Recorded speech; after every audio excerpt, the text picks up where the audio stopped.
My name is Roni Stauber. I'm the head of the Goldstein Research Diaspora Research Center. I'm pleased to open the 2 days research workshop, Jews in Trans-Imperial Ukraine, and to welcome you, all the participants in this conference.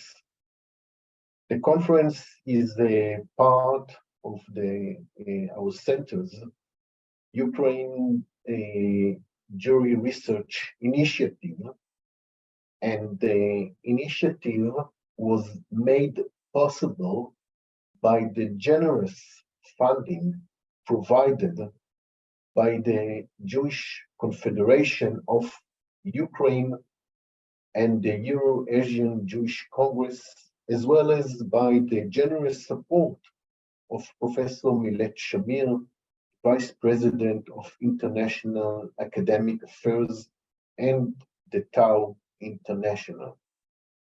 I would like to thank the organizers, Judith Kalik of this conference, of this workshop, Judith Kalik, Dr. Judith Kalik, and Dr. Alex Waldman. They initiated the workshop and organized it and put together this interesting program. I would like also to thank our staff, Sarah Apple and Adi Moskovich, who organized the conference and the 2 days gathering. I wish you all a very interesting discussions, papers, and discussions. These are, as we all know, very difficult days. Long time now, very difficult days for Ukraine, but we can hope for better days. It is important for all of us to continue our study, even in these difficult days, study the important, to continue the important study on the Jews, the long history of Jews in Ukraine, their tradition, their history. So again, I would like to congratulate you all and to wish us all a very interesting papers and discussions. Dear colleagues and friends, I'm glad to welcome the attendance of the Jewish in Trans-Imperial Ukraine International Conference. A few years ago, we discussed the significance of establishing an academic research project on the history of Jews in Ukraine with the leaders of the Goldstein-Goren Diaspora Center. This idea was supported by the leaders of the Euro-Asian Jewish Congress and the Confederation of Jewish Organizations in Ukraine, leading to the creation of this research program, which is now effectively operating at Tel Aviv University. The conference, taking place in July 2023 at Tel Aviv University, will consist of 7 sessions where we will explore religious, economic, cultural, and national aspects of Jewish life in Ukraine. Experts from various countries and academic fields have the opportunity to enhance our understanding of the events occurring in this region, which holds great significance for Jewish people. Currently, Ukraine is facing a challenging geopolitical situation with ongoing military conflict. In light of these events, politicians and public figures often raise a so-called Jewish question. It once more highlights the significance of objective, interdisciplinary research of our shared history. I wish all participants success in their endeavors. Thank you.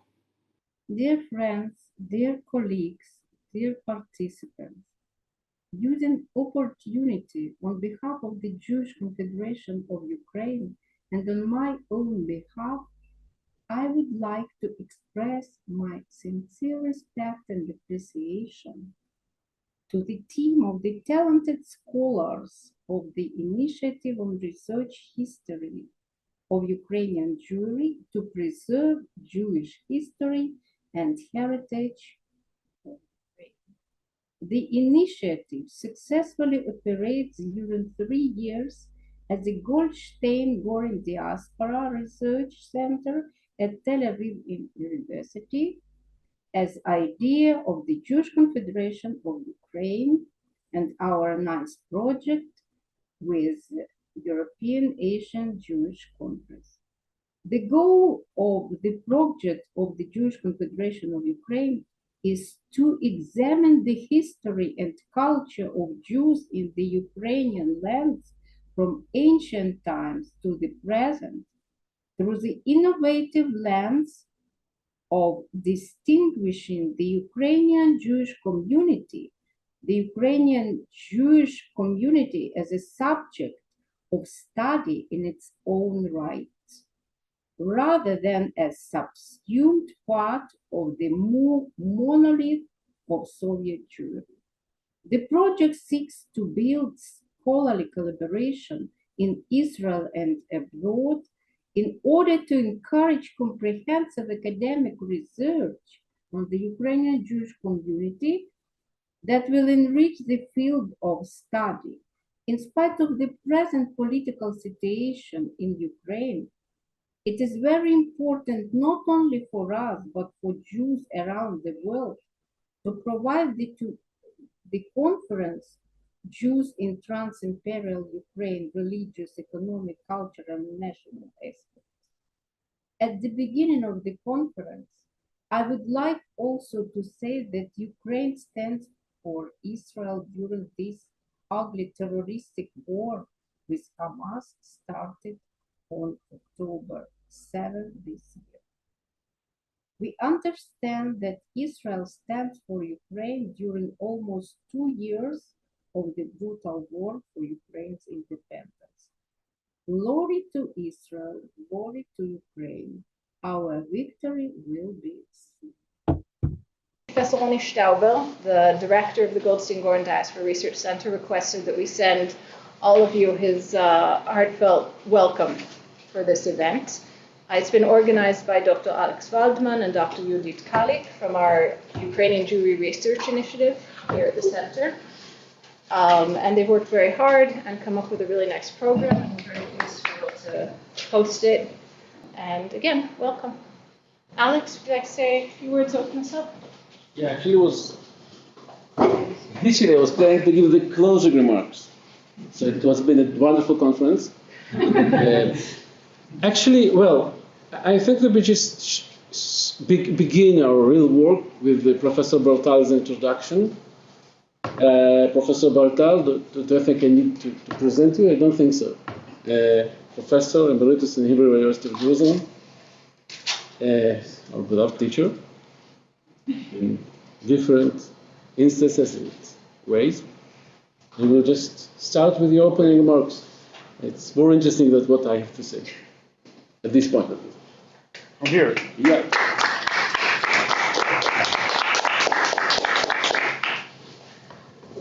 Good morning, everyone.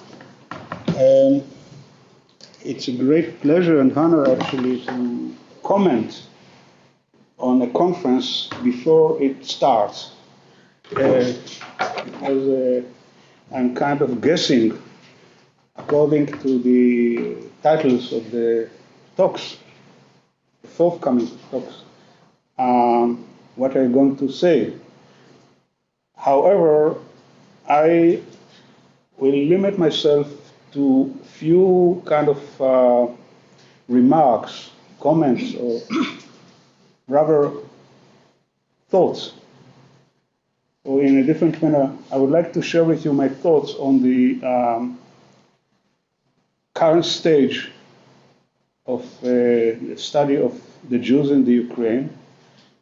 And as my previous students know me, I'm going to kind of make it very, very, I would say, complex by putting the question right on the table in front of us, in front of you all. Is there something called a history of Ukrainian Jews? I just give you two examples of the Israeli small academic community this year.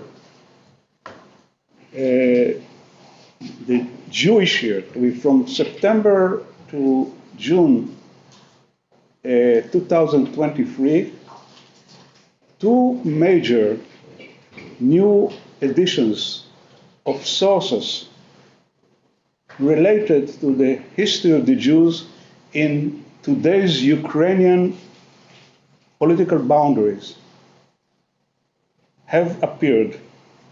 One of them is a scholarly edition put together by Professor Gershon Hundred, the memoirs of Dov Ber of Bolechov, or Bolechiv for you, or Bolechov in Western Ukraine.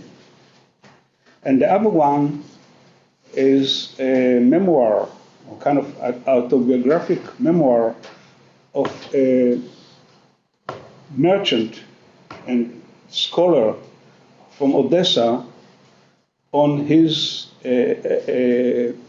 40 or almost 49 years in Odessa from late 19th century, early 20th century.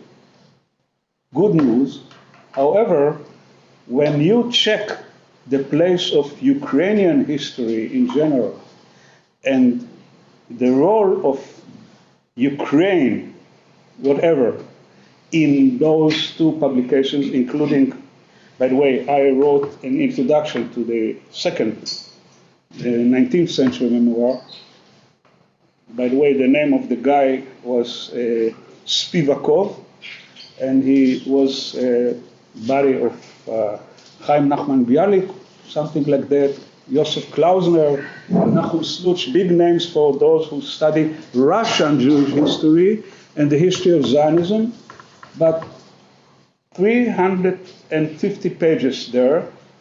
There is almost no mention either of the word Ukraine or the fact that there are people in Odessa, among other groups, ethnic groups, that speak Ukrainian. He refers once to the issue of the language spoken in Odessa. He doesn't even care to call it something other than a Russian dialect. Okay? The other one, the 18th century memoir, actually mentions the Ukrainians 3 times. One has to do with the business of his father, when he mentions the peasants that work for them in certain kinds of, the grain production or the salt mines. The other one is a group of robbers who attacked the town of Rishki, if you remember the name. And the third one is a very, very unclear comment on the fact that other than Poles, there are other groups of people living around. We're talking of Eastern Ukraine. Okay, you are not surprised, of course, because every one of us, myself included, when he is asked to define his field of study in history or in literature, he said, whatever, I am a student of Hebrew literature, and some of my subjects have to do with Ukrainian background or Ukrainian biography of the writer, things like that. Some others would say, like me, that this is part of a much larger geopolitical historical system in which Ukraine pops up sometime in a very late period, as you all know. So to cut a long story short, my comments have to do with this issue of what is, if there is anything Ukrainian in the history of the Jews of Ukraine. By the way, I studied at the Harvard Ukrainian Research Center many years ago. It was 45 years ago. I was a student of Omelian Pritsak, for example. Okay, and he admitted to the fact that actually we are dealing with. I mean, we had a seminar. By the way, he taught a seminar on the 17th century, and I taught with him a seminar on 19th century. I had not much to say about Ukrainians at that period, so we made kind of a comparative study of the responses of Jews and Ukrainians to the emergence of modern nationalism as part of the imperial system, okay, and the issue of center and periphery in the emerging of modern nations, or modern national identities, okay? So let me put it like this, or shall I now cite my late father, who was born in a small shtetl some kilometers near, away from Bolechov, okay? The Latin, has everyone heard this name? Okay, the Latin in Yiddish. My father used to say, Bina de Latiner, okay? This was the Yiddish name. To remind you, this was before 39, a town under Polish government, okay? And my father used to say, when he survived the Holocaust, I was born in Austria, grew up in Poland. My life was saved in Soviet Ukraine, and I ended up in Palestine. Okay? So it is the issue of Jews living in a territory, and different historical narratives are kind of passing over their heads, if you like, and in some cases, especially in the imperial case, go down and are kind of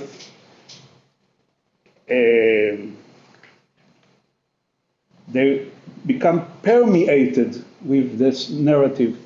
So most of the Jews who lived in the Ukraine, probably before early 19th century, hadn't much to say about Ukraine or the Ukrainians. By the way, even the word Ukrainian, I cite to you a well-known for, I think, 10 people in the world, Hebrew novel by Abraham Freeman, 1919, a story of what happened to the Jews in the Ukraine right after World War I, the famous massacres and whatever, at the early years of the Bolshevik revolutions in the southern provinces of the fading away Russian Tsarist Empire.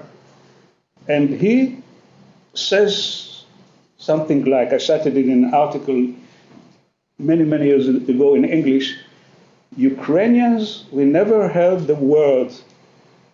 What are Ukrainians? We know of Goyim, non-Jews, okay?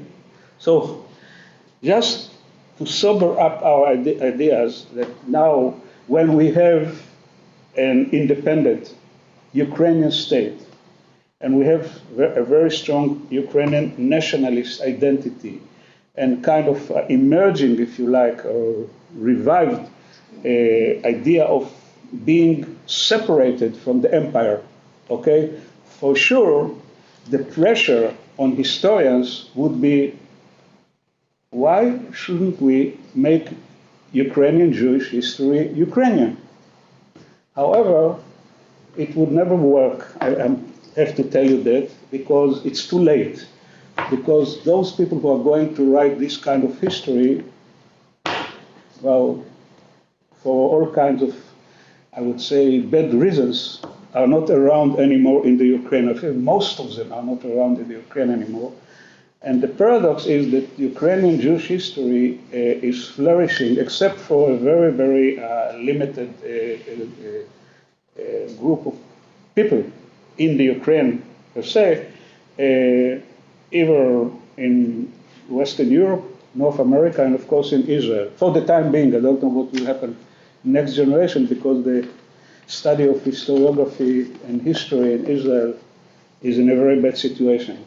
Sorry to tell you that I'm part of the kind of what is called by our dear Prime Minister the old elites. So I'm free to say whatever I have to say about the academic bad situation in the humanities in Israel. Anyway, so in order to define three questions that would more or less include everything that is going to be said today and tomorrow, according to my intelligence and non-intelligent guess, is, first of all, we are going to follow one way or the other the inevitable course, which I described in one of my books, by the way, from early modern cooperative society to nation state via the imperial phase. The imperial phase is actually something that for the Jews of Western Ukraine starts with the Austrian conquest of 1772, the first partition of Poland, and ends around 1919 if you like, whatever, and the small, the 8 months or 9 months of 10 months of the Western Ukrainian Republic, okay, before it became part of Poland after some 130 years. And in the Russian case, of course, it has to do a little bit later, because in the second partition, third partition, had much to do with today's Ukrainian territories, while the first one had to do with Belarus, with the Lithuanian part of the Polish Union. And this is one thing. We have to do with actually, the second thing is, we are dealing with a geopolitical historical phenomena that is in between three multi-ethnic empires. And when I say three, I now have to push my case of the Ottoman Empire and I would say not complete story of the impact of the fact that the Ottoman Empire controlled the southern parts and the southern eastern parts, if you like, of today's Ukraine. And for example, if you study Sabbatianism or Hasidism, now everyone knows that the fact that this part of Ukraine, Podolia, for example, for several decades was under Ottoman rule, late 17th century, if you remember. You can't ignore it. But however, actually, this is a story of, if you like, empires moving back and forth. With the Ottoman case, it's almost always back from the 17th century on, late 17th century on.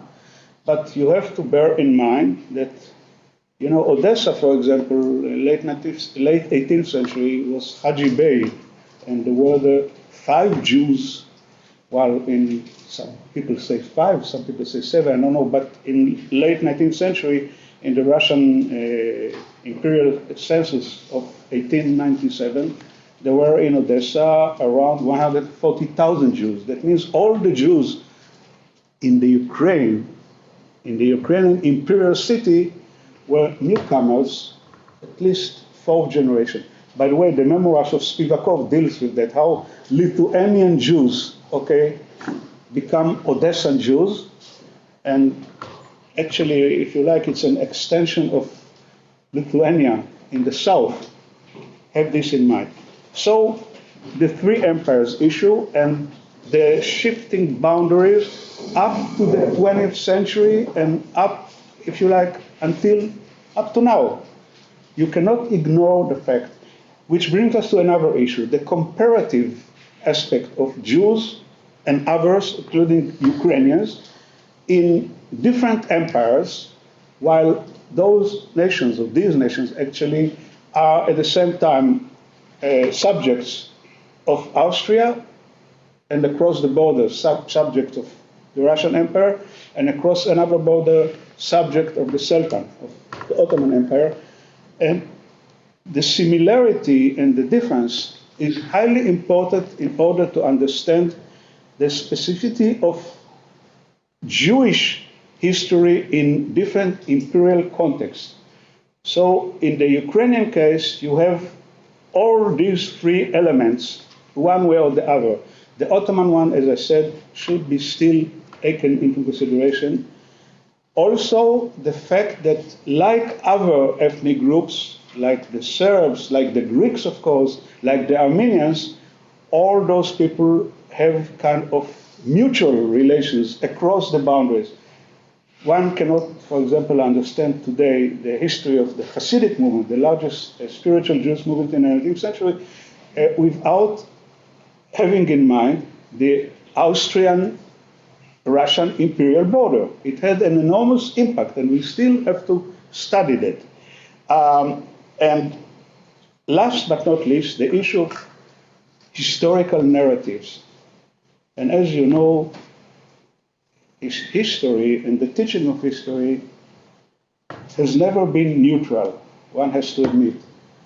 Only in totalitarian states you have the idea that history can be neutral, because our total, absolute historiography is the only one. So it's the true one. Okay, I'm not joking. Just check some cases. Ignore the Israeli, because they're still far away from that, fortunately. Who knows? Okay, who knows?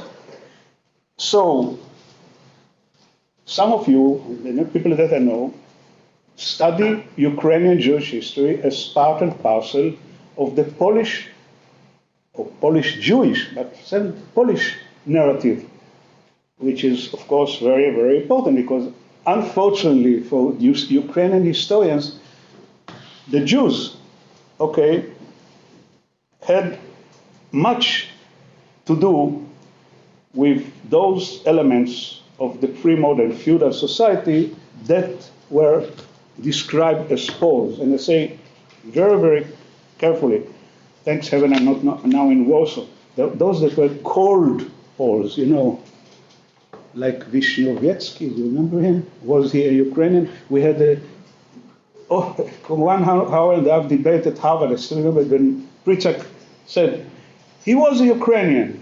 And there was another one who said, he was a Pole. Okay? Which reminds me, of course, of other famous Polish names, including scholars of that period, 17th century. Is it a Russian history, part of Russian history? Usually in this country, until recently, I think one couldn't care less. By the way, I studied Ukrainian language at Harvard, not in Jerusalem, because nobody ever thought of teaching Ukrainian at the university. I studied 5 years Russian at the Hebrew University, Jerusalem. I knew that there is a Ukrainian element because my mother in Western Ukraine studied at elementary school in independent Poland from 2nd grade, the Ukrainian language. Okay, and she could speak Western Ukrainian fluently. Okay, I knew that there is such a language, not in my academic field until I came to a place where Ukrainian history was important. Last but not least, is it imperial history that is part of history of Austria? Check what's written today in Vienna on Western Ukraine, and you will see that there is also this direction. Or is it Jewish history? What kind of Jewish history? Is it Polish Jewish history, Russian Jewish history? Okay, the narrative makes a difference, because if you pursue a narrative, you have to specialize on the languages, on the archives in the specific language. Okay, so it's not neutral at all. And also, of course, if you live in a country or in countries where Ministry of Education, for example, is responsible for school curriculum on Ukrainian history, you read a very different Ukrainian history. I happened to teach once in my life in independent Ukraine at a university, a Catholic university of Lviv. Okay, I taught a course in English, not in Russian, by the way. God forbid. In English, on the history of the Jews in the Ukraine, and everything that I said here was back in my mind, in the back of my mind. All the time when I taught, I never said anything about that, but I had some difficulties in trying to accommodate my narrative, which was Judeo-centric, I have to admit, it's Jewish history, okay, to the kind of dominating narrative which was all over the place in that school, in that university. So what I suggest that we should admit to the fact that we are dealing with overlapping narratives. Good luck in your deliberations.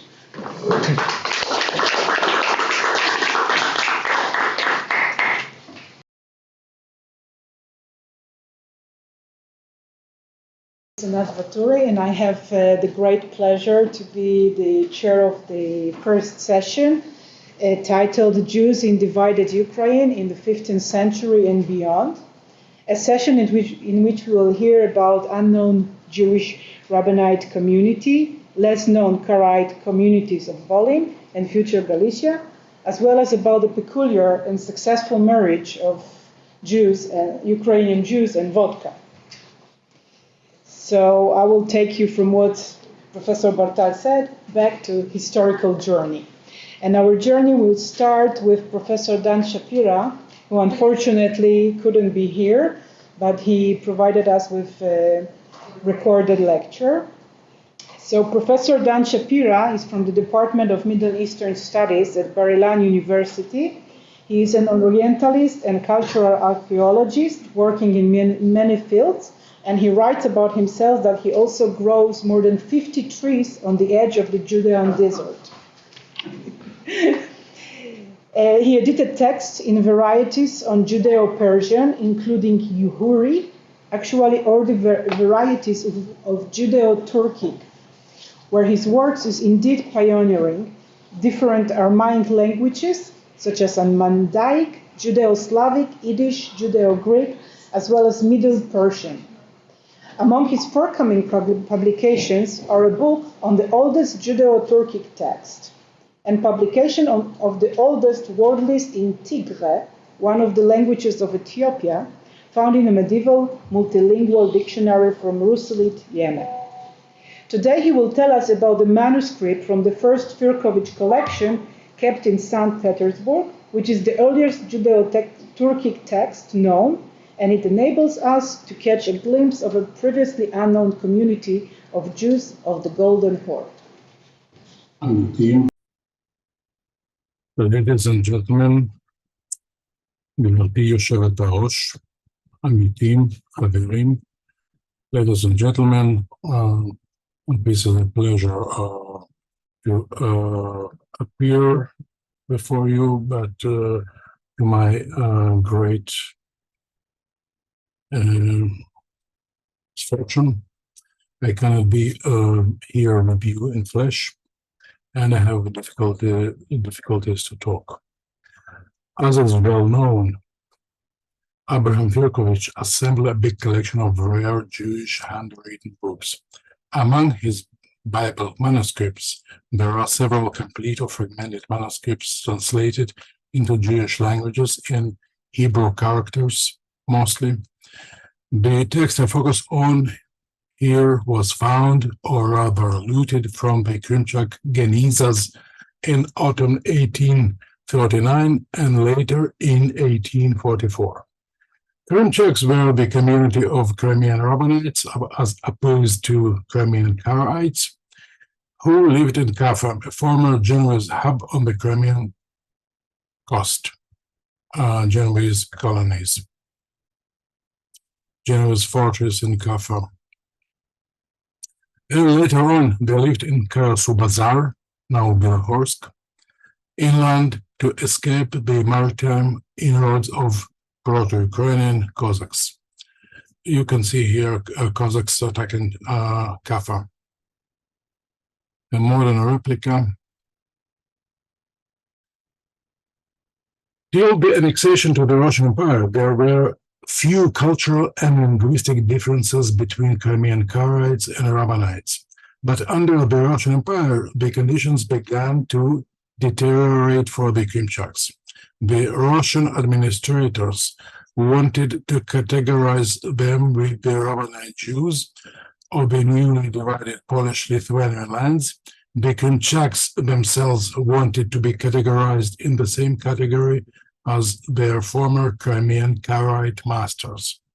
This is the background to understand why Firkovich, being sent to look after the antiquities of the Crimean Karaites, turned to Qipchaq Rabbanite synagogues into their genizas. Firkovich, as many Karaite scholars after him, made strenuous effort to appropriate Qipchaq's past and literature treasures. In Firkovich's own version, the Qipchaqs were former Karaites, so what used to be theirs was ours. In any case, when Firkovich emptied the Qipchaq genizas using police force, he declared all what he found there to reflect the Karaite past. Among the manuscripts found in Karasu Bazar and Kaffa in autumn 1839, there is a distinct group of manuscripts. Judeo-Arabic translation, Judeo-Persian translation, another Judeo-Persian translation in Arabo-Persian letters. I can't show it for some technical reasons.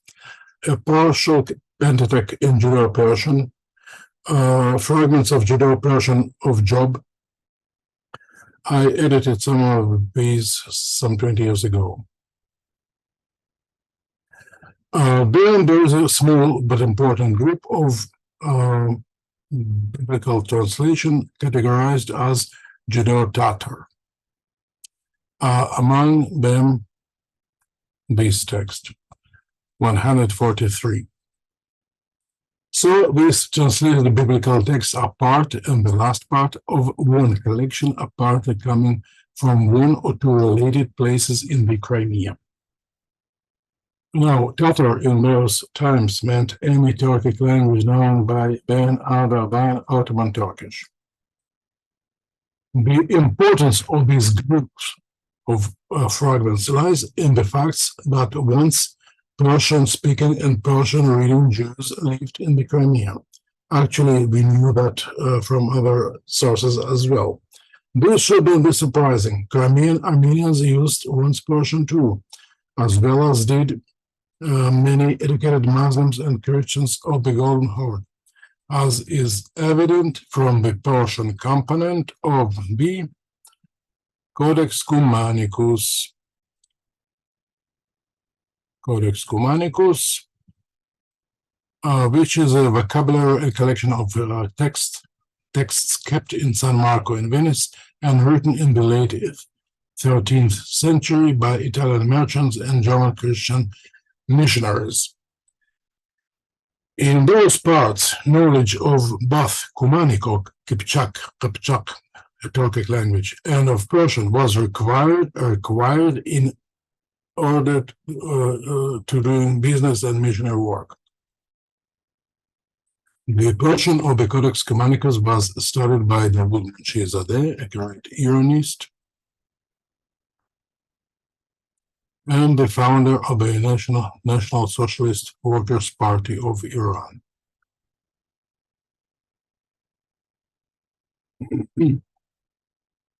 The Golden Horde is a modern appellation of the northern western part of the empire of the Golden Line of Genghis Khan, corresponding very roughly to the modern Russian Federation of the Golden Horde.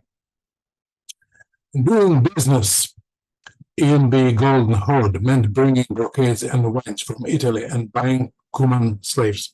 Common male slaves were brought to Egypt and Syria, Islamized, educated, and trained for war and governance. They were called Mamluk, possessed or possession, and were among the few to be allowed to bear weapons. Technically, slaves, they were the rulers of Cairo, Jerusalem, Damascus, Mecca, and Medina, and sometimes beyond, because they were born pagans. While Islamized, they became the one-generation aristocracy of their state and were not allowed to pass their warrior and governmental status. Freeborn Muslims were not entitled to bear weapons or take office. The unruly Bedouins did not ask for permissions. So the Mamluks, born outside of the abodes of Islam, had a difficulty to provide for the future of their descendants. So they sent their sons to the religion, and until now, high-ranking Islamic clerics are often the descendants of those Mamluks. Those Mamluks and their descendants kept their Cumanic or Qipchaq language in Egypt and Syria for generations, composing their manuals of archery and horsemanship, as well as Arabic dictionaries. We have even Jewish dictionaries of the speech of the Egyptian Mamluks, to be published by me. The Mamluk sultans of Egypt and Syria acknowledged the Khan of the Golden Horde as their supreme leader. Karaite communities stretch exactly along the main trade routes of the Mamluks with the Golden Horde and their tributaries. The main Karaite community in Egypt, then Damascus and Jerusalem, Constantinople, there were special treaties made so that the stream of the slaves from the Golden Horde to Egypt would not stop even in the times of war. Communities in the Crimea and around the Black and Azov Seas, Kyiv, Lutsk, and Troki, the last ones, the capitals of the Lithuanian Duchy. The Qipchaq language, the language of the Mamluk parts of the Middle East, the language of the Golden Horde, the supplier of the Mamluks in the making. This would be a language of choice for those middlemen profiting from the trade between Egypt and the Golden Horde and surroundings, like Armenians in what is now western part of Ukraine and Moldova, who used this Qipchaq language. Another example were the northern Karaites, those of Troki, Kyiv, Lutsk, and Lithuania, and Halich and Lviv in Poland, now Halich in Lviv. They spoke to a Cumanic Qipchaq language. Since 1898, their descendants call this language Karaim, the Karaite language, the term by which their forefathers in the late 18th century were calling the Hebrew language.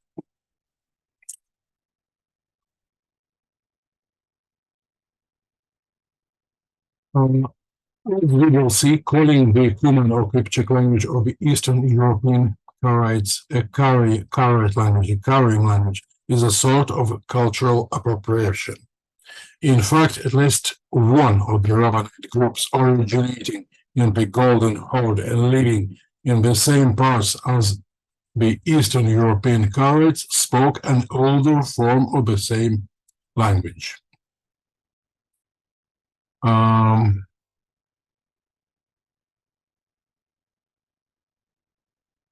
There are reasons to suggest that the text of Firk 1, biblical 143, comes from an area of a Turkic Slavic linguistic contact zone, for it contains a number of words known from Slavic.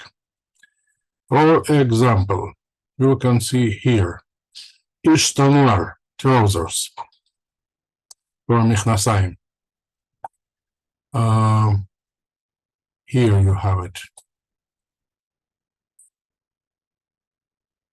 Or Sege, earring.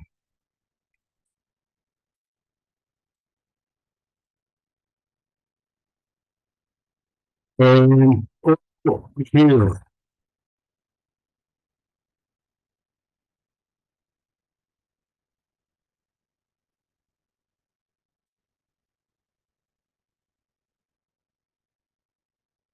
Wisdom used for words with Bash, Mama, desert, etc. You can see it here.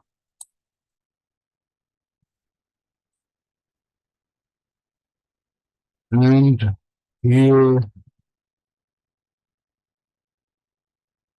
and here, and so on. This is not an isolated example. For the same word is used here. Though here it can be, the Hebrew of it can be interpreted differently. There are at least 3 cases in which the readings of my manuscript are identical to those of the Slavonic-Russian, or actually Ruthenian edited Pentateuch, and may derive from its glosses and emendations. This is a text with links to the circles of the late 15th, early 16th century Muscovite and Novgorodian intellectuals called by their opponents Judaizants.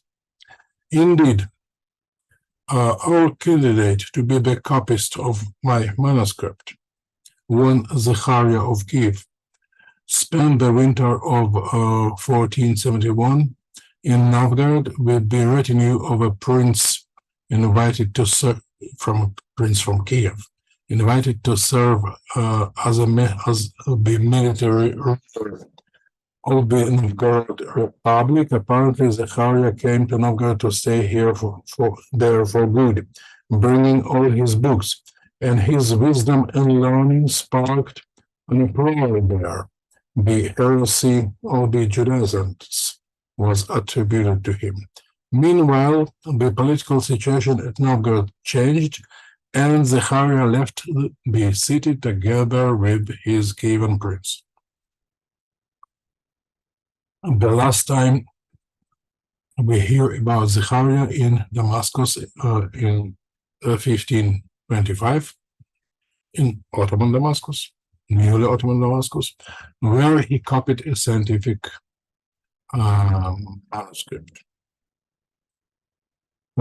It can be presumed that our manuscript, or its twin, was with Zechariah in Novgorod, where he changed glosses for glosses with Novgorodian scholars of the Bible. The most striking example is that of Shafan, Koni. You see here, with the Shafan, the old Shafan, here. And here you have Beglos, the sign of Beglos. Kirpi is Turkic for Hedgehog. And it is apparently taken from the Czech Bible of the first redaction, which was known to be glossator of the Slavonic edited Pentateuch. The text is Rabbanite.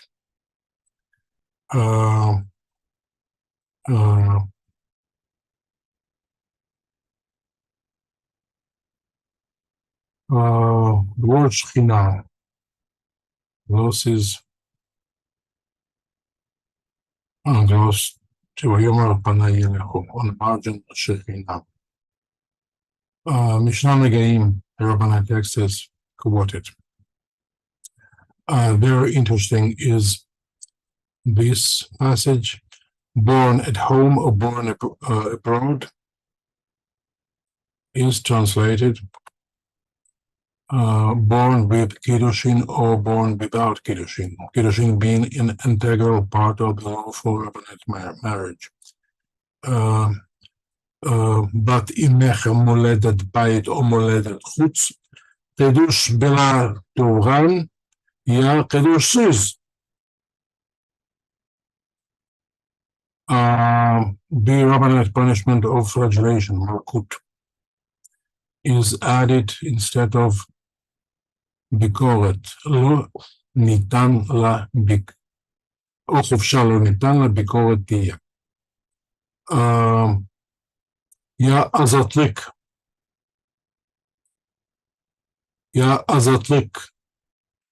Barmayan bir malkutli bulsun. He will be malkutli. One punished, one who is to be punished by malkut. Aglot Tzav, translated according to Rashi, yapılmış arabalar wagons. All this can be found in any Karaite text, but B, proof is here. This is Karaite text. This is my text. Etzadar, אתרוג, כפות תמרים, לולבים תמרנים, וענף עץ אבות, דה בודקין חדסנים, וערבי נחל, ערסים סוכרקנים. The Karaite text translates Hebrew. My text explains it according to the Rabbanite tradition. No Karaite text could have lulav, etrog, and hadas, for these are based on the Rabbanite of tradition, on the Rabbanite understanding of the text, and as such are not used by the Karaites. Another example is the use of Vetzim miyad Kitim, and ships shall come from the coast of Kitim. My text, the Kirapor Aroma Kulandan, and the Kirap, Slavic from Greek for ship, from the hand of exactly as this appears in Qumran. While all other just Degemeler, Olindan, Kitim, Vekurek, variant Begemeler, Yerdekiler, Yerinden, Kitim.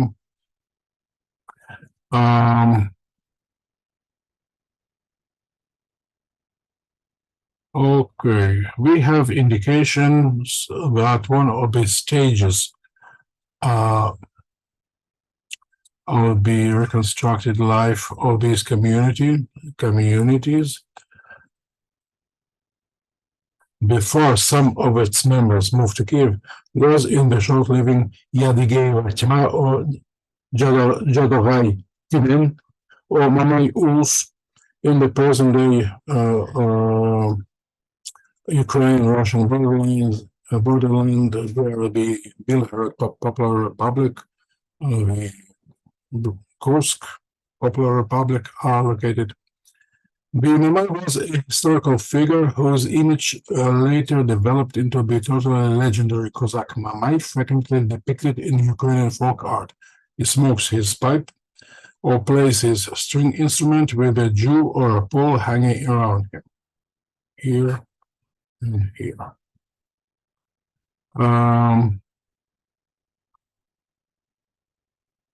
Meanwhile, Kyiv became, prior to 1482, a great city of Jewish learning, both Rabbanite and Karaite. Hundreds of years later, the Qipchaq's the Qipchaq Rabbanites of the Crimea wrote, because from Kyiv shall be Torah proceed, Kyiv titze Torah.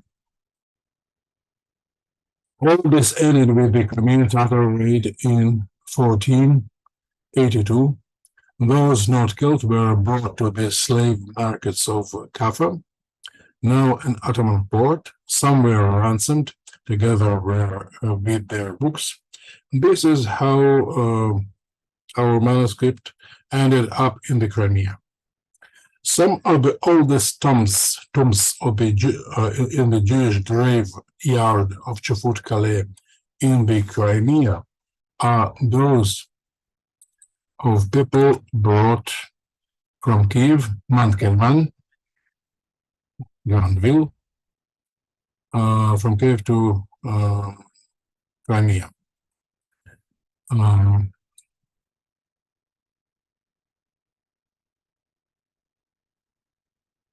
Yeshua, the correct name of Kyiv, made it to the Crimea but died soon after the raid.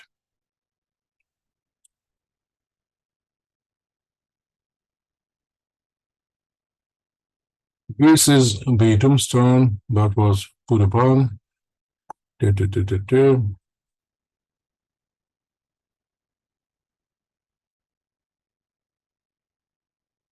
Another lady, Rabbanite Okara, died 26 years later.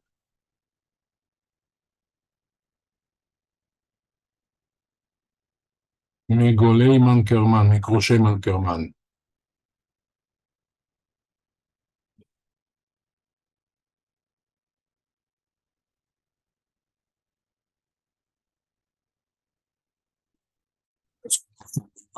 Integrated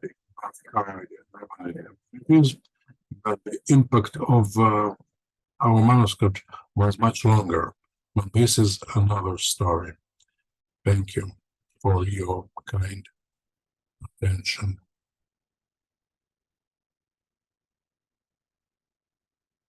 So we'll move directly to the second lecture by one of the organizers of this great workshop, Dr. Judith Kalik. Dr. Judith Kalik is a research associate in the Ukrainian Jewry Research Initiative at the Goldstein-Goren Diaspora Research Center here in Tel Aviv University, and teaches Eastern European history at the Hebrew University of Jerusalem. Her broad field of research is the history of Eastern Europe and, of course, Jewish history. She has authored 5 books: The Polish Nobility and the Jews in the Dietine Legislation of the Polish-Lithuanian Commonwealth, 1997, The Groundbreaking Scepter of Judah, Jewish Autonomy in the 18th Century Crown Poland, 2009, Movable in the Rural Jewish Population of Minsk Gubernia in 1793-1914 of 2018, and with Alexander Urkitel, Slavic Gods and Heroes of 2018. Soon we hope to see her new book with Alexander Kulik, Jews in Medieval Poland, a documentary history, published by Slavica, Bloomington, Indiana. And today, she will discover to us, reveal to us, how and who invented vodka. That's really important. And how, of course, the Ukrainian Jews became involved. So, thank you, Anat. I'm really glad to be here in spite of traffic and to see you all. Please, you want to sit there? All right.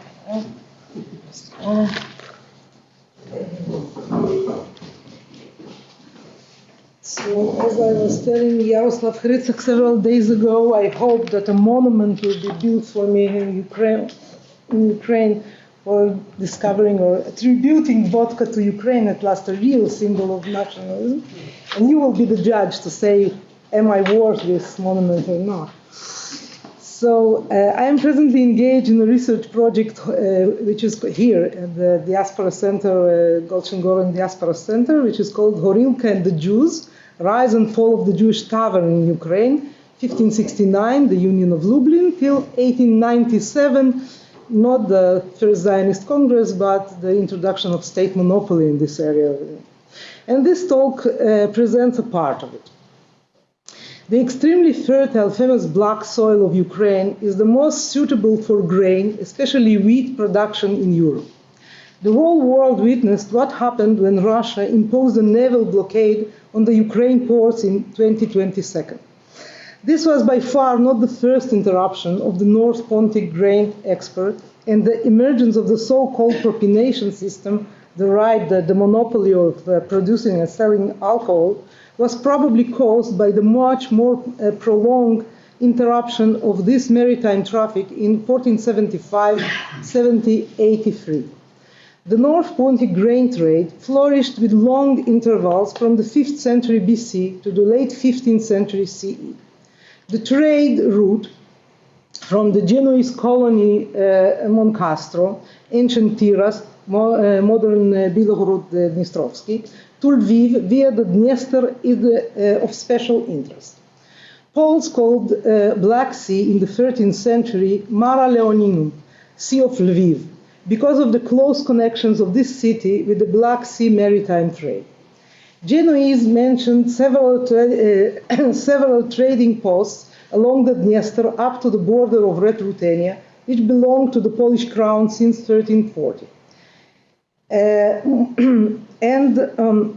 Maybe we can see the first slide. Just tap on it. Tap on this. Oh, so can you see something there? It's very small. Yeah. Yes, so okay. You can try it. So it's actually the same map that Dan showed. It's interesting, yes. So you can see the roots of this, Genoese colonies and trade. And in our area, in the Dniester, along the Dniester, yes. Well, never mind. The main commodity supplied by the Genoese merchants to Red Ruthenia and to Poland was pepper. The Jews, both Ukrainians and Italian, were involved in this trade. Already in 1385, the municipality of Lviv purchased 61.5 stones, 861 pounds of pepper from 3 Jews. Since we know that in 1440, an Italian Jew, Halef of Kaffa, was a business associate of a local Jew, Shachna of Lviv, who was engaged in a pepper trade in 1447, we can assume that also in the 14th century, the Jewish merchants of Lviv obtained pepper via this Genoese colony in the Crimean Peninsula. We do not know that commodities were supplied to the Genoese merchants in exchange for pepper. There is a common assumption that grain was not exported from Poland before the introduction of the so-called folwark system, the latifundist economy oriented on the grain export in the 16th century. Nevertheless, it is possible that the ultimate source of at least some of Grano di Moncastro was in the fertile plains of Red Ruthenia and Podolia. In any case, the commercial connections between Genoese colonists and Poland were so strong that in 1462, Kaffa placed itself under the protection of the Polish king, Kazimierz IV, facing the growing Ottoman threat. The Polish military aid failed to materialize, and the northern Pontic grain trade came to an abrupt end in 1475, when the Ottoman forces stormed Kaffa and overpowered also the other Genoese colonies in Crimea Peninsula. In 1484, Moncastro also passed into the Ottoman control. The fall of Kaffa had far-reaching worldwide consequences, since the free supply of pepper to Christian Europe was interrupted, and the European powers began to explore alternative routes to sources of pepper in Southeast Asia, which led the Genoese Christopher Columbus to America. The consequence of this event in the Ukrainian economy and the fate of the Ukrainian Jews are less known. The propination system, that is the landlord's monopoly on production and sales of alcoholic beverages, was introduced in Poland by the Diet's resolution of 1496. Since only Red Ruthenia and Podolia of all other Ukrainian lands were part of the crown of Poland at that time, well, you can't see here nothing but, this is commonplace things. This system was originally introduced only in this part of Ukraine. Propination rights were formulated in Date's resolution in the following way, and I quote, "We resolve that our subjects, wherever in the kingdom, landlords and their subjects shall keep this freedom that everyone is allowed to take beer and other beverages from anywhere and bring them into villages and other places in their possession, to brew or to order to brew them, and whatever they prefer to or want to take them, to have them, to sell them, and to use them freely without any prohibition, seizure or a punishment from us or our administration." The permissive, end of quote. The permissive phraseology of this passage is deceptive. The key expression here is, and I quote, "villages and places in their possession," which means that the propination rights were restricted to noble owners of villages and private towns only. It is no coincidence that the same Diet of 1496 also introduced nobility's monopoly on the landlordship and thus prohibited to the Jews to own land, severely restricted rights of peasants to pass from one landlord to another, and released the nobility from taxation. All these measures expressed the rising power of the Polish nobility on the expense of the royal power, which continued also in the early 16th century, when the Diet passed the famous Nihil Novi, nothing new resolution in 1505, which determined that no law could pass without the approval of the Diet, put peasants under the full jurisdiction of their noble lords in 1518, and Jews were subjected to the private jurisdiction of their noble lords in 1539. The question, however, is whether the introduction of the propination system in 1496 was connected to the fall of Kaffa in 1475 and of Monte Castro in 1484, and the termination of the North Pontic grain trade. The answer to this question depends on two problems: the existence of the grain export from Red Ruthenia and Podolia in the 15th century, and the beginnings of the production of commercial vodka, which could replace this grain export with local marketing of grain-produced alcohol. Both problems are interconnected, and neither has a clear-cut solution. We have seen that the Red Ruthenian and Podolian origin of some grain shipped by the Genoese via the Dniester and the Monte Castro to Italy in exchange for pepper is possible, but unattested in the sources and cannot be proved. However, precisely at the end of the 15th century, the demand for grain in Western Europe began to increase because of the accelerated pre-industrial urbanization there, which caused increase of grain production in Poland and especially in fertile Red Ruthenia and Podolia. Though the transportation of grain via the Bug to the Baltic ports was possible from Red Ruthenia at least, the closure of Dniester route to the Dniester route to the Black Sea could produce some grain surplus for production of alcohol if it was technically possible already at this early stage. This brings us to the second problem of the origins of commercial vodka, which is very complicated, especially because of competing national priority claims in Poland and Russia. Both claims are, of course, totally ridiculous, as you will see. The distillation of pure alcohol was developed by Arabic scientists already from the 8th to the 11th centuries and reached Europe, including Poland, via Spain and Sicily in the 13th century. This knowledge was brought to Poland by Nicholas of Poland, educated in the Medicine University of Montpellier in southern France, who in the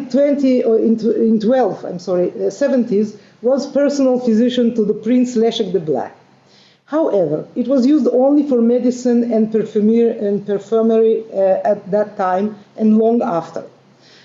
William Pochlebkin claimed that the commercial vodka was invented in Chudov Monastery in Moscow between 1440 and 1474. But this claim was dismissed by several scholars as unsupported by any evidence. Pochlebkin's idea that Isidore, the Metropolitan of Kyiv, imprisoned in Chudov Monastery in 1441, for his support of church union with Rome, succeeded to escape in 1443 thanks to his disclosure of the secret of distillation of alcohol, which he learned in Italy during his participation in the Council of Florence in 1438, is indeed rather fantastic. In reality, vodka, aquavitae, is first mentioned in Russia by the Austrian envoy to the Holy Roman Emperor Charles V, Sigismund von Herberstein, in his description of the banquet held by Grand Prince of Moscow Vasily III in 1526. And I quote, "At length the servers going out for food, again without showing any honor to the prince, first brought in vodka, aquavitae, which they always drink in the at the commencement of the dinner." End of quote. The Polish claims on priority in an invention of the vodka are based on the appearance of this word written in Slavic, exactly as in modern English inside Latin texts in Polish documents from 1405 and 1437. However, the word vodka is used on these occasions in its original sense of little water as an indication of aquatic landmarks. Vodka as a drink is first mentioned in Poland simultaneously with Russia under the name of gorzałka, burned wine, vinum adustum in Latin. In 1526, in a Polish edition of a dictionary of a Dutch scholar, Johannes Moamelius, and little later in 1528 in a dictionary of Franciszek Mimer. The Polish word vodka as an equivalent of Latin aquavitae appeared for the first time in 1534 by Polish botanist and physician Stefan Familisz. But still, as a kind of medicine in contrast to gorzałka, which is also mentioned in the same book. We do not know how vodka was called initially in Russia, since von Herberstein used only its Latin name. It was probably simply vino, since he was, it was called vino maybe because we know this name, this popular name for vodka till the 20th century in Russia. But later on, vodka and gorzałka became synonymous in Polish. Vodka became the sole name of this drink in Russia, while horilka, a Ukrainian equivalent of Polish gorzałka, became the sole Ukrainian word for vodka. East European Jews also called vodka in Hebrew yain saraf, burned wine, which is a translation of Polish gorzałka or Ukrainian horilka. As we see, the evidence is inconclusive. The commercial vodka appears simultaneously in Poland and in Russia in the early 16th century. And we do not know where and when it was invented. So here goes my monument in Ukraine. Obviously, no, I won't give up so easily. Obviously, the invention of vodka was connected to the surplus of grain and logistic difficulties of its export, which created favorable grounds for its local marketing in the form of alcohol. Landlocked Grand Duchy of Moscow suited at least partially these conditions, as Pochlopkin rightly emphasized. But he certainly exaggerated the progress of agriculture then in the 15th century. The poor soil of central Russia could hardly produce sufficient grain surplus beyond the subsistence farming and large local demand at this age. It is tempting, of course, to connect the sudden termination of the North Pontic grain trade in 1475-1484 with the introduction of the propination system in Poland in 1496. Vodka is not explicitly mentioned in the Diet Resolution of 1496, only the beer and other liquors. But it is possible that vodka was already introduced at this early age in order to compensate the landlords of fertile plains of Red Ruthenia and Podolia for the loss of the Pontic markets.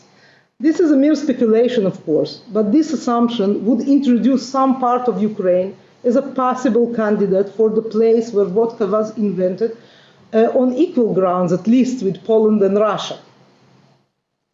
The Jewish involvement in the propination system in Ukraine was not less complicated process than the introduction of vodka in this country.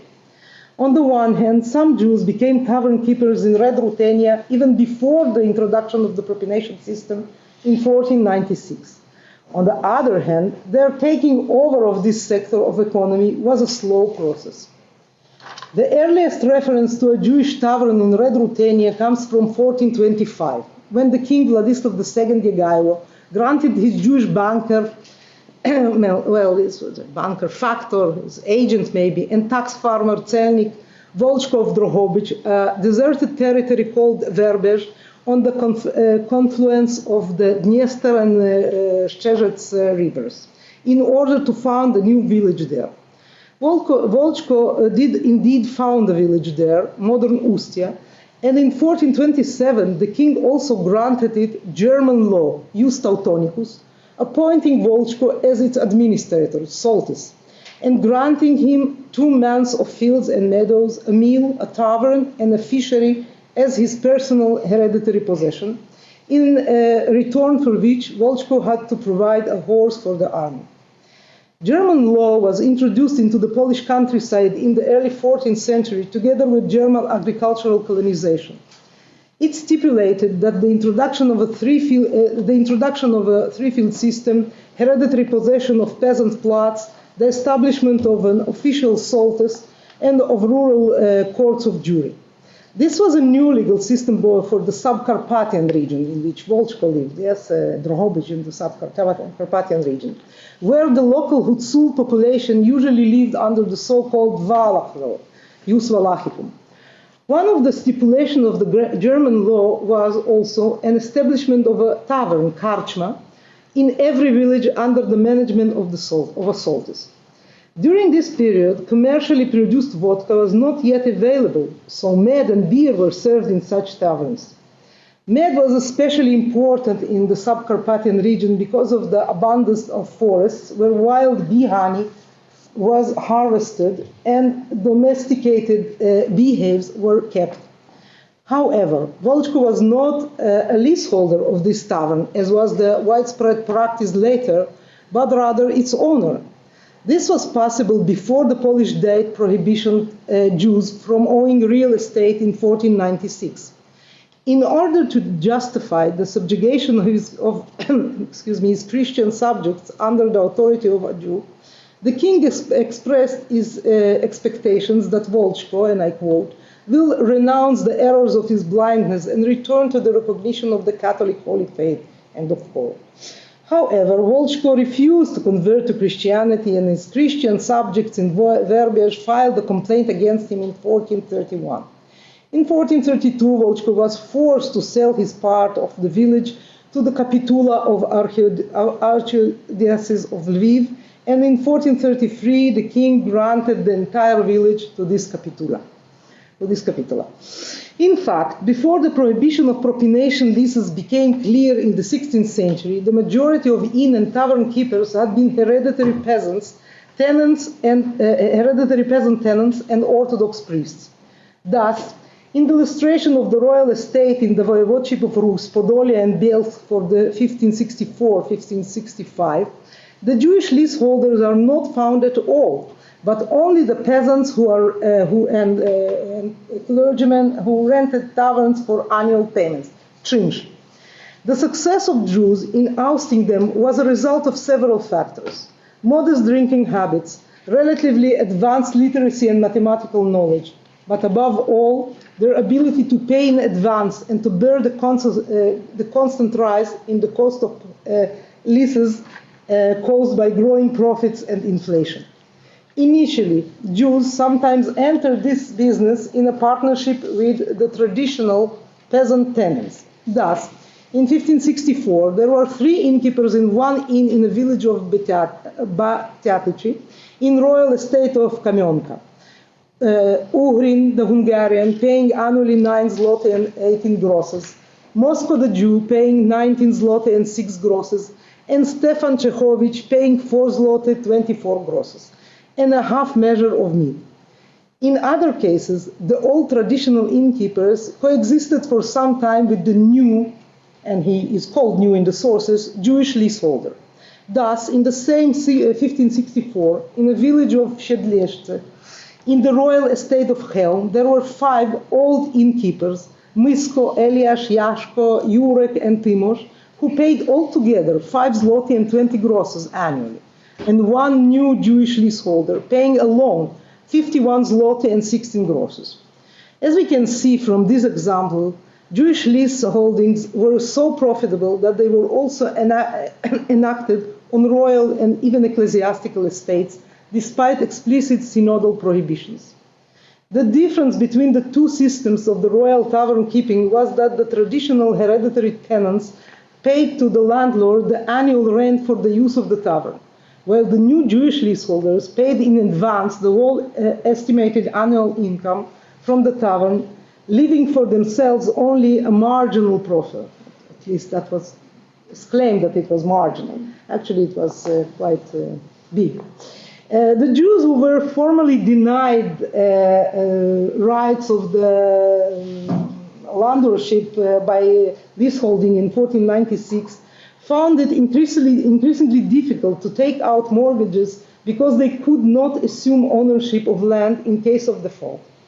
As a result, raising money on real estate from Jews could only be achieved by leasing to them, each to them, since in that case ownership could not change hands. In the private sector, the politicization of leaseholds on estates gave the lease of monopoly rights greater economic significance. Because of the introduction of propination system in Red Ruthenia and Podolia already in 1496, the penetration of the Jews into the tavern keeping in these regions began much earlier than in the other parts of Ukraine, where it began also earlier than in Poland, only after the Union of Lublin in 1569, transfer of the transfer of the Lithuanian part of Ukraine to Crown Poland, and the beginning of the Polish colonization there. Sorry. The Jews were an integral part of this colonization process. The rivers of grain producing Ukraine, Dnieper, Dniester, and southern Bug, flew to the Black Sea, which was closed for commerce by the hostile Ottoman Empire. The contemporaries were well aware of this difficulty. And the French officer Pierre Chevalier, who served in 1646 as a commander of Cossack regiment, thus described it between 1653 and 1663 in English translation of 1672, and I quote, "Ukraine is very fruitful, and so Russia, Red Ruthenia, and Podolia, and if the earth be never so little cultivated, it produces all sorts of grain so plentifully that the inhabitants know not for most part what to do with it, the rivers not being navigable whereby to transport it," end of quote. Very similar passage is found also in the description of Ukraine 1651, written by Guillaume de Beauplain, who served as a captain of the Polish army in 1630-1647. And I quote, "The fertile lands produces grain in such abundance that they do not know what to do with it. The more so because they have no navigable rivers that empty into the sea, except the Boristanes, Dnieper, which is blocked 50 leagues below Kyiv by 13 rapids." End of quote. Both French authors attributed the difficulty in the grain trade to the navigation problems of the Dnieper, probably because of the Franco-Ottoman alliance at that time, but the real problem was rather political than physical. What was then the purpose of the Polish colonization of Ukraine? The answer is simple: horilka. The production of alcohol and its sale to the local population soon became the cheapest way for the landowner to convert grain into cash. Thank you.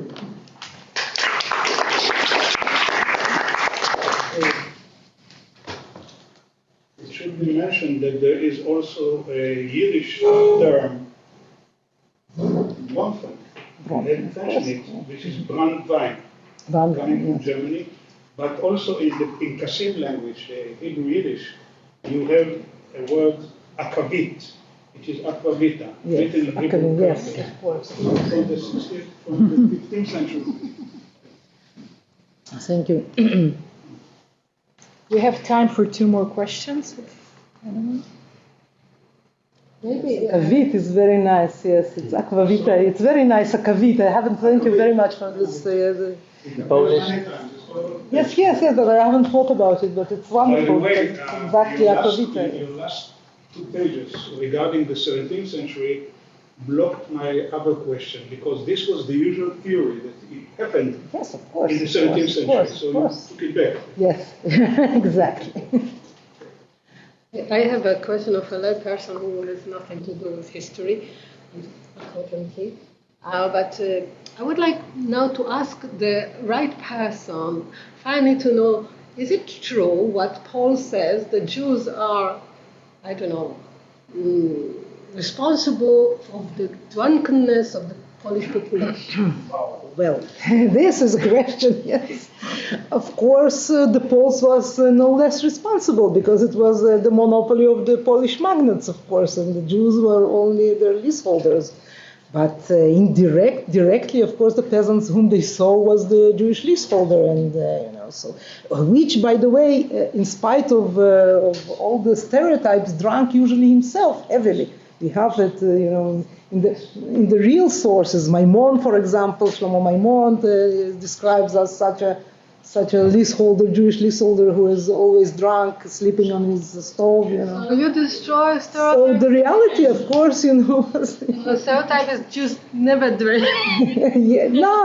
So Jews drank, and This was a very popular question in late 18th century Poland, around the 4 years same, and then it went over to the Russian reforms under Alexander I, the issue that the Jewish people are intoxicating, the people. It was all over the place and became also part of the political discourse of 19th century, well into late 19th, early 20th century Russian and Polish anti-Semitism. So this is something that was read back into the past with ignoring the historical facts. Thank you. Yes, Thomas. 2 questions. One is very simple. Where would the peasants take money from to buy vodka? Where? Where they would take money to buy vodka, so much vodka, especially in Ukraine. It was the best. Really feudal system. And the other thing is, do you see, because to produce vodka you need to have the quite elaborated equipment. So who produced this equipment? Do you see any correlation? Maybe it's kind of a, let's say, for this area, upper human human capital. So do you see that those craftsmen responsible for production of those tools are also concentrated in the area of Ukraine, or this equipment will be produced anywhere? Well, first question, where did they take the money? This was a real problem. We know it from the sources, yes, and many times they didn't pay with money, but with production, the wheat, for example, yes, that they grow in the end of the season and so on, and all were waiting for them to, or they were selling their cows, or so things like that. We have many problems like that in the sources, yes. So this was, yes, it was a problem. The Jew was, and the Jewish innkeeper also took this payments not in money and transferred it into money, because these Jews were also intermediates between the Jewish shtetl, the Jewish city, and the other Jewish merchants. They were fulfilling the duty of a merchant. They weren't only leaseholders. It's not the modern area where you have professionalization. In some area you are a leaseholder, you are a merchant, they were doing many things at the same time. And one of them was selling the products that were given to them by the peasants instead of their debts to the Jew who came from the city to sell in the city and so on. It was a system, a whole system. Now about your second question, unfortunately I can't answer it because we don't have enough information in the sources. I would very much, I took the information, this kind of information is usually in inventories. The source to to seek such an information is in inventories. And I looked for many inventories, but we don't have many from the 15th century, for one, only for later periods. And in later periods, I am showing some of these things, but in this period, we just don't have enough evidence. Right? I can't conclude where the... It's an interesting question, though. Yeah. Okay, thank you very much. I wish my lecture was next. I'm waiting for you. Yeah.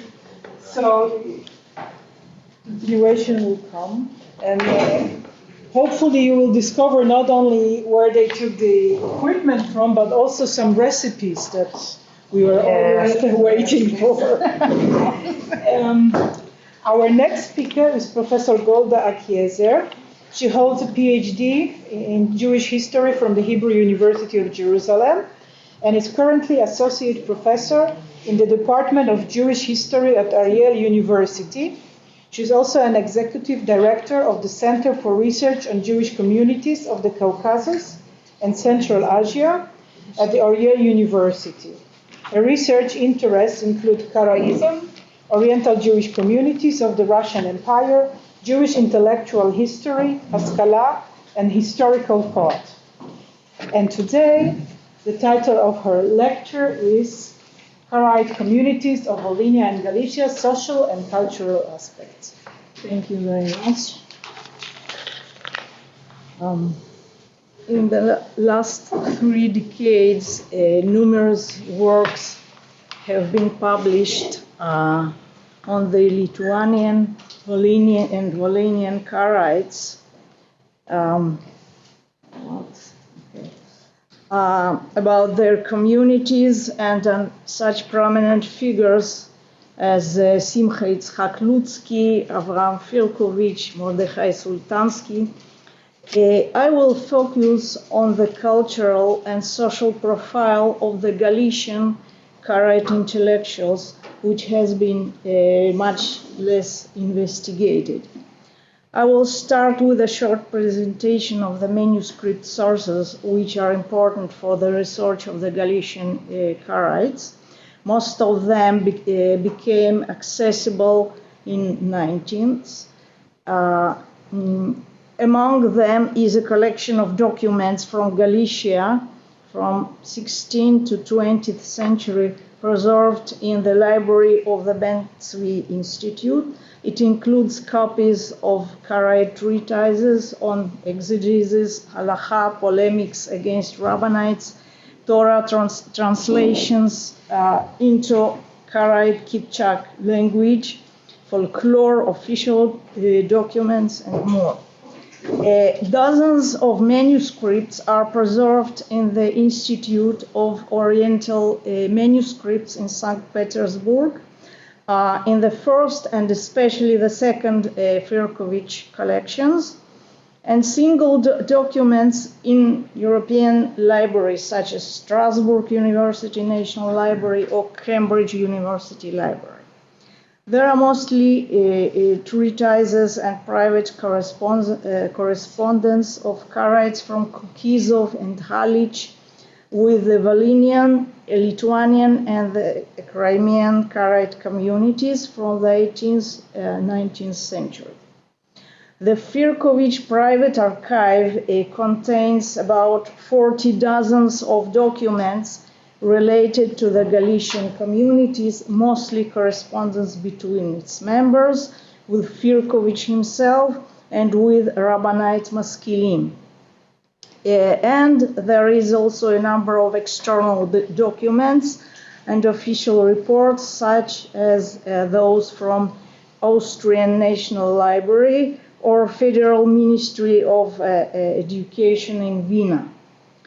I will focus on the Haskalah period after a short cultural historical background. The earliest documents testifying Karaite presence in Eastern Europe are dated from the 15th century and come from Troki, Lithuania, and Lutsk. In Galicia, according to Meir Balaban, The oldest community was in Lvov, and its settlement existed outside the city walls until 1457. The largest Karaite center from this period was in Halich, the ancient capital of the Principality of Ruthenia Galicia, which was annexed to the Kingdom of Poland in 1387. The Karaites of Galicia, as well as the Armenians, spoke Turkic Qipchaq language, and the both communities possibly arrived there in the 14th century, coming from the Golden Horde in the Crimea, where this language was common. Small Karaite communities existed in different periods in little towns such as Kukizov, Busk, Tesmenica, Zalukiv, and their overall size was no more than a few hundred souls. In the mid of the 17th century, there were about 2,000 Karaites in Poland-Lithuania, and after the Austrian annexation of Galicia, the Galician Karaites numbered about 1,250 souls. There was a number of prominent Karaite scholars in Galicia, authors of numerous books on halakha, exegesis, grammar, mathematics, polemics, and more, such as Yosefa Mashbir from Halich from the 17th century, or Mordechai ben Nisan of Kukizov, an author of the book Dod Mordechai, a reply to the questions of Calvinist professor Jacobus Striegland from Leiden University about the distinctions between Karaites and Rabbanites. One of the specific features of the Galician Karaites is that, in spite of their principal rejection of the Rabbanite tradition, they were highly impacted by its customs, such as putting ropes around a cemetery, which were turned into candle wicks that were later used for making memorial candles. They wore talit katan, put mezuzot on the doorposts. In the 19th century, Galician Karaite married women shaved their hair and wore wigs. The turning of Galicia into a province of the Habsburg Empire led to dramatic changes also in the Karaite communities. Their relations with the new authorities developed in a more successful way than in case of Rabbanite Jews. Comparing the large Ashkenazic population, which according to Joseph II was unproductive and in need of fundamental changes,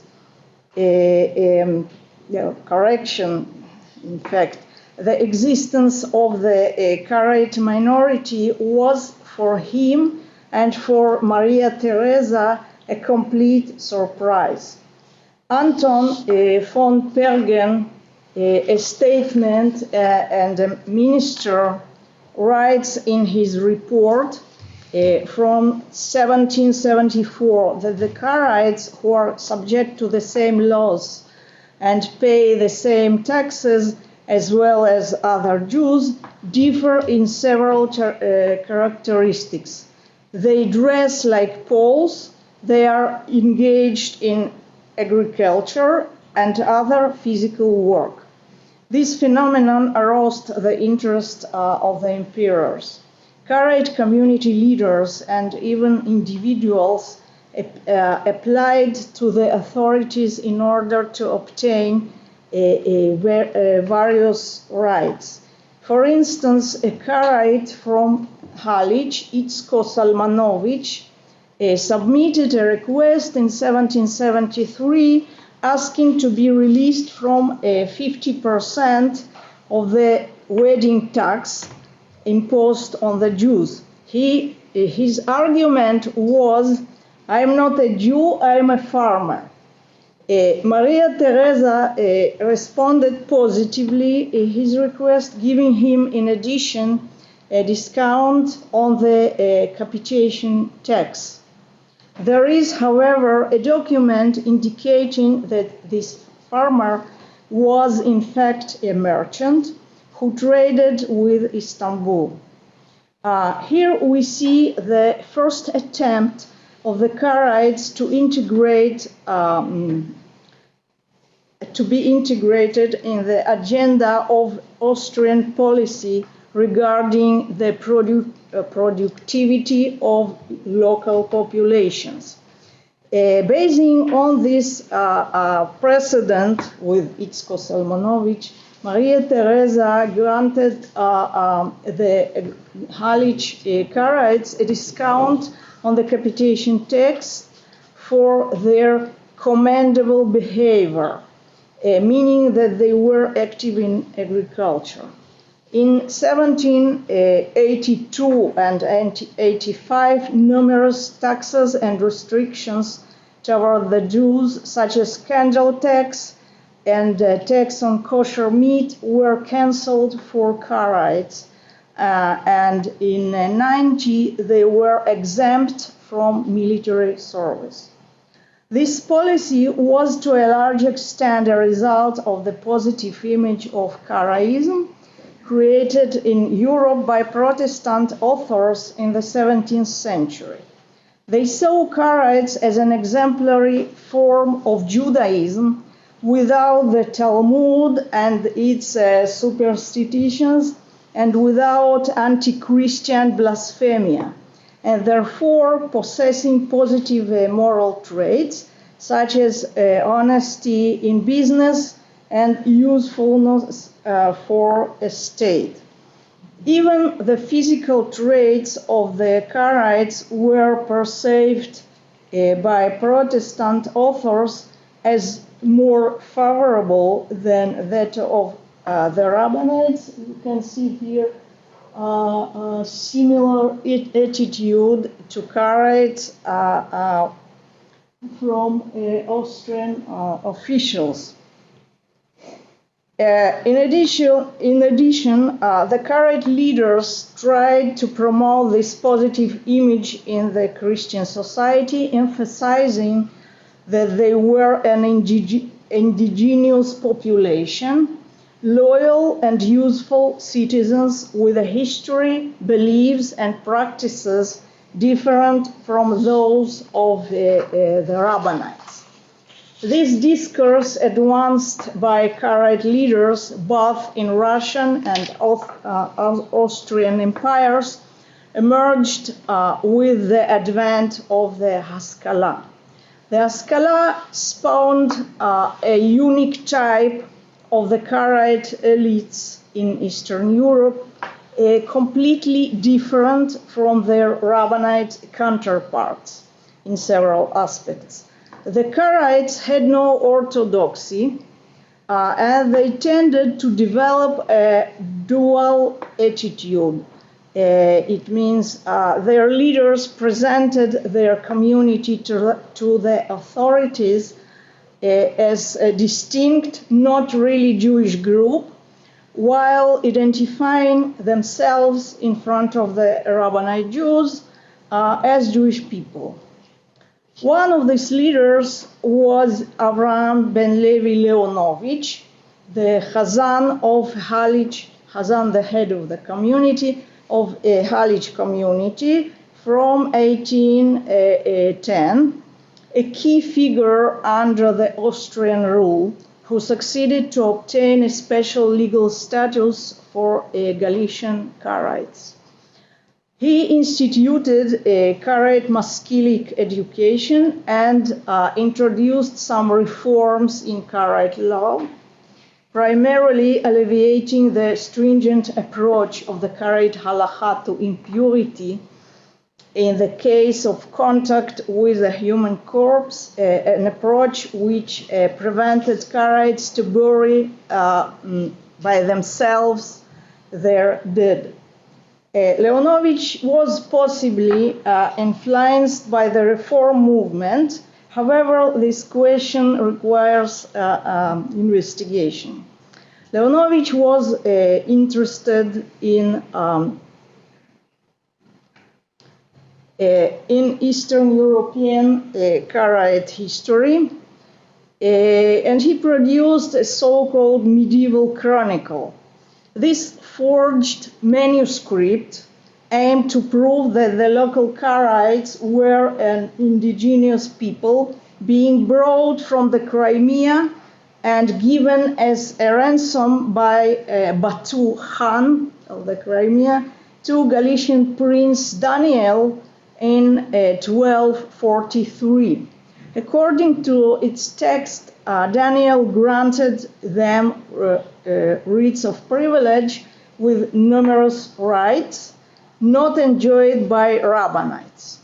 Possibly Leonovich's close ties with Firkovich, as we can see from their correspondence during at least 20 years, inspired him in preparing this manuscript. And in addition, he was indeed inspired by the leaders of the Ruthenian Galician national movement, because the Prince Daniel was their hero, not Polish. Leonovich's son, Yosef, a Karaite maskil, who became Chazan after his father's death, conducted a long correspondence in 60s, published in Kochvei Yitzchak, with his friend, Hungarian maskil Yosef Levi. Among other things, they discussed a possible unification between Karaites and Rabbanites. Some words about publishing activity of the Galician Karaites. Leonovich and other Karaite intellectuals who were attracted to the Haskalah collaborated with Rabbanite maskilim in exchanging and selling Karaite and Rabbanite books and periodicals. Leonovich maintained friendships, met personally or corresponded with Daniel Herrnstein of Brody, Nachman Krochmal, Shmuel David Luzzatto, Yitzhak Reggio, Avram Geiger, and others. Leonovich received books and a number of issues of Kochvei Yitzchak from the maskil of Tarnopol, Moshe Tannenboim. The following passage from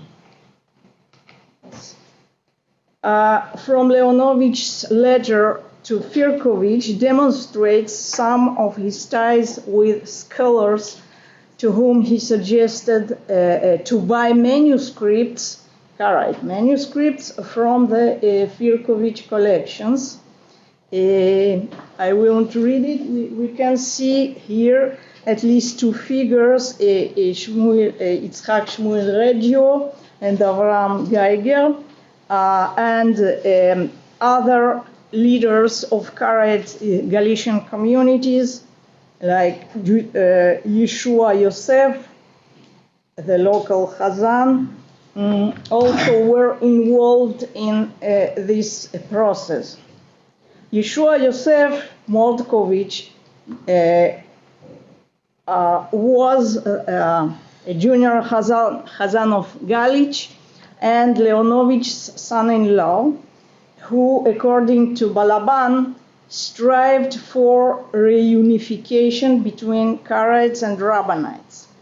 Yeshua was involved in the search of Rabbanite publishing house that would be ready to print Karaite books for Halich community. We learn on this in a letter written in the early 20s by Nisan ben Mordechai to his brother David ben Mordechai Chazan of Kukizov. Nisan writes that they have found printers in Lvov who are ready to publish 3 Karaite books without naming their titles, and he is trying to raise money for this purpose. We also find a letter from 22 of David ben Mordechai, Chazan of Kukizov, to the head of the Crimean communities, Simcha Babovich, in which he asks to donate money for printing Karaite books in Lvov. David sent the same request to the Crimean communities in Chufut Kale, Feodosia, Yevpatoria, Perekop, and also in Odessa. Leonovich provided to Geiger via Shmuel Leib Goldenberg of Tarnopol, the future founder of Keren Chemed, in 1833, he became a founder. The manuscript of Michtav Achuz with the question of 17th century Karaite Zerach ben Natan to Yashar Mikandia of Kandia, Yosef Dilmedigo, and Geiger published these manuscripts under the title Meloch Hofnaim. In 1830, 3 classic Karaite works, Dod Mordechai, Or Tzadikim, and Kitzur Inyan Ashchita, were printed in Vienna in a single volume by Anton Elder von Schmidt, being edited by Shlomo Zalman Stern of Rechnitz in Hungary. Possibly these were the 3 books which Nisan ben Mordechai tried to publish in Lvov, but didn't succeed. Leonovich agreed with Goldenberg on further publication of Karaite books, and also Shir, Shlomo Rapoport, expressed his support to this project. Leonovich provided 6 Karaite manuscripts to Goldenberg, who sent them to censorship in Vienna. However, the books remained unprinted. The Karaites blamed Goldenberg that he took these books and sold them to Schmidt. As we know, Schmidt donated these books to the Imperial Library of Vienna. Although Goldenberg continued to correspond with Karaites, this project wasn't fulfilled as Yevpatorian Karaites in the Crimea reopened their own printing house in 1834. This project was initiated and maintained by Firkovich and some Karaite intellectuals from Volhynia and Galicia, who had relocated to the Crimea.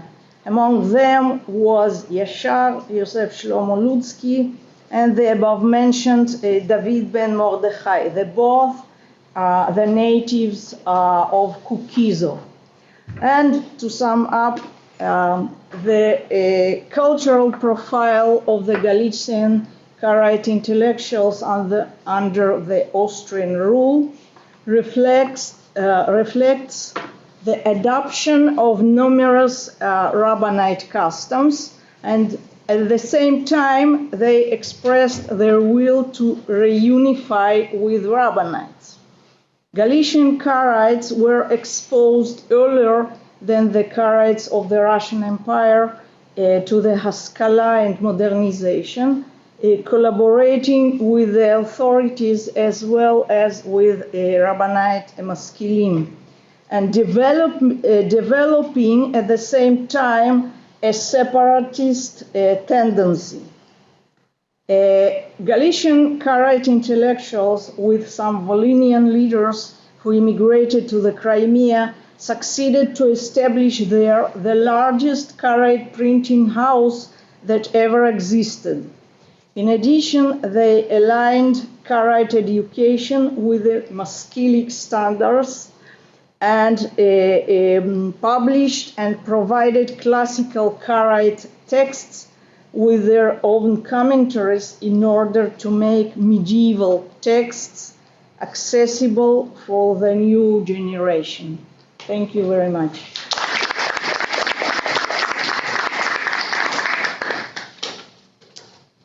Any questions?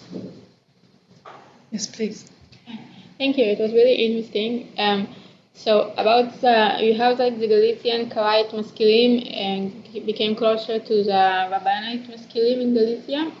So it was a temporary thing because of the novelty of Haskalah, or because the Karaite were already more modernized and more recognized by the state, that it wasn't developed further, and the communities became separate even in this elite intellectual circle. The Karaites, I think Karaite leaders, both in Austria and in Russia, they were interested in changes. Therefore, they applied to Rabbanite Maskilim to learn what is Haskalah and how can they make these changes in their traditional society. I think this was the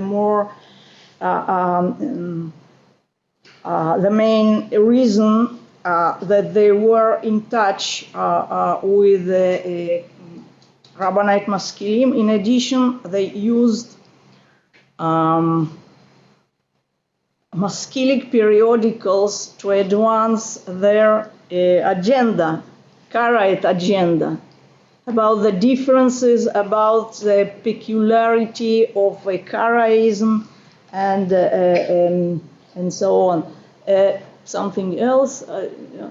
No, I just wondered, so it was a temporary thing, that's a combination of factors that allow this kind of cooperation that didn't last. I think that this roman between Karaite Maskilim and Rabbanite Maskilim lasted about 50 years, and this really was temporary because the two groups had different purposes.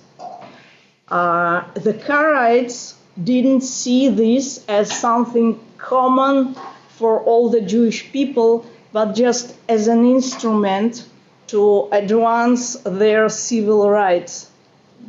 Okay?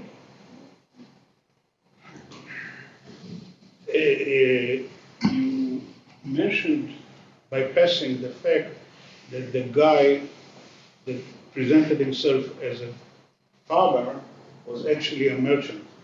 And actually you alluded to something that is much more important than other things, with this image of the Karaites as more progressive, more close to Christians, because this has to do with the image of the Karaim, not about real life of the Karaim. Yes. And it's related to your question, because actually when Maskilim got closer to the Karaites, they understood what Golda just said, that they have different agendas and they are not so ideal. The way it shouldn't be mentioned that actually the Protestant image of the positive Protestant image of the Karaites found its way into Polish literature, for example, into Polish culture, yes. And it penetrated the Maskilim's mind. The Jewish people took the positive image of the Karaites, which was not so like this in the traditional Jewish society, and they read into the Karaites model Maskilim. That was the thing. And when after 50, 60, 70 years it didn't work well, actually it separated. It happened also in Russia. Yes, I would say that it penetrated also in Russian literature, including Russian Oriental studies.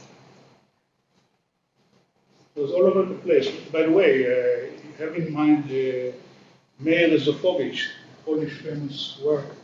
It's a typical example. It is a kind of ideal Jew, which is a Karaite. Okay. Maria? Just to add, because of the good relations with the Galician Karaites with the Rabbanites, they were the only East European Karaite group that made Aliyah in the 20s from Halic, unlike, for example, the Polish Karaites that cut any relation with the Jewish group. Okay, thank you all very much. Thanks to all of the speakers. And we've made quite a journey and deserve a coffee break. Can we still have half an hour? Okay, half an hour.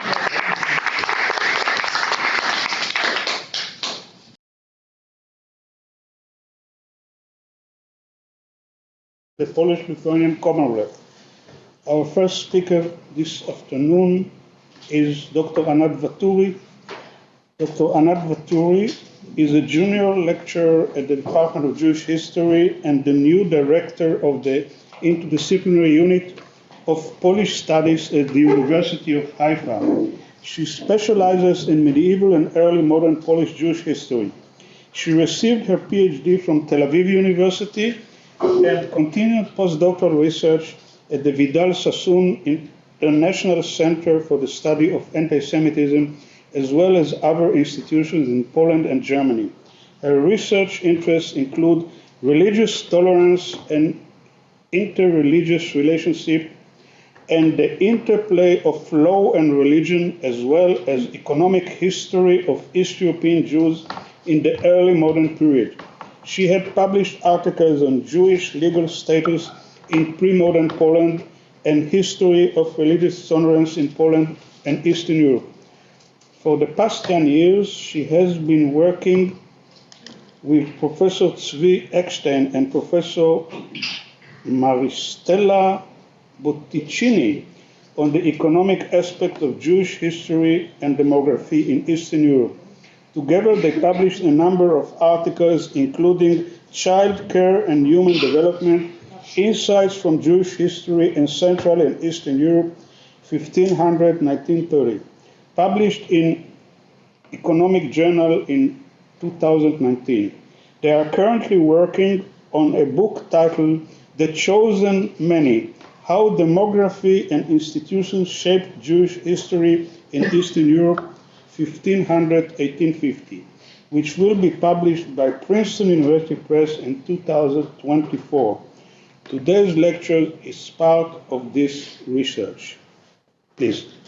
Thank you. Thank you so much.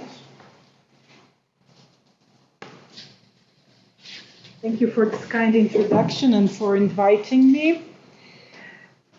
And I would like to bring you back to the lecture by Judith Kalik. So this is like kind of an other perspective on the same area. And let's start.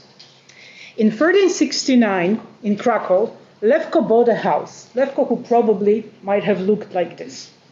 On the corner of Vistula Street, right across the bishop's big house. Levko owned two other houses on Santa Anna Street. This is Santa Anna Street.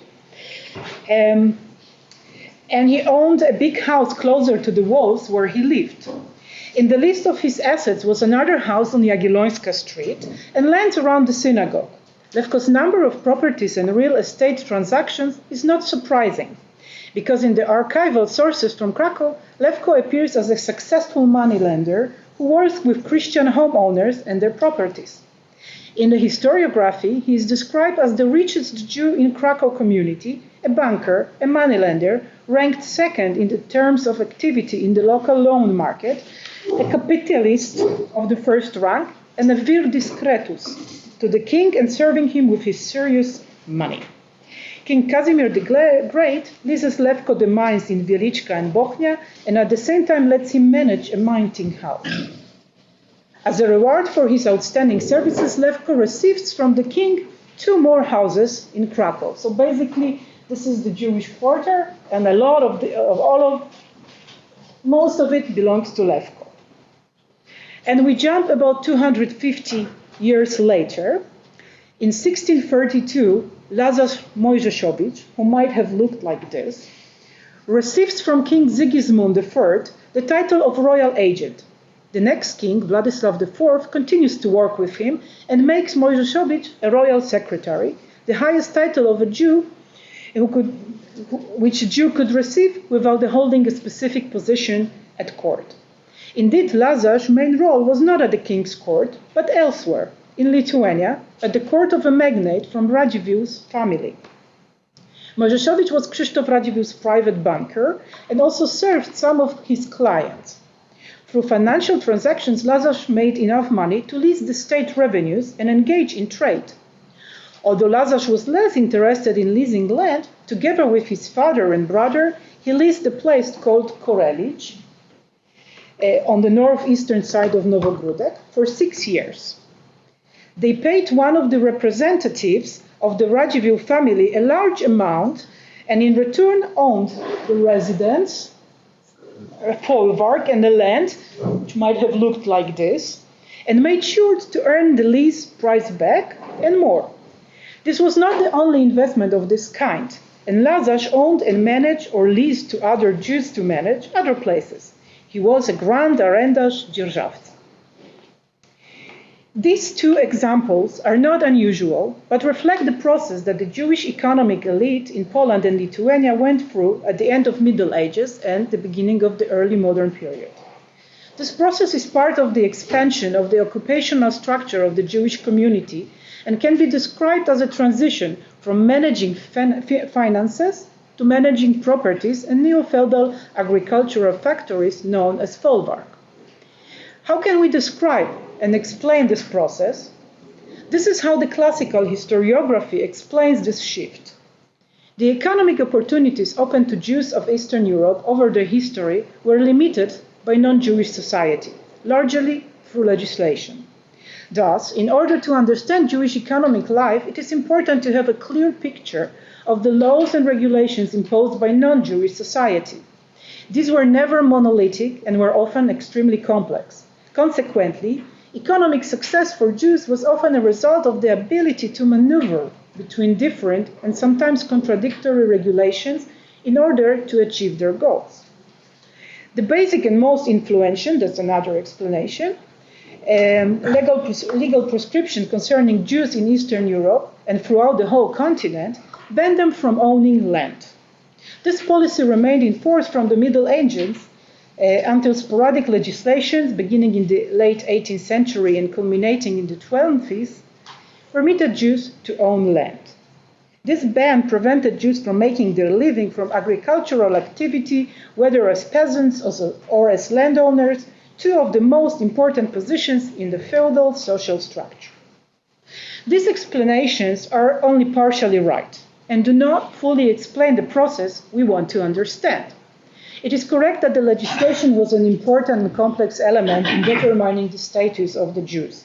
However, the implication that the key element that determined the economic and professional development of the Jews were the economic limitations imposed on the Jews by the host society with the help of legislation is less correct. And what type of legislation are we talking about? Furthermore, the classic narrative unjustly claims that the Jews succeeded because they knew how to maneuver between different regulations. This is not the main skill of the Jews that determine their occupational structure. The third statement about the ban on land ownership is also problematic, especially in regard to its character and time of appearance. In this short lecture, or what's left of it, I will try to show that the changes in Jewish occupational structure resulted not from discriminatory anti-Jewish limitations and legislation, but from the nexus of Jewish human capital and occupational skills and exogenous processes that found their expression in at least three fields: parliamentary legislation, jury law, and financial market. First, the legislation. Jewish property, for many years, it was believed that already the earliest royal privileges granted to the Jews in Poland banned Jewish loans against immovable assets, and thus prevented Jews from coming into possession of land. However, as the studies of the founding fathers of Polish Jewish history proved, this ban, in its known form, was written most likely only at the beginning of the 16th century, as part of the interpolated text of the statutes confirmation by the King Casimir the Great, 1334, that was included in the Codex of Laws by Jan Łaski, which reflected the legislation prevailing at the beginning of the 16th century and not before that. The example of Levko and the privileges by Casimir the Great show that in the 13th and 14th century, and even 15th, Jews were allowed to give loans against immovables, as well as enter into possession of real estate. In the 14th century, the loans secured on real estate generally gave interest of 10 to 20%. Furthermore, a survey of court documents testifies that loan contracts according to which a Jew became an owner or holder of a real estate appeared without any reservation in judicial rulings or register even in the 15th century. So, if we agree that the prohibition of land ownership can be a strong determinant in the occupational choice of the Jewish elite and its move from money lending to property management, we have to look for explanation elsewhere, and not in royal legislation for the Jews. The answer can be found in 3 places. The first 2 being privileges of nobility and parliamentary legislation, such as Sejm constitutions. This is just to show what I see that markers are not I marked some of the laws, but you can't see the yellow marks. But this is just some main developments and changes in property rights in Poland that contributed to development of the property rights system. Here we have some underlined. So both privileges of nobility and parliamentary legislations reveal the process across centuries in which nobility acquired monopoly on all means of production, including land and later human resources, to work the land. It is in the Piotrków Sejm Constitution of 1496, as Judith has already mentioned, where we find a general rule forbidding land ownership to all non-nobles, meaning also to the Jews. This process, as well as the law itself, is not directed towards the Jews, and should be viewed as one of the exogenous engines behind the changes in Jewish occupational structure. The third place where we find the explanation for the discussed change, and which is at the intersection of the general parliamentary legislation and Jewish privileges, is the jury law. By jury law, we should understand a special law for the Jews, the special norms which determine the status in the Christian country, but were embodied in the intentionally non-Jewish legislation, such as, for example, regional statuses or parliamentary constitutions. It is here, in the jury law, that Jewish legal status, property rights, residence practices, and occupational structure meet with the evolving property rights system of the so-called noble democracy developing in Poland and later ruling in the Polish-Lithuanian Commonwealth. Among jury law, it is the same constitution of 1539, which includes the rule called qui nobiles. According to this law, noble town owners obtain full jurisdiction over Jewish inhabitants of their estates and all profits brought by Jews. It was a type of patrimonial jurisdiction in which Jews were granted extensive privileges as new settlers or leaseholders who bring economic initiative and new settlers. As Antony Polonsky wrote, this was the origin of the peculiar marriage of convenience between the Jews and the nobility.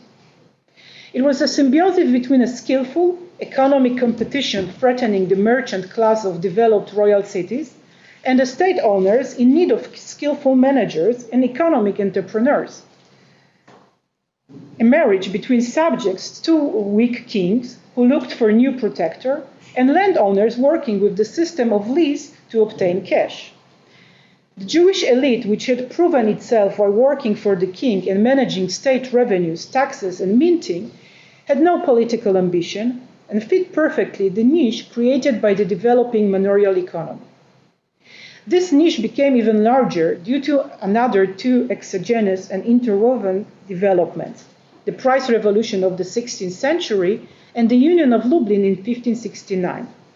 The price revolution caused a rapid rise in agricultural commodity values in the West, which in turn led to a dramatic expansion of noble-owned lands an increase in the powers of landlords over the rural population of the Eastern European lands. With the growth of the demand for grain, the landowners expanded their previously modest familiar manor farms into large-scale domanial economies designed to produce surpluses for sale on the urban markets of Western Europe. This type of seigneurialism prompted landlords to acquire new lands in the frame of the union with Lithuania and demand from their peasant subjects not only rents in cash and kind, but above all, labor services, which were essential to the very functioning of these demesne farms. The colonization of the fertile agricultural but less populated and less urbanized territories of today's Ukraine required human resources of many kinds. While local Ruthenian element could help establish new settlements, they had no skills or wealth necessary to manage properties and estates. According to Mikołaj Sołtysek, with the development of the so-called second serfdom, serfs had relatively few incentives or opportunities to invest in the kind of basic education which would have enabled them to understand the numeracy concept necessary to manage properties. Simultaneously, Jews, tested already on the Polish ground, possessed the components of human capital which help manage finances and allow an individual to make decisions about the timing of activities while considering a number of issues, such as the weather, the status of plant and animals, and other similar variables. Jews were the wealthy elite and skilled minority group that could contribute to the management of properties and to the economic development of private market villages and towns. Bernard Weinrib stated that when Jews migrated to Poland, their educational levels and commercial and professional expertise dictated the gravitation to the towns.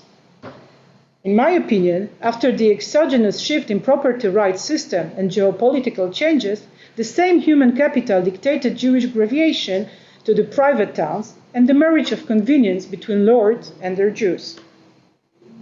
The last but not least piece of the puzzle, which can help us understand why wealthy Jews left the easier field of money lending and moved to property management and lease, is again the price revolution.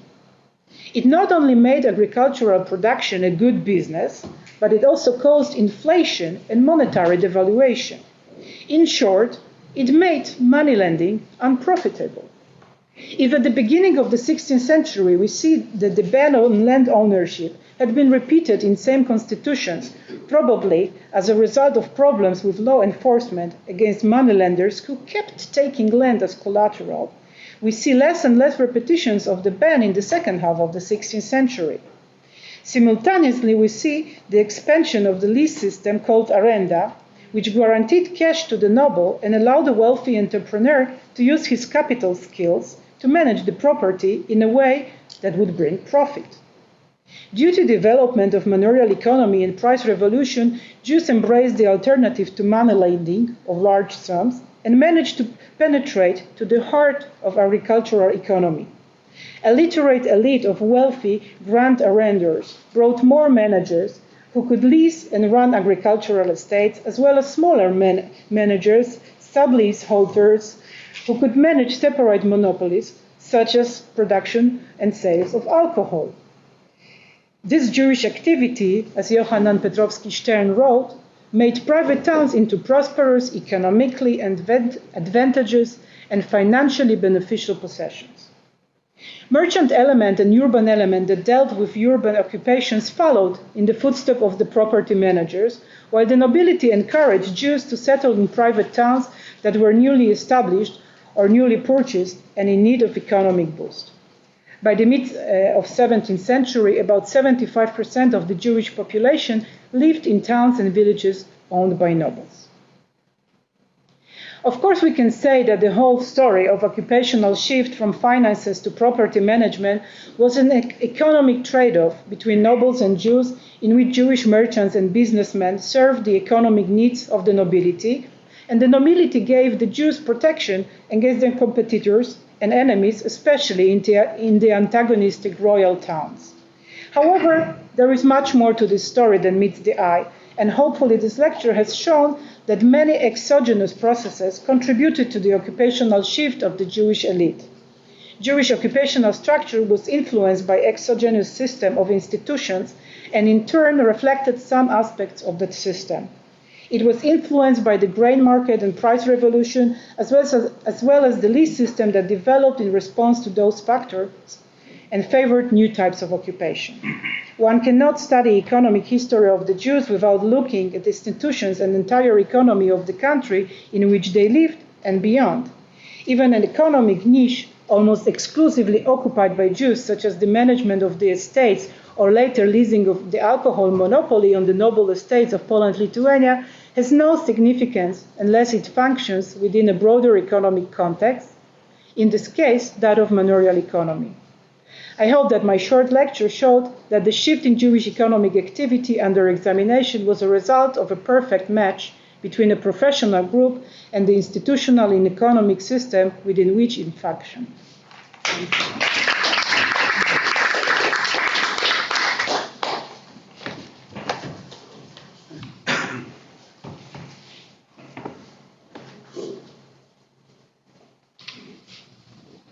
Thank you very much.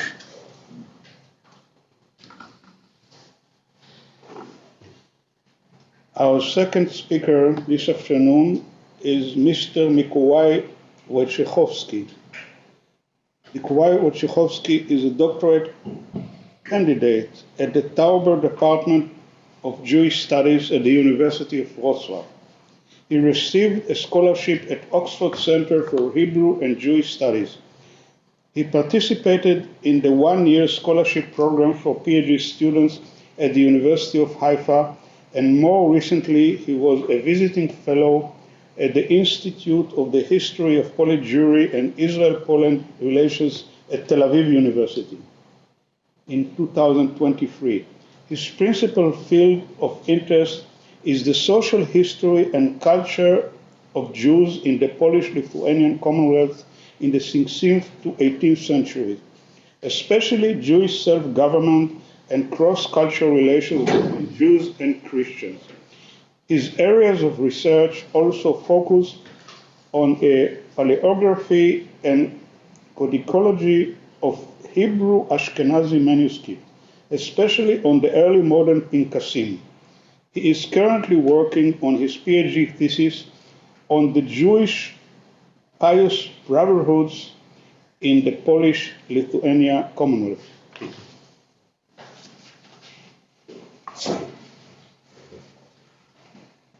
Thank you very much for the introduction. Also the I think so. Yeah.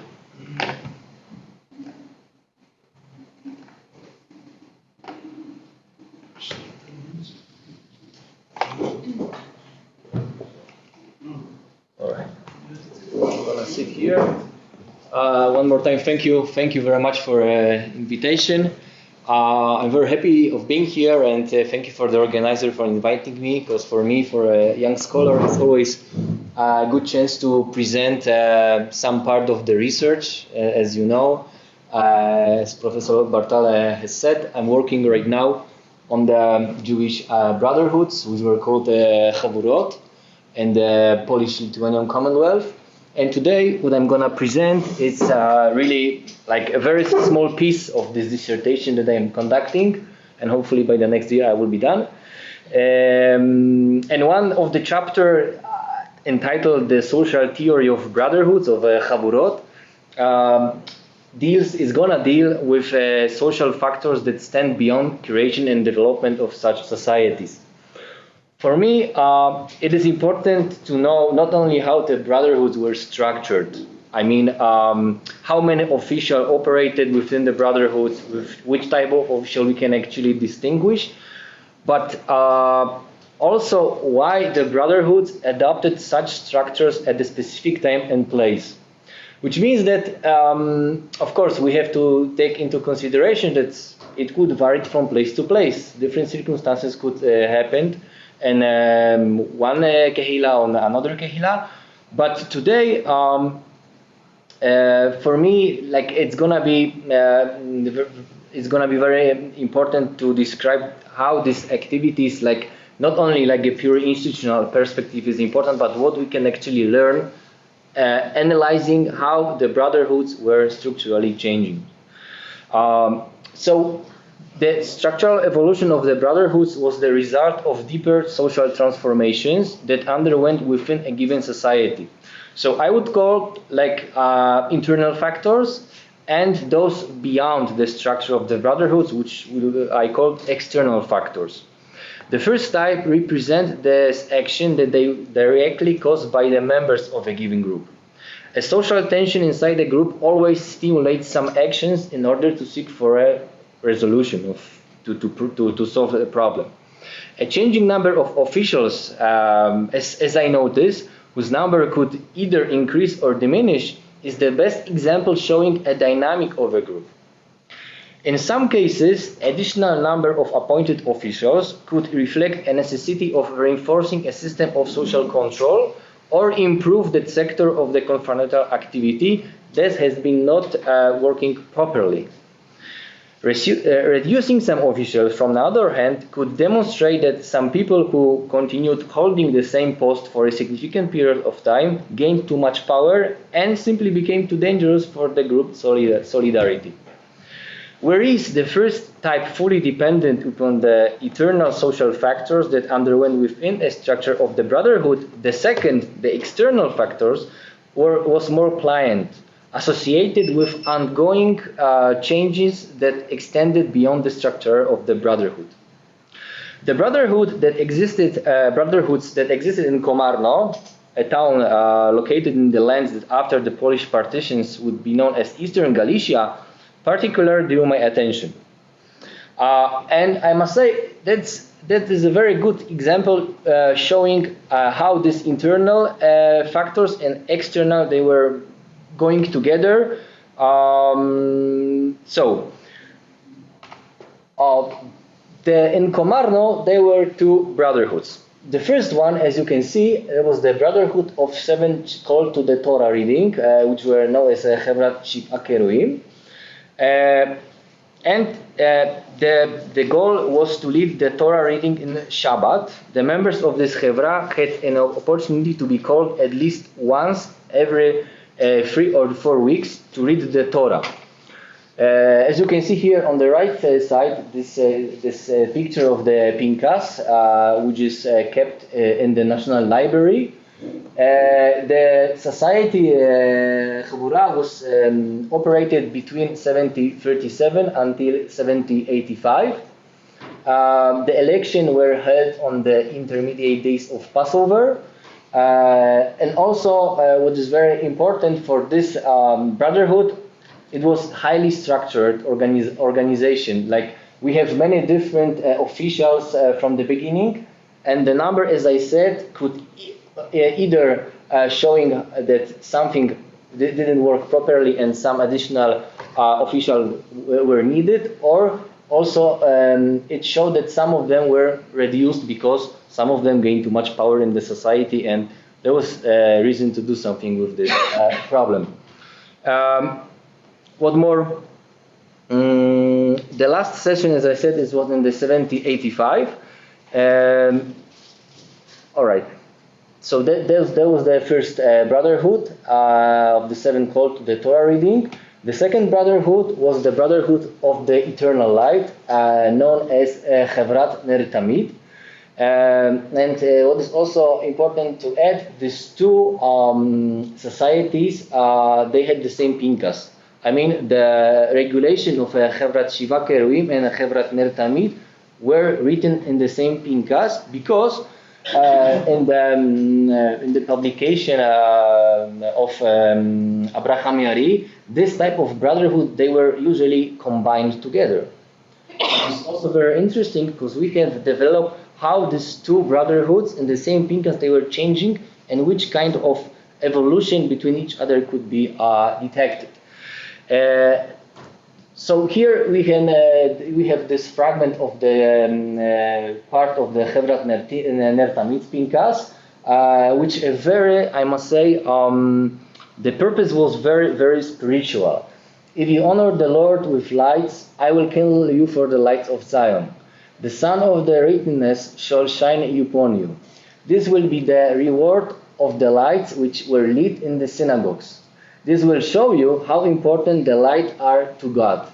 God does not need any light. Yet he told Moshe to be sure to command Aaron concerning the lights in the tabernacle. What is important when we are referring to the origin of this brotherhood, we don't know exactly on which time it was developed. Like the foundation is not explicitly said, because as we read, and I quote, the scribe wrote, "We have decided to renew the old laws which cannot be read. Moreover, many of the original signers have passed away.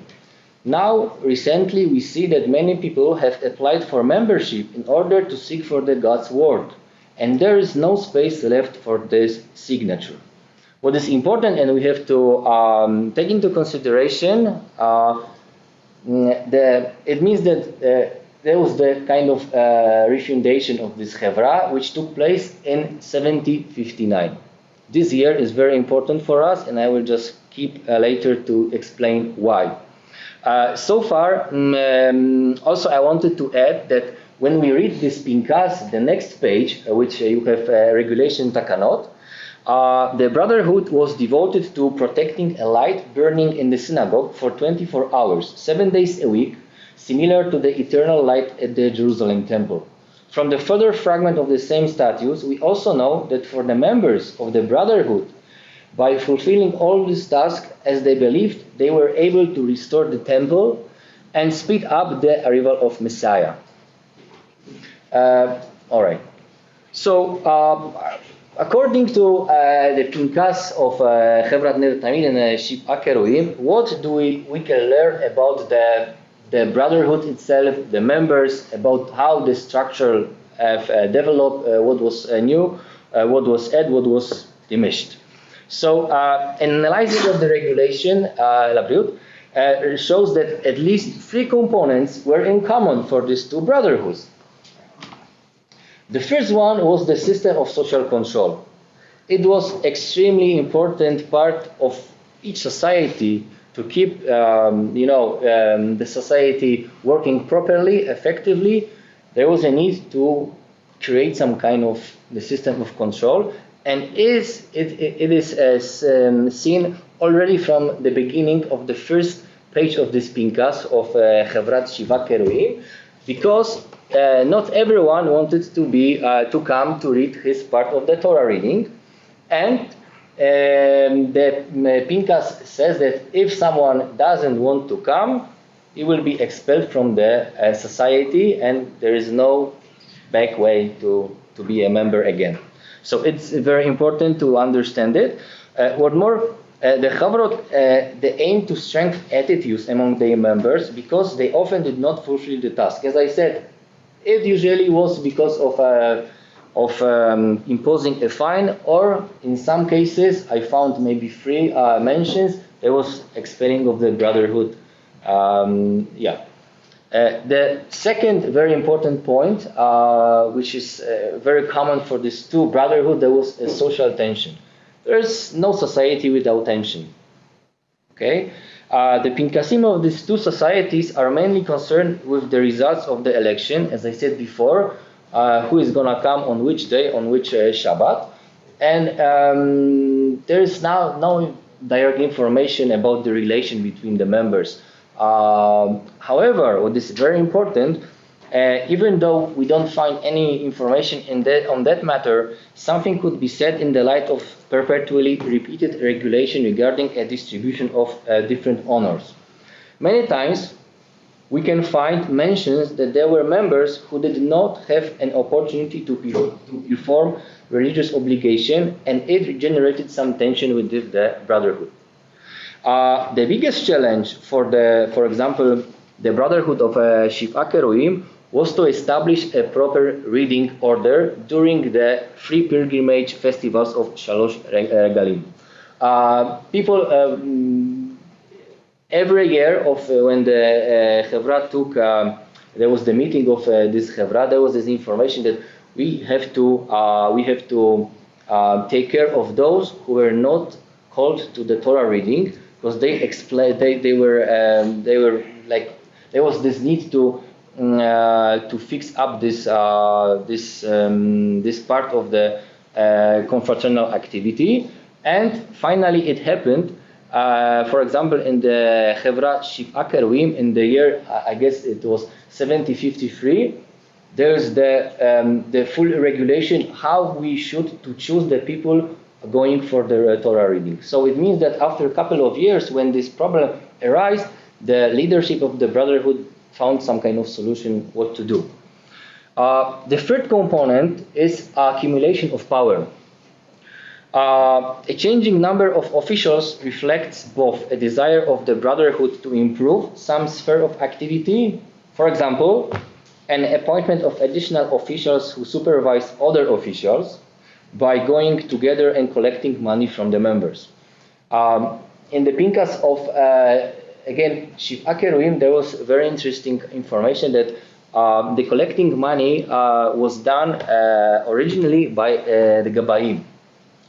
But after a couple of years, there was a huge problem with the money collecting from the members, and the leadership wanted again to solve the problem because the Gabbaim didn't work properly. And what they did, they introduced another official, Ne'emanim, to help Gabbaim in collecting this money together and supervise their activity. And we see that after this additional officials that were added, the Brotherhood was successfully able to collect the money. Most notably, there was also some cases when some officials were reduced.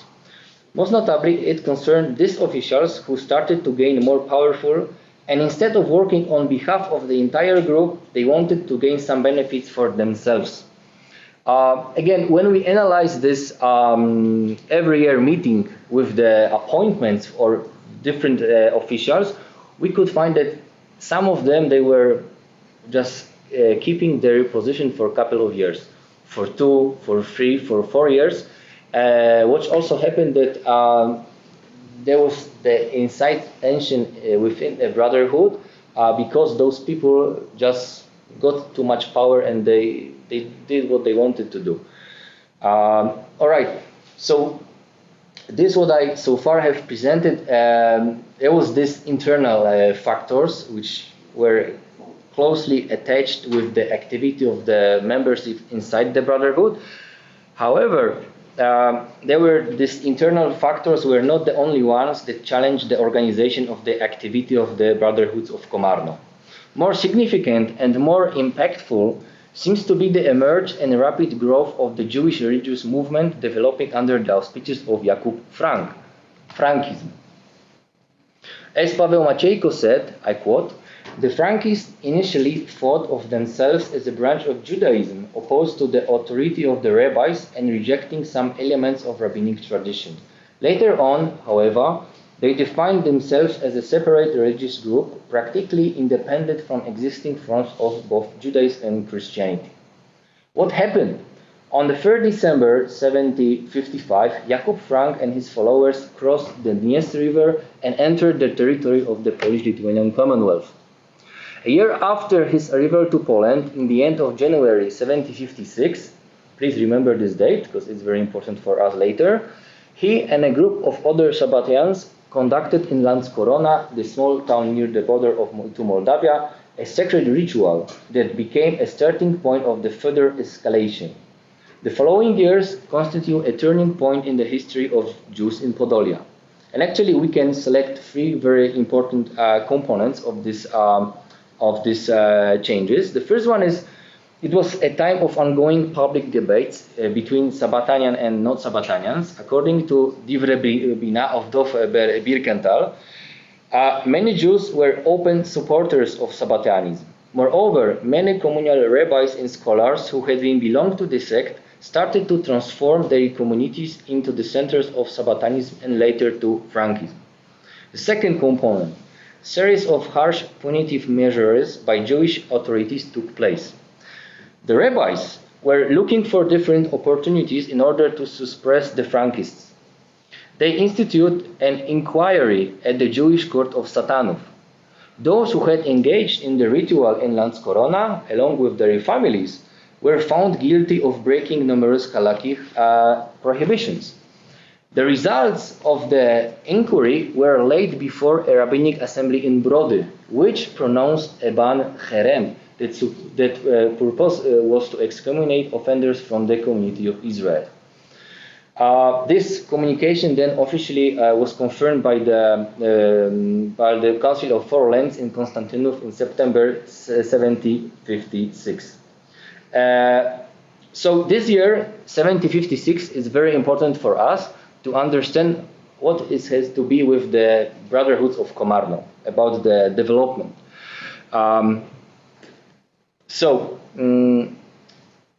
The events, this event surrounding the Frankist campaign did not go unnoticed in the Jewish community of Komarno. There are few beneficial factors that must be taken into consideration to understand this correlation. The first one is a geographical location of Komarno, which is here, as you can see. Here we have Komarno. And Komarno was located at the very center of the events and being surrounded by two towns that were under the control of the Frankist followers. It was Rozdul and Gliniane. Moreover, Komarno was also situated in proximity to Lvov, a place where the most significant events of the Frankist campaign took place. It was the Lvov disputation of 1759, the first one, and the second one was the baptism of Jakub Frank in the same year. The Jewish community of Komarno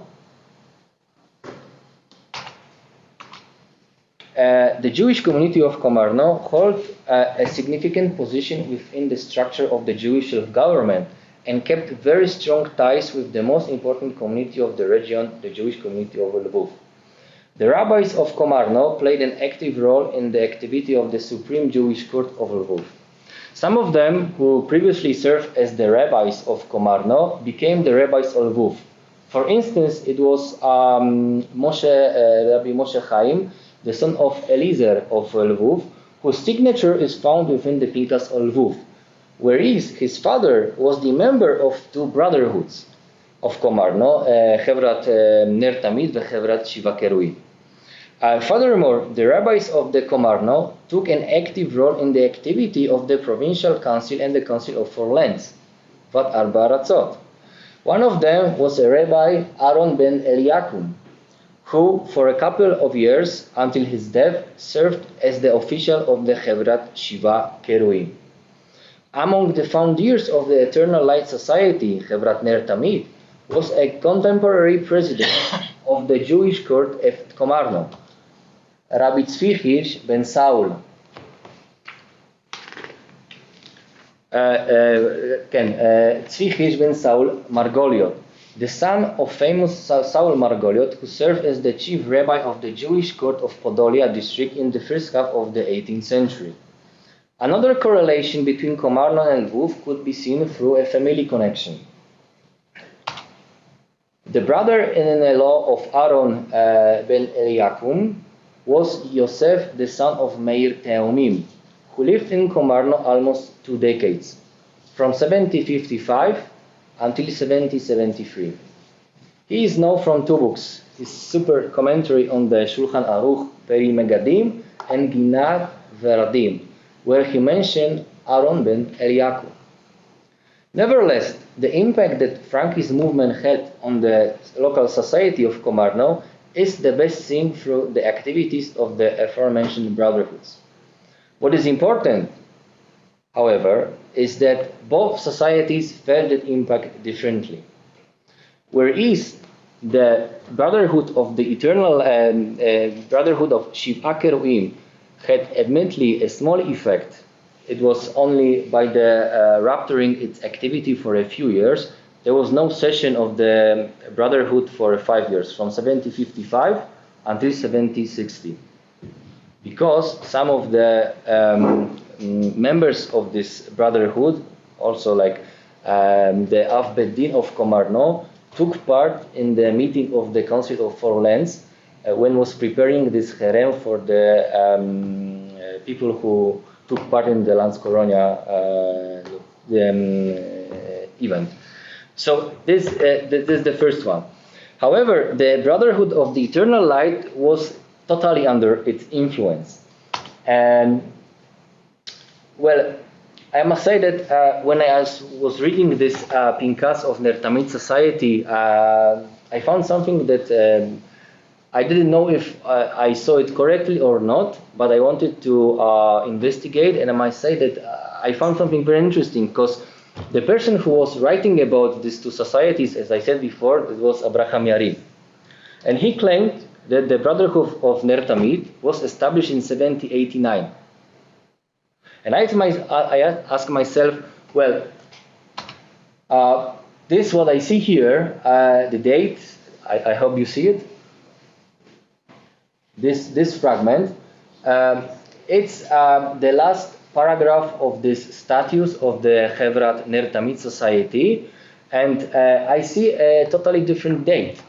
For me, it's 1759, not 1789, as Yari claimed, because here we read Ayom Yom Arishon. We have the date Bekislev Shnat Tav Kuf, and we have here, as you can see, Yud Vav Vdalet Vetet.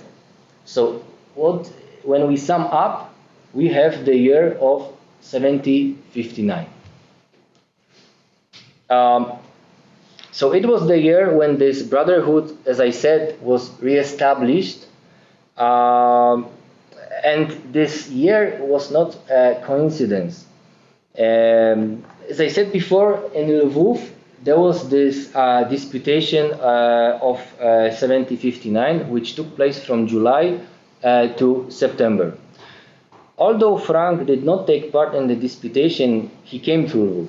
The contra-Talmudist presented 7 points for the debate. And here we have the 7 points, which are very important for us to understand the connection between Chevrat Ner Tamid and the Lvov disputation of 1759.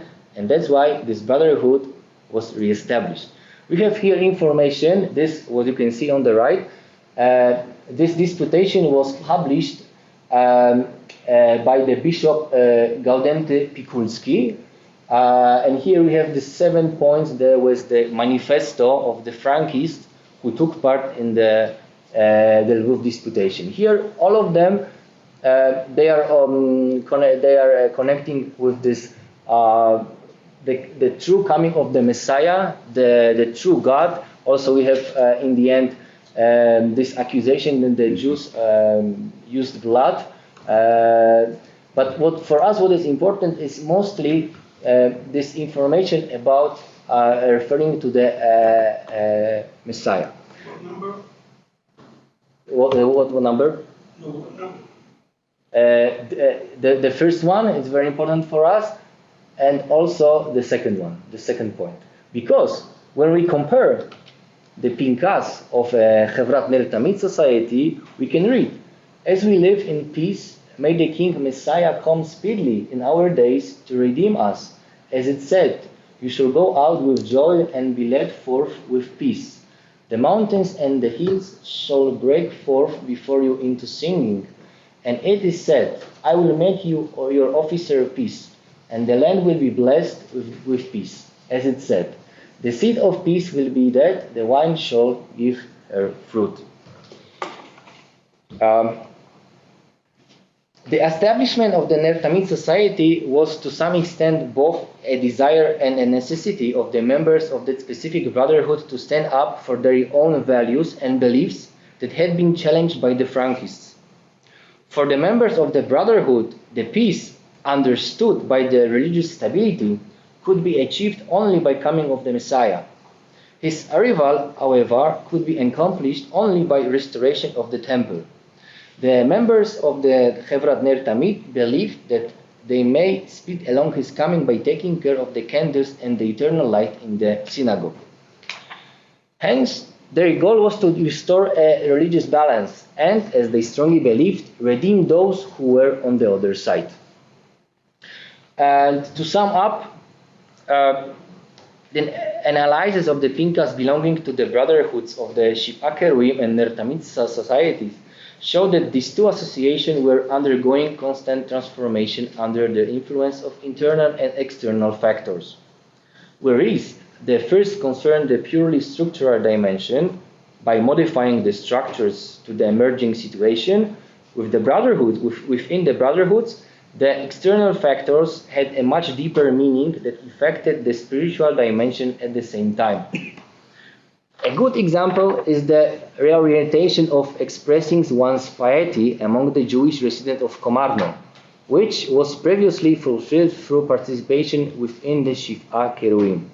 Nevertheless, starting from 1759, these needs changed their direction and began to be realized within the Brotherhood of the Ner Tamid. It would explain the scribes' annotation that many people wanted to join the society, but there was no place in the Pinkas to register them. Moreover, the popularity that the Brotherhood of the Ner Tamid enjoyed was also manifested by the fact that despite a high amount of money that the members of the society had to pay monthly, this did not deter them, as there was the case with the Brotherhood of Qipchaq-speaking, who didn't want to participate anymore. Thank you for your attention.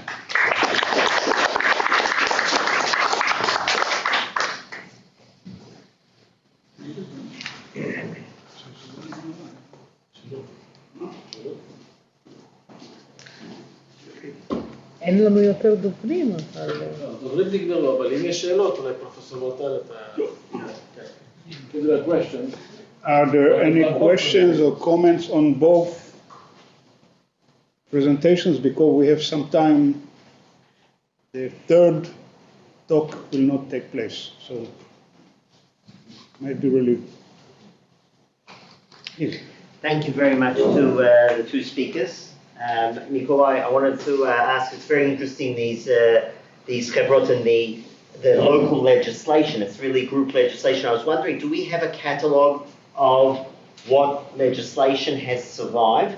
Because that could help us also compare and ask, you mentioned that these two societies in Komarno used the same or similar legislation.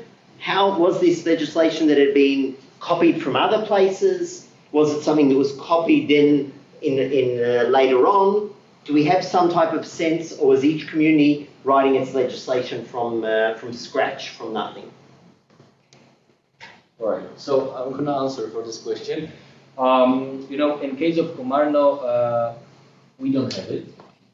However, I have some examples of other brotherhoods. For example, when there was one person, for example, who was the member of, he used to live in one Keilah and came to another Keilah, being a member of the Chevra, he knew how to do it. He saw there was a need to do it, and when he was among the leadership body of the Chevra previously, he wanted to adapt what he knew to new place, and only because of that we know that such things happen. But in Komarno case, what is important, the members of these two societies, they were the same people.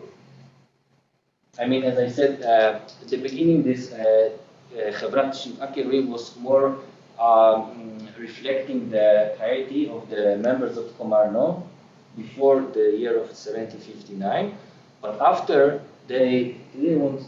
of course, we have still the Pinkas of this society telling us what they did and how they actually operated, but this was not successfully as this was previously.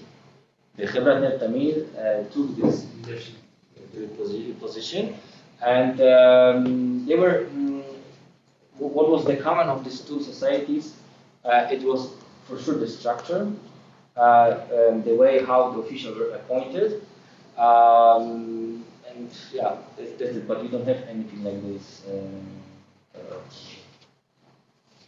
Do we have a list of what survived? Of the big. Across the, not just. Yeah, we do. There is like. I forgot right now there was like the scholar who was writing about the brotherhood of the Lithuania, and there was I forgot his name right now. There was like the list of different societies in different communities. Levitas. Yeah. So the first volume. Yeah, indeed. So, but still. But it's from 1772 on, so it's only from 1772. Okay. So yeah. Your question actually is the major question of all scholars who study Pinkasim. Believe me. Because we still. It's impossible.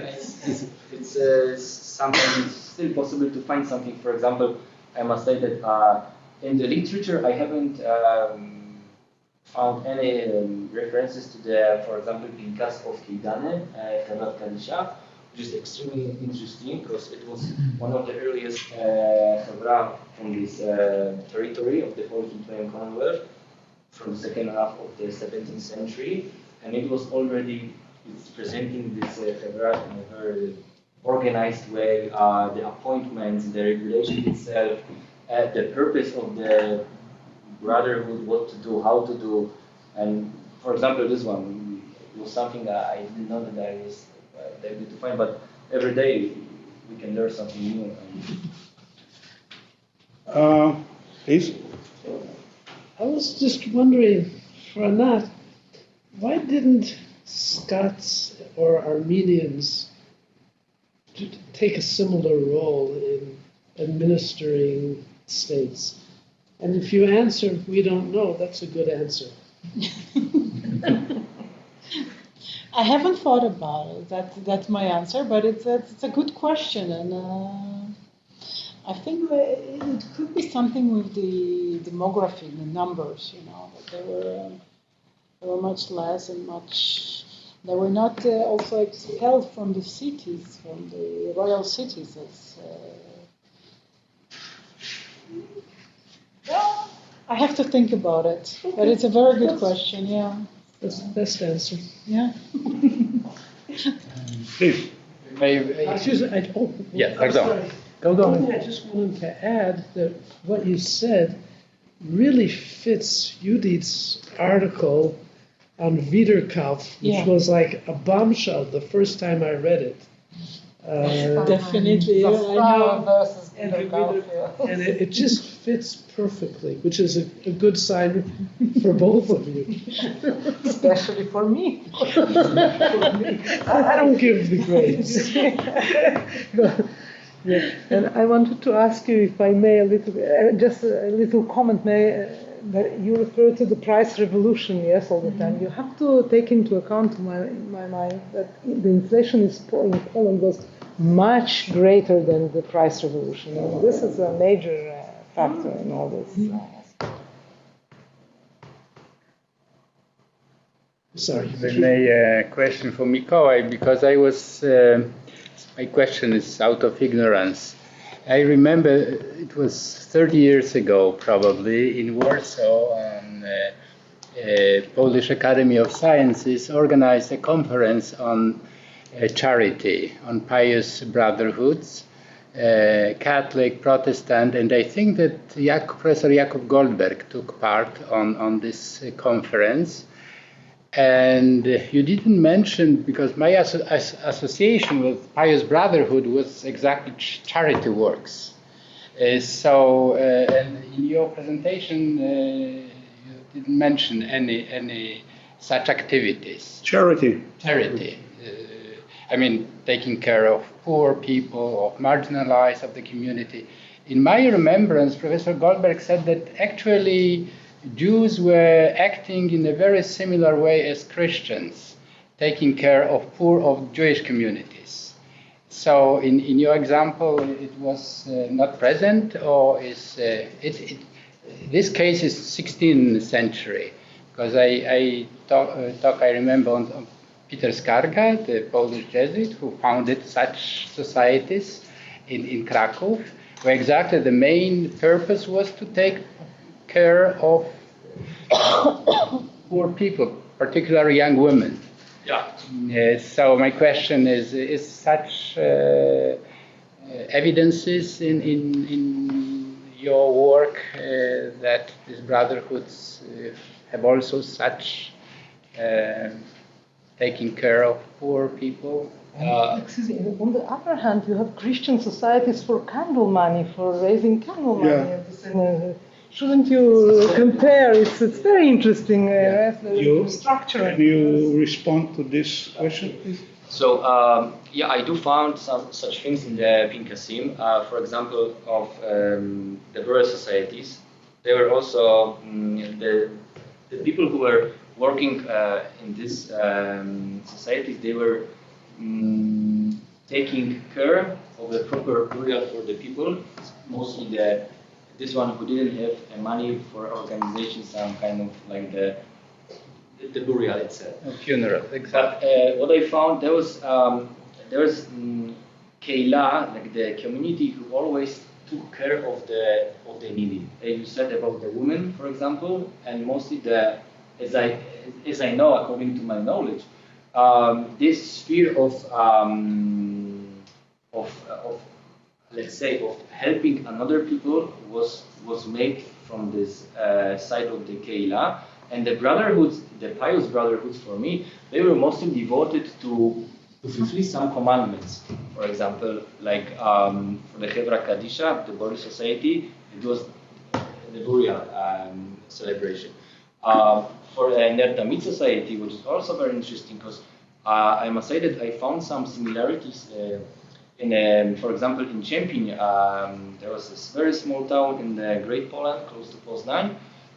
There was the most powerful society was not Chevra Kadisha, but the Tamid society, because in the church of Chempin there was the culture of the tabernacle in the church of the Catholic Church, and there was this very common elements to both societies, how they were actually developing on the same period, which is extremely interesting to compare what was the common, what was something additional.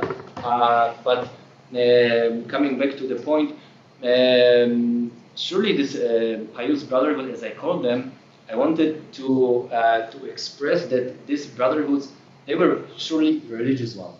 But also, as we know, for example, Chevrat Chayatim, Chevrat Kadish al-Chayatim, there's also this Chevrat.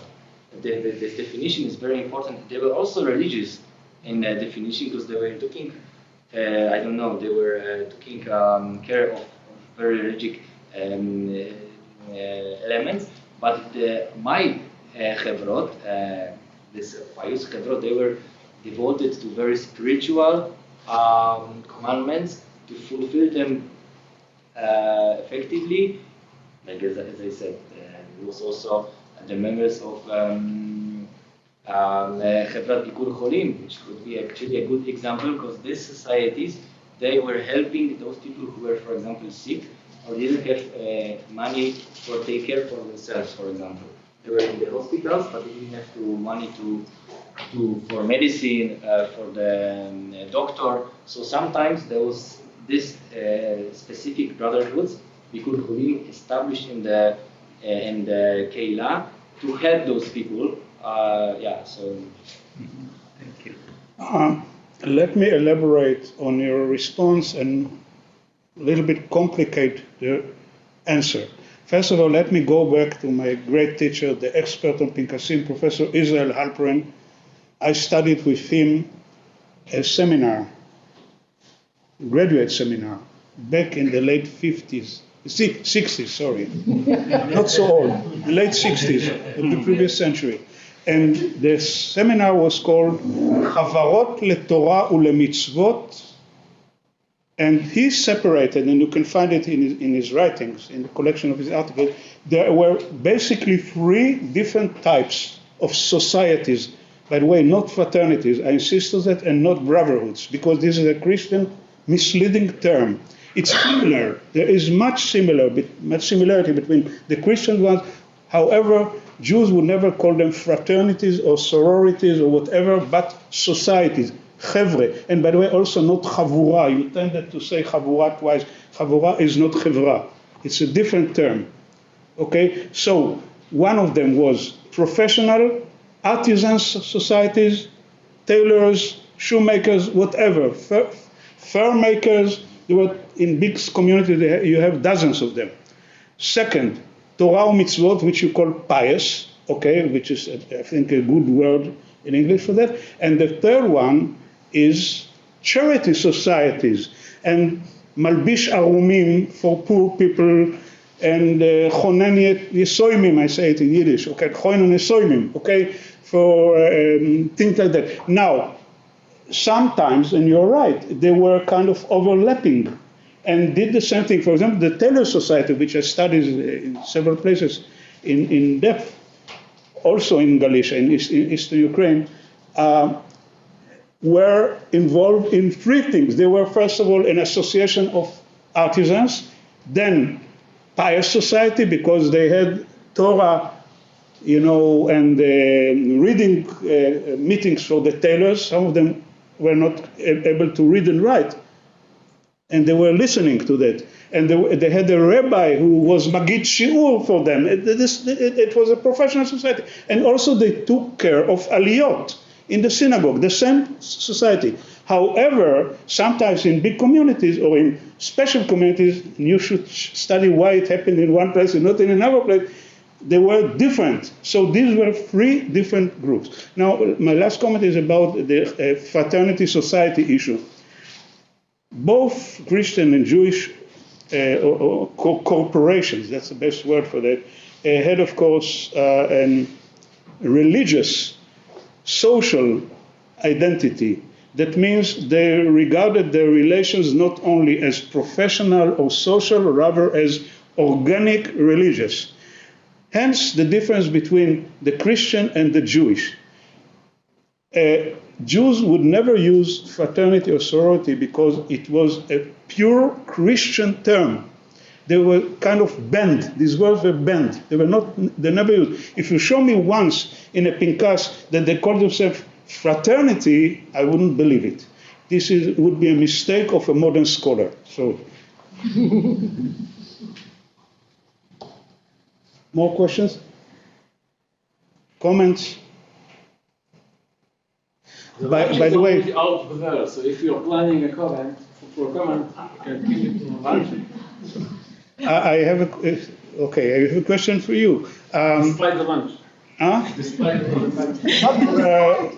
Yeah, in the middle of the third lecture. No, but it has to do with the ideological, political image of Polish Jewish economic activity and its impact on scholarship, because what you did here actually, you alluded also to previous scholarship and explanations, and you suggested all kinds of different readings of the materials, the documents.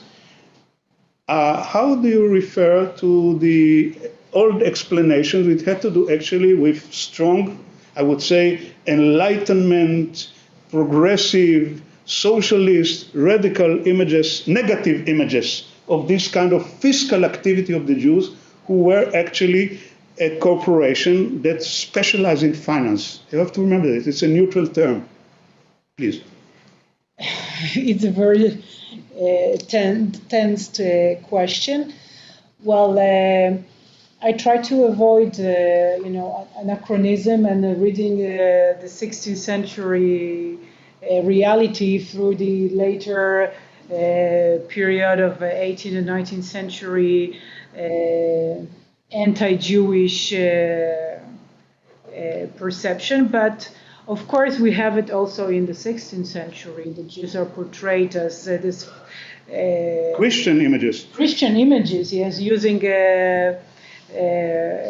especially urban literature, using anti-Jewish images to fight the competition.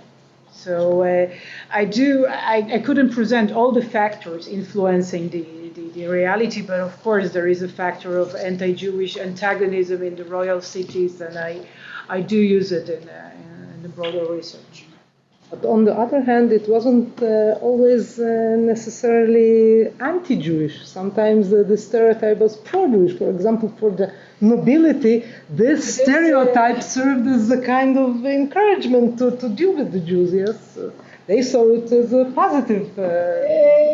Yes, they saw it as beneficial, and they use it despite that also in the noble legislation of the Yetinis, we have some anti-Jewish antagonism as well, but they're very pragmatic when it comes to business. But it has also this kind of apologetic mode in a way, which you can't ignore.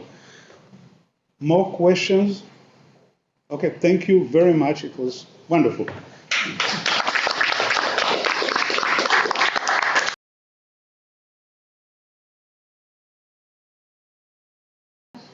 I'm happy that we are moving from a modern period to modern period and to the theme of Jewish education. And we have 4 presentations, so it's going to be long, but I hope very interesting.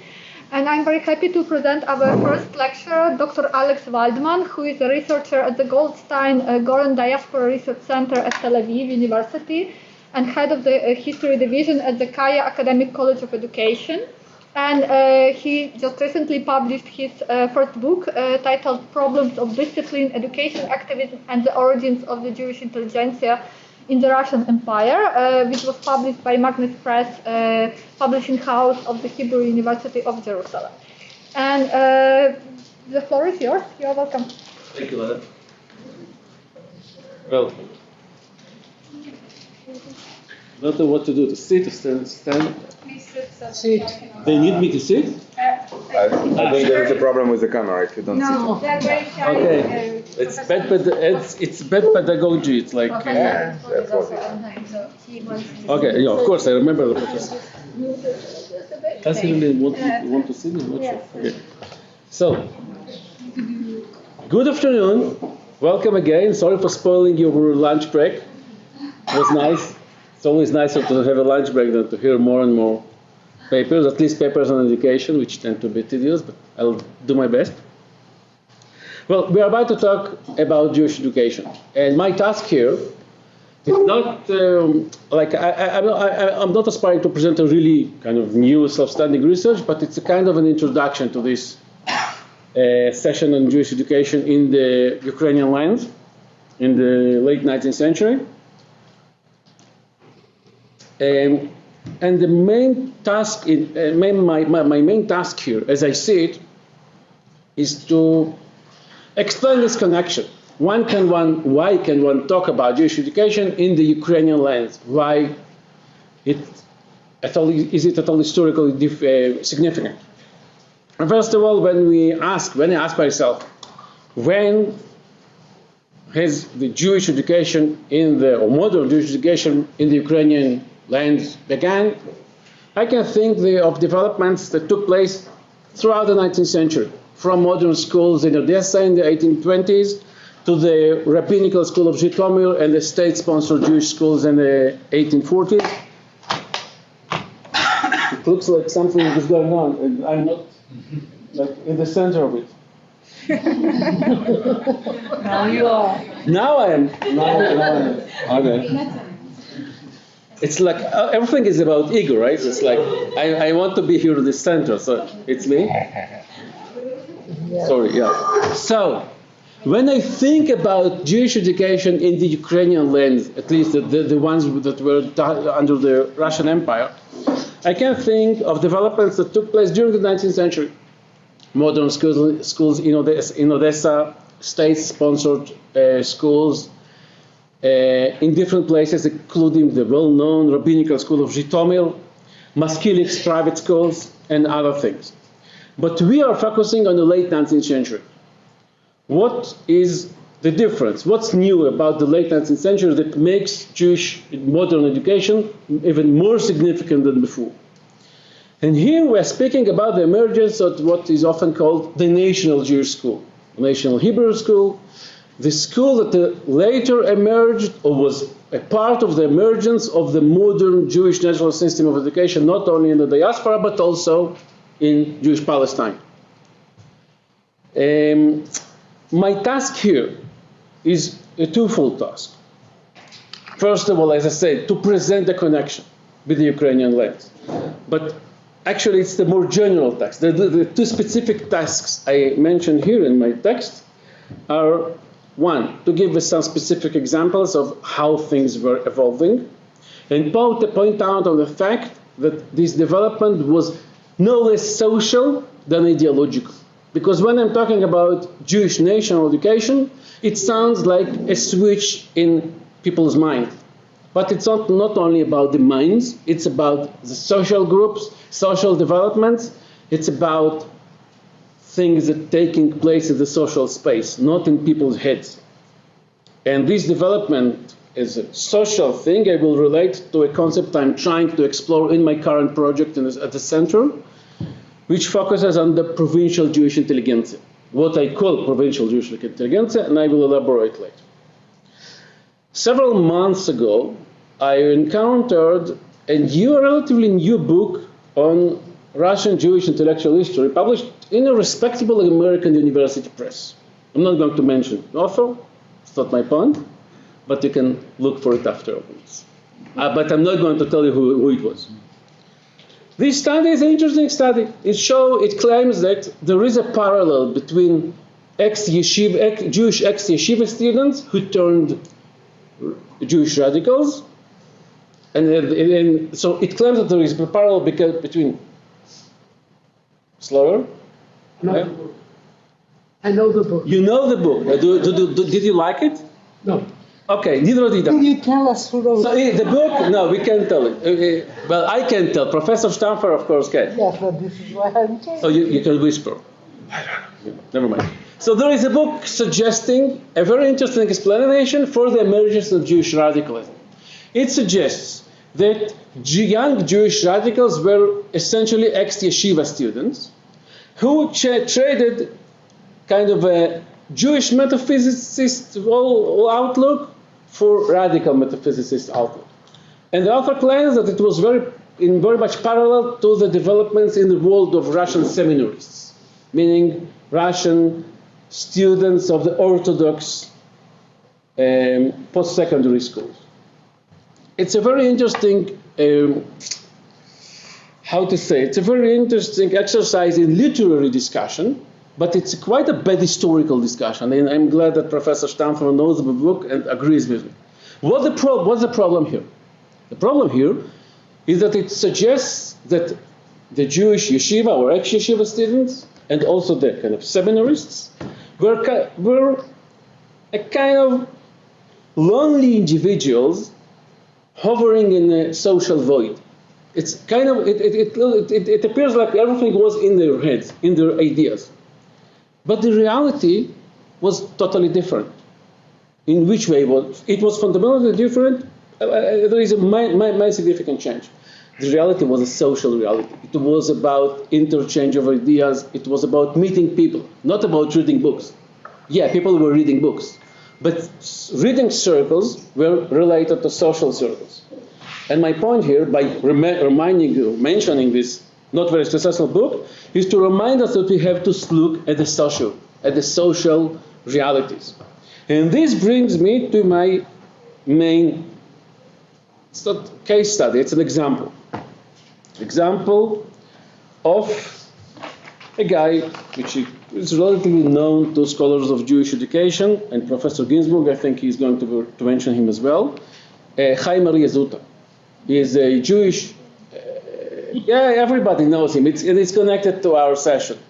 He's an activist, one of the people who kind of created modern Jewish national education, right? Correct me if I'm wrong. So Zuta is one of these people who made a switch in his head from a yeshiva student to a national activist. I read his book, a nice book, quite readable. It's available online. I was able to read it in the plane on my way to Toronto and back. It's not related to the kind of. It's not related to my. I didn't have to say that. Anyway, it's a good book, interesting memoir about his kind of evolvement from a yeshiva student to a modern Jewish student. And like many Jewish youngsters in the Pale of Settlement, not only in the Ukrainian lands, Haim Zuta begins with a disillusionment with the yeshiva and with a kind of experiment of trying to go and get secondary education. And as many other ex-yeshiva guys, as a ex-yeshiva student, what happened? He didn't manage to do that. When you're 17 years old or 15 years old or any age of this kind, your chances of getting formal secondary education are small. Why so? Because in order to get a matriculation certificate, that's why you should write down your lecture. But I prefer to speak freely. Usually it works, but sometimes it doesn't work. In order to get a matriculation exam in the Russian Empire, you have to know Latin, you have to know Greek, you have to know quite advanced math. And if you're a 17-year-old guy trying to do this alone, or even with the help of your friend, your chances are low. Usually we tend to relate it with the oppressive policies of the Tsarist state, with the numerous clauses, etc. It's not related. Even before the numerous clauses, smart people like Shimon Dubnov didn't manage to do that, and were left out from the kind of formal path of education. So Zuta is going to Hummel from his native Kaunas, trying to get this matriculation exam, fails, didn't manage to get to the final line. It appears that nothing is happening. Okay, he went to Hummel and nothing happened. But when you think about it again, and reading that again, you realize that many things are happening in Hummel, but they are just not in the realm of formal education. It's in the realm of informal interactions between Jewish and non-Jewish young people.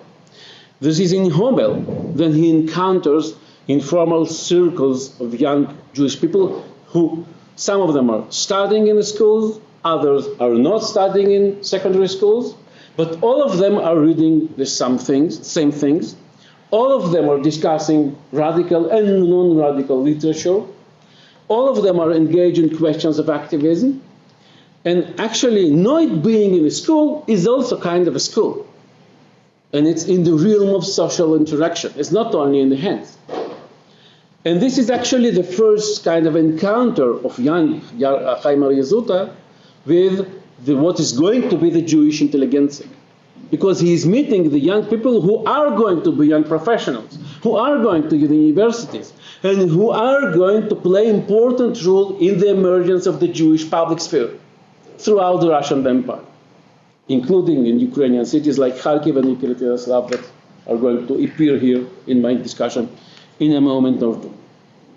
So Zuta is not successful, but instead of giving up, he tries to get even more aspirational. He's going to the German university and trying to get kind of a university degree.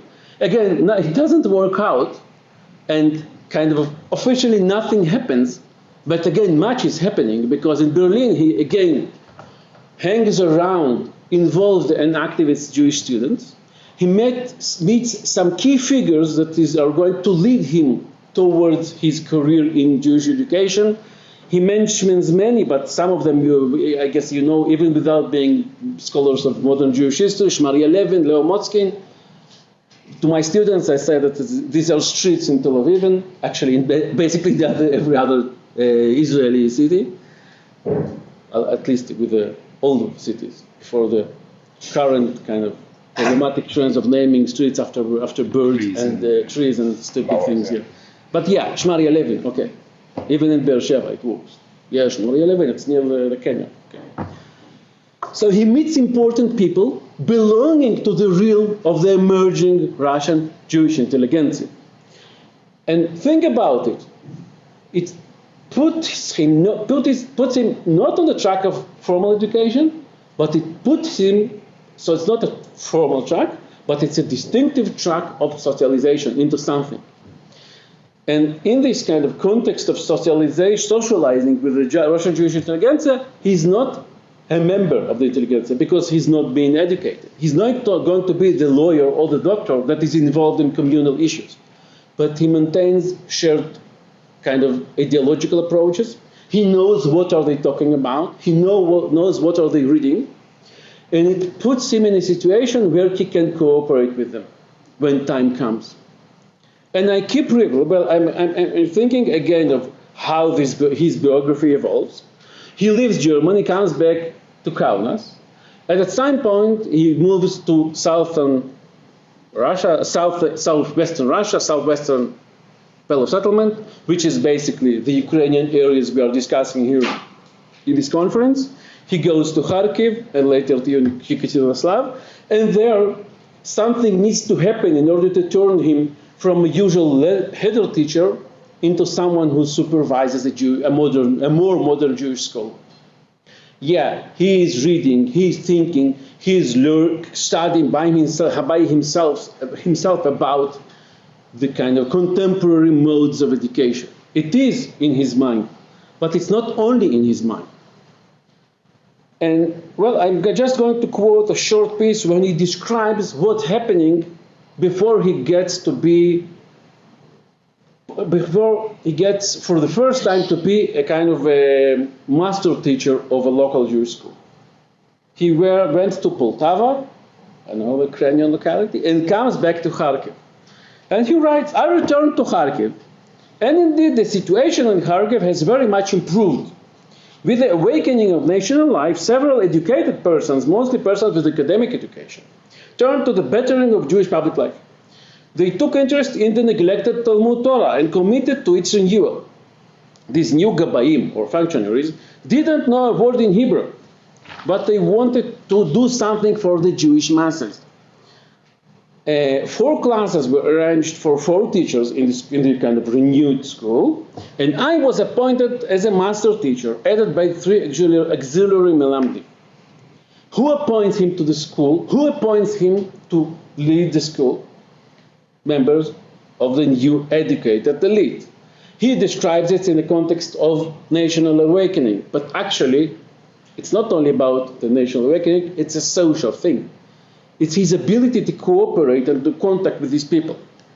When you read his discussions, he usually mentions people that are aligned or connected to the Zionist movement. Again, Shmaria Levin, Menachem Usishkin, Yaakov Bernstein-Cohen, people that were prominent in the emerging Zionist, proto-Zionist and then Zionist movement in Russia.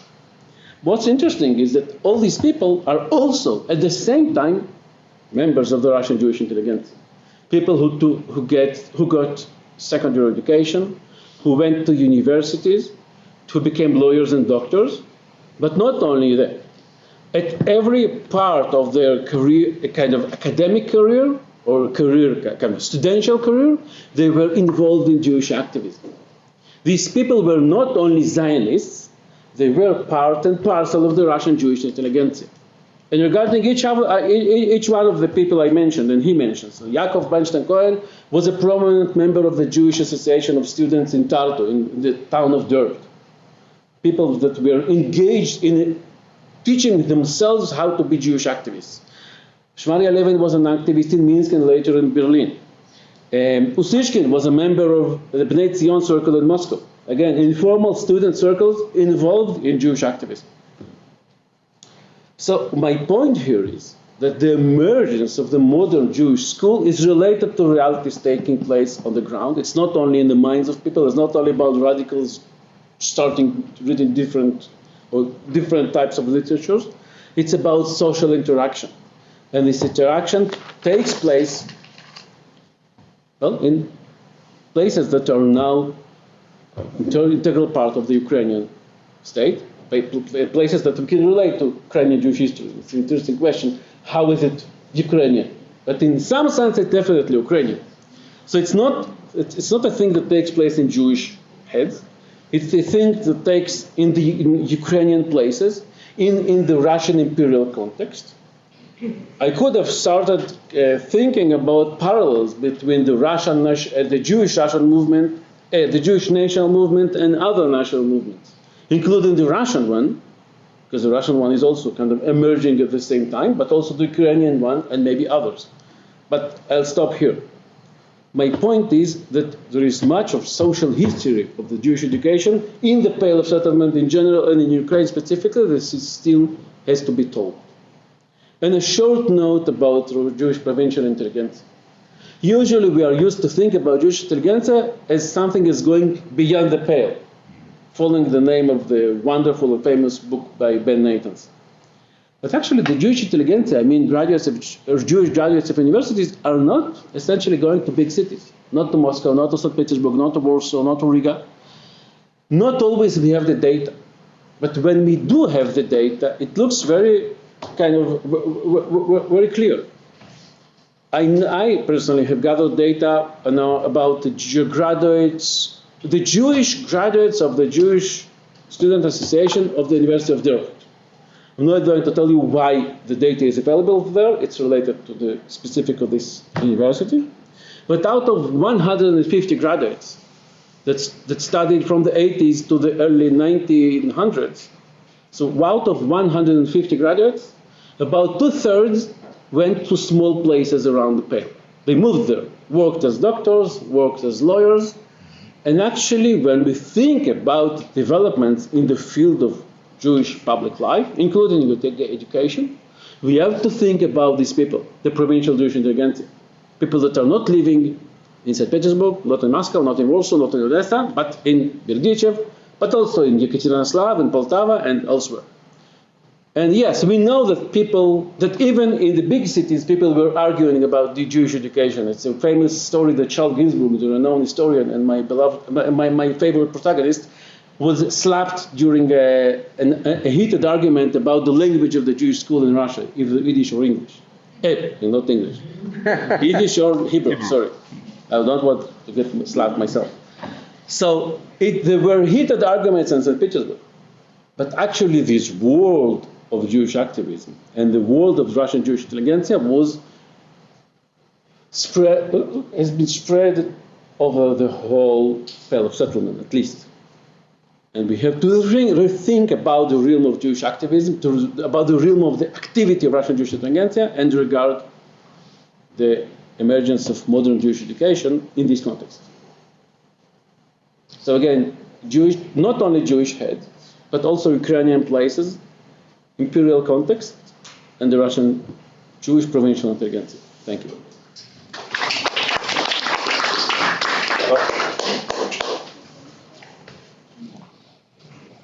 Thank you, Alex. And we will please remember your questions and take notes, and we will have a discussion after all 4 presentations. And our next presenter is Dr. Meirav Rubini, who is a George Mosse Fellow in the Department of History at the Hebrew University of Jerusalem.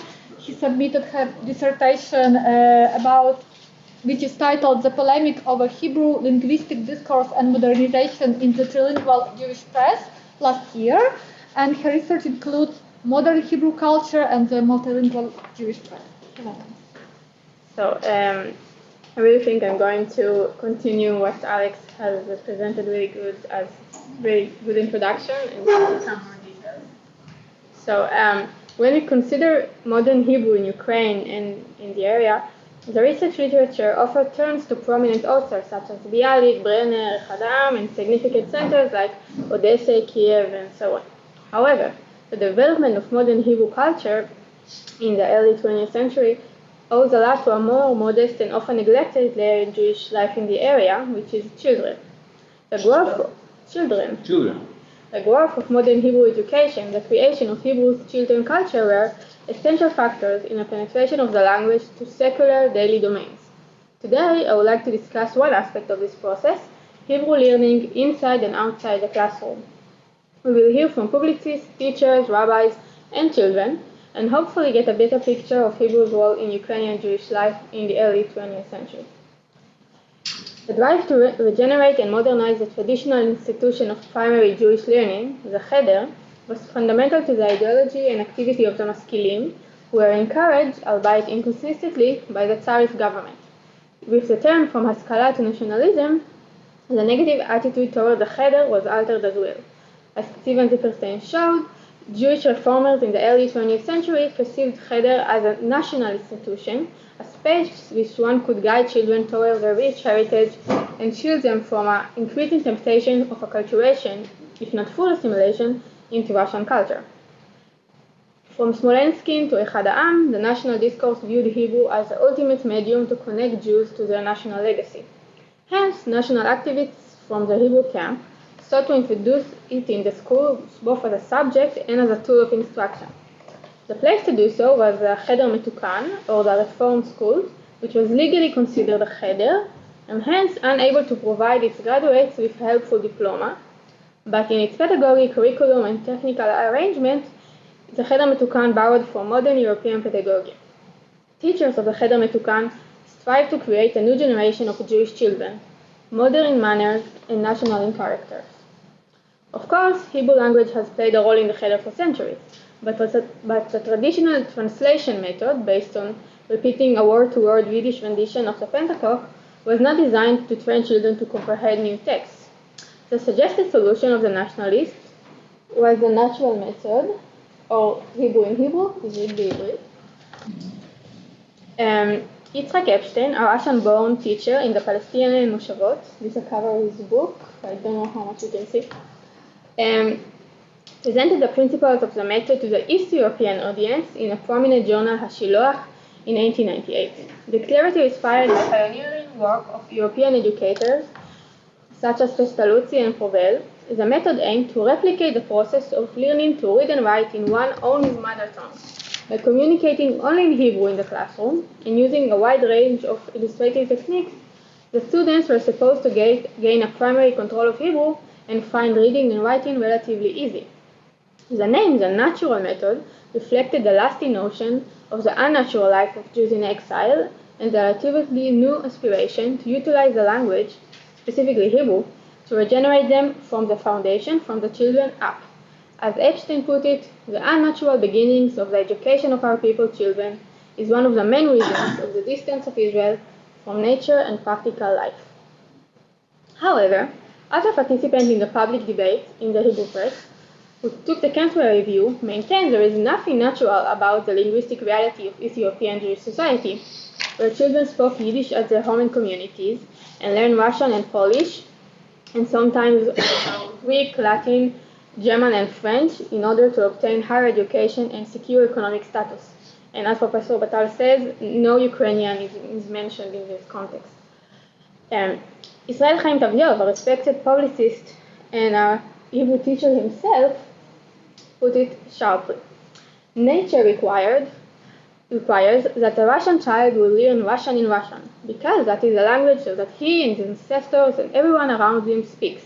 But neither nature nor reason requires that this Russian child, for example, will start reading Latin, not in translation into his own tongue, but rather Latin in Latin.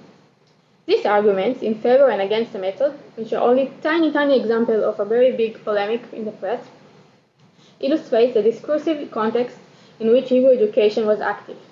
The polemic was not limited to the Ukrainian part of the Tsarist Empire, Warsaw, Vilna, Gomel, other significant locations. Nevertheless, voices from the area were central to the public discourse.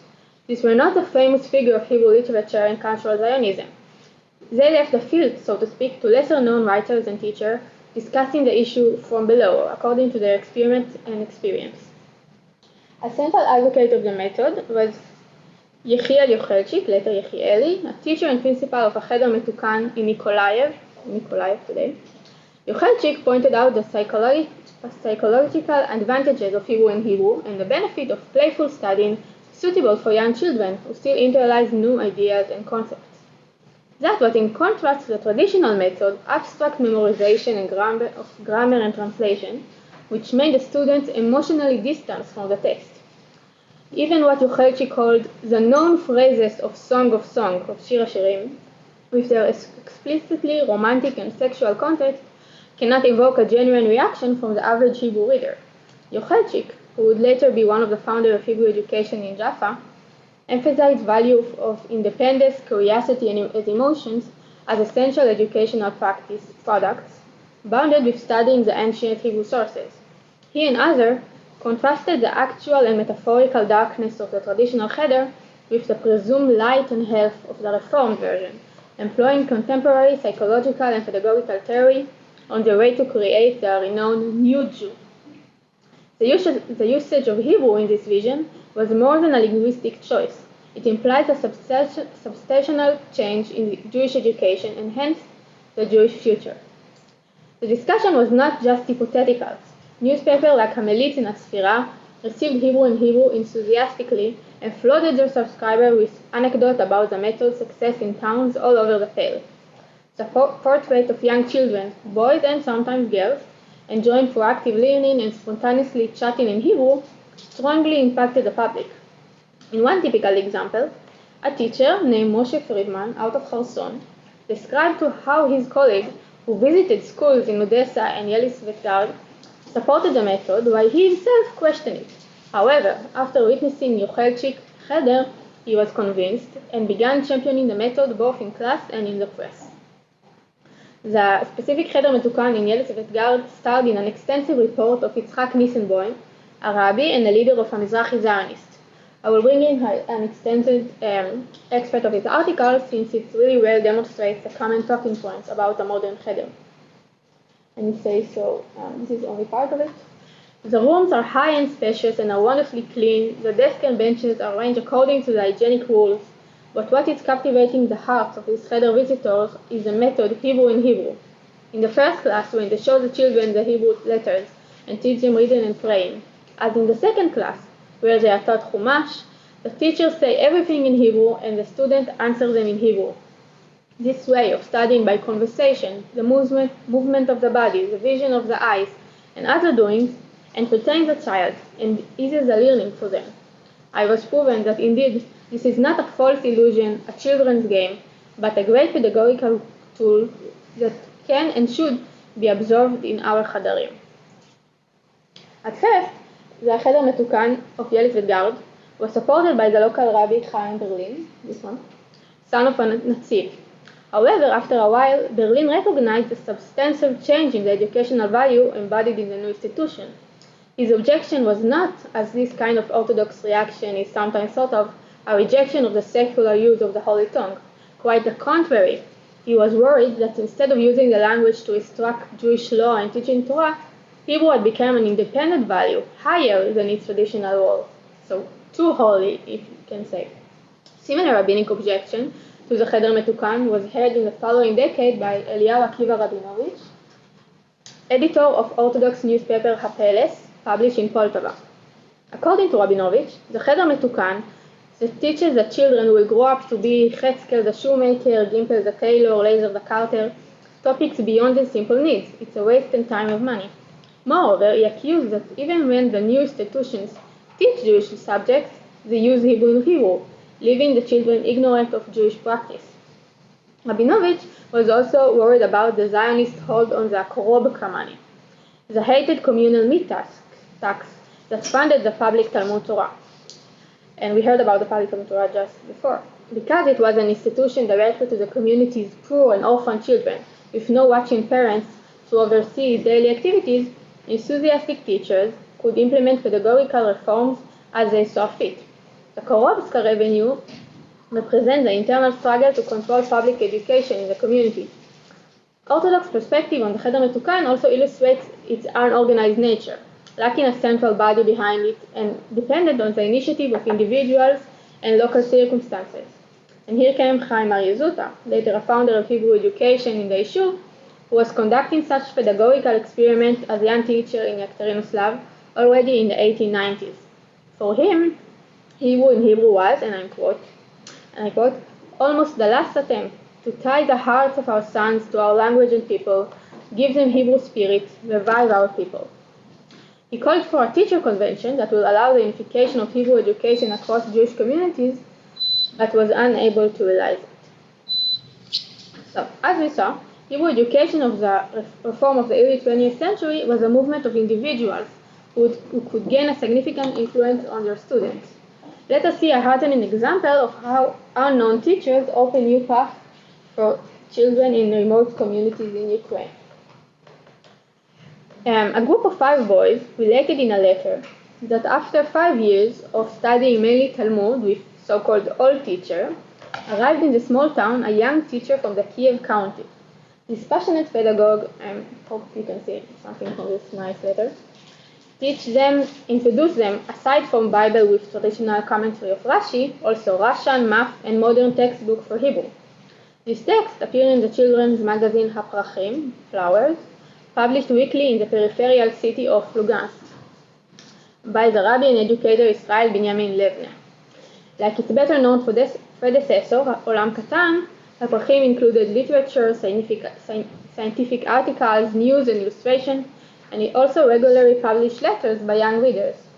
Boys and girls from all over Russia as well as Western Europe and Palestine, wrote to the magazines about their life in what is an invaluable source for the experience of Jewish children at the time. In the letters, the children often addressed their Hebrew studies, reflecting on the reality of learning Hebrew in different social contexts. Sometimes, the Cheder Metukan was described as a successful endeavor supported by the surroundings, as in this following case out of Yanovka, today Bereslavka, and I'm quoting. For 3 years, we studied in a Hebrew school, and we already went through the early and latter prophets, and now we learned some. We have read many Hebrew books, and now we are reading the Olam Katan, the newspaper, and enjoying ourselves very much from its pleasant stories and the style of its language. We hope that it won't be long before we can speak as well in our Hebrew language. Children from such communities were also engaged in extracurricular Hebrew activities and were eager to tell their fellow readers about it. They founded Zionist and Hebrew associations, or Chavrot, we can say, maybe, with names such as the Children of Zion or Hebrew Speakers, according to the model of the adult. In the 1904 issue of Olam Katan, this is actually the cover of the Portrait, it's a quote from Olam Katan, 3 letters informed about such association in the Ukrainian area. The first, in Zhytomyr, was already active for 6 months and included 70 members aged 10 and up. They held a library for 4 hours every day and subscription for 2 children's magazines. In the neighboring city Malin, 17 boys came together for the last 2 weeks. We are reading and speaking only Hebrew, and any boy who speaks jargon pay a fine. They subscribe to Olam Katan, and the local Zionist library lends them books. The third letter comes from a boy asking to correspond in Hebrew with fellow readers since his town has no association. So the magazine editors unquestionably printed this letter together to motivate the rest of the readers to participate in similar activities. Still, the children expressed sincere enjoyment of the social aspect of such clubs as they made their early steps toward cultural and political self-organizing.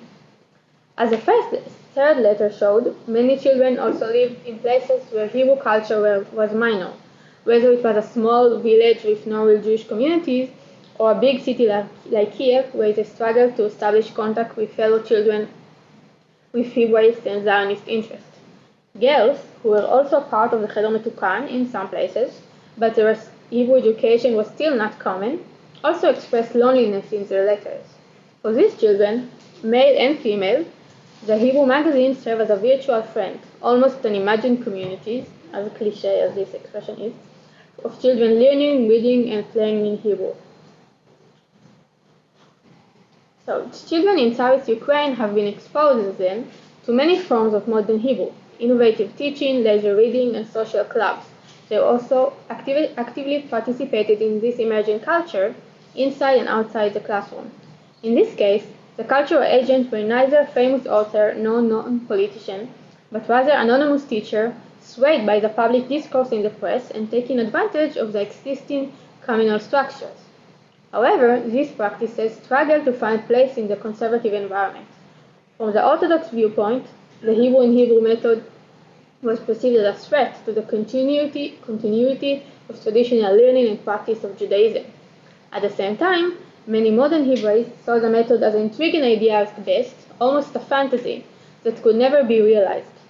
Ambitious literary projects, such as this children's journal, Aprachim, constantly dealt with shortage of material, financial and technical problems, and lack of subscribers.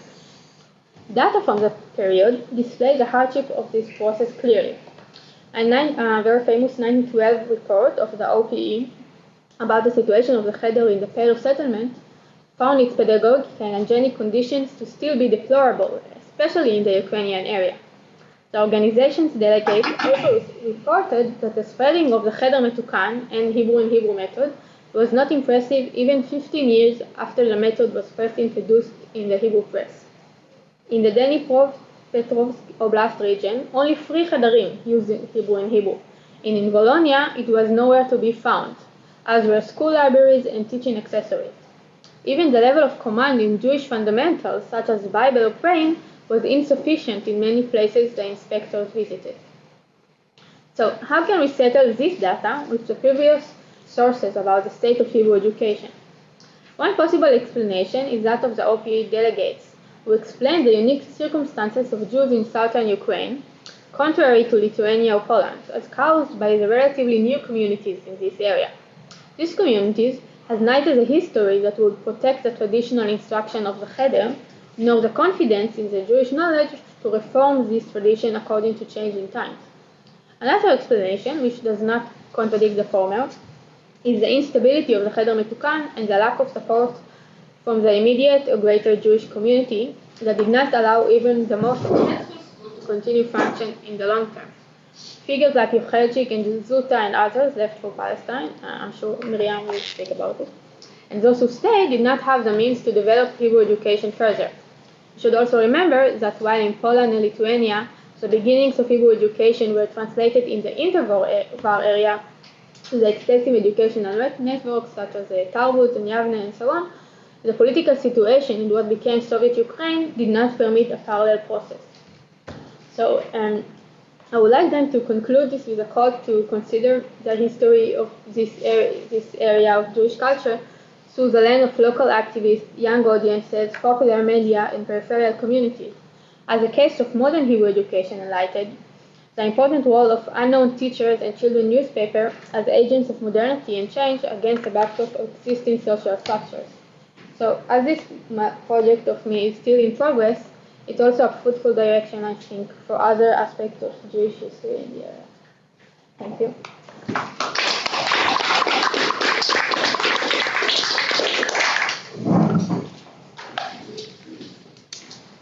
Thank you, and thank you for perfect timing with your lecture. And should we do this? Okay, yes. Okay, so we are moving to our presenter who will be presenting via Zoom. This is Professor Shai Ginsburg, who teaches at Duke University. His scholarship explores modern Jewish Hebrew language and literature, Jewish nationalism and critical theory, and his talk will be about education and literature in the early 20th century. Professor Ginsburg, can you hear us? Yes, can you hear me? Yes, thank you. Can you hear me? Yes. Okay, so first of all, my apologies that I cannot be there in person, and I would like to thank Alex for inviting me nevertheless to take part in this panel, and I'm really excited about this. I'm sorry that I would have to rehash many of the things that were already said before me, but I'm also excited to finally be on a panel in which that explores the Jewish education in Ukraine at the turn of the 20th century. In January 1906, Goldstein-Goren published in London the issue of a new literary journal, Haim. The journal, which was to exert great influence over Hebrew literature, served Brenner as a platform for his fiction and criticism. Still, his best-known contribution, and arguably the one piece that is most responsible for the subsequent repute of the journal, is an opinion piece, or manifesto of sort, pages from the diary of a Hebrew author, published in that first issue under the pen name Chet Bet Tzalel. Indeed, the concluding words of the manifesto, in which he portrays Hebrew authors, himself included, as the last defenders of an old fort, we shall be the last ones on the wall, reverberated through Hebrew literature and informed its ethos for decades to follow. Subsequent generation of literary critics and scholars echoed Brenner's dire assessment of the state of literature of his time. But was there truly a crisis, and what exactly was its nature? In one of the most influential literary histories of the early 20th century, Background to the Perplexity in Early 20th Century Hebrew Literature, Dan Meron links the literary crisis to the failures of Jewish education of the time. As Meron would have it, until the early 1890s, the traditional Cheder and Beit Midrash produced readers of Hebrew who had, and I quote, exclusive or almost exclusive attachment to the Hebrew language and to Hebrew literature. End of quote. The endeavors to reform Jewish education at the turn of the 20th century, contrary-wise, resulted in effect in Hebrew illiteracy and pushed Hebrew literature to the brink of extinction. In his argument, Meron reduplicates the popular and nostalgic idealization of the so-called traditional Cheder and Beit Midrash on the one hand, and the vilification of the reformed Cheder and private tutoring on the other hand. A closer, more nuanced look at the history of Jewish education in Tsarist Russia paints a very different picture. In fact, throughout the long 19th century, Hebrew education in Tsarist Russia, and actually elsewhere in the Jewish world, was very much in flux. And the so-called traditional Cheder, Bet Midrash, and yeshivas were as informed by the spirit of reform as the much disparaged Reform Cheder. Such reforms were stimulated by internal and external forces alike. I shall not rehash the history of Tsarist education policies vis-à-vis the Jews. You are all better familiar with it than I am. I shall note only that from a Jewish perspective, education proved to be a battleground between divergent approaches to the desired relationship between individual Jews, the Jewish community, and the imperial state. Jewish education was deemed particularly crucial considering growing internal tensions and rifts and declining solidarity within the Jewish community. In this context, Jewish educators decried the decline in Jewish education and the failure of traditional institutions like the Cheder. Such criticism was not exclusive to the Maskilim and was shared in effect by wide circles. Like their Maskilim counterparts, conservative, so-called conservative educators complained about the failure of many Cheders to produce Hebrew literacy. This failure called for a two-pronged approach, a growing emphasis on the qualification of instructors and the search for new pedagogical strategies. Thus, in the 1850s and 1860s, we see efforts to promote Jewish education.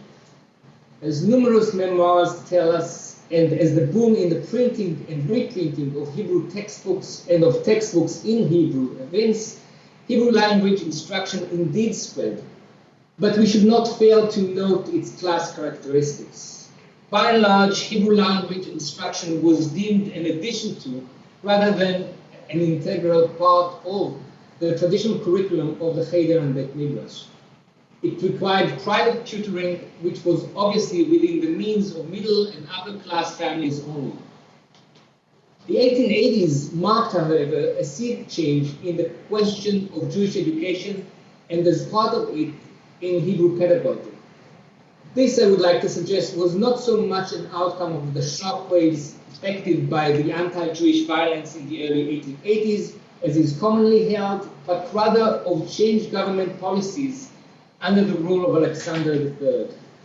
Seeking to reverse Alexander II's liberal policies, the Tsarist government introduced new provisions that severely restricted Jewish residents, economic activity, and participation in civil society and local government. You are all very well familiar with that.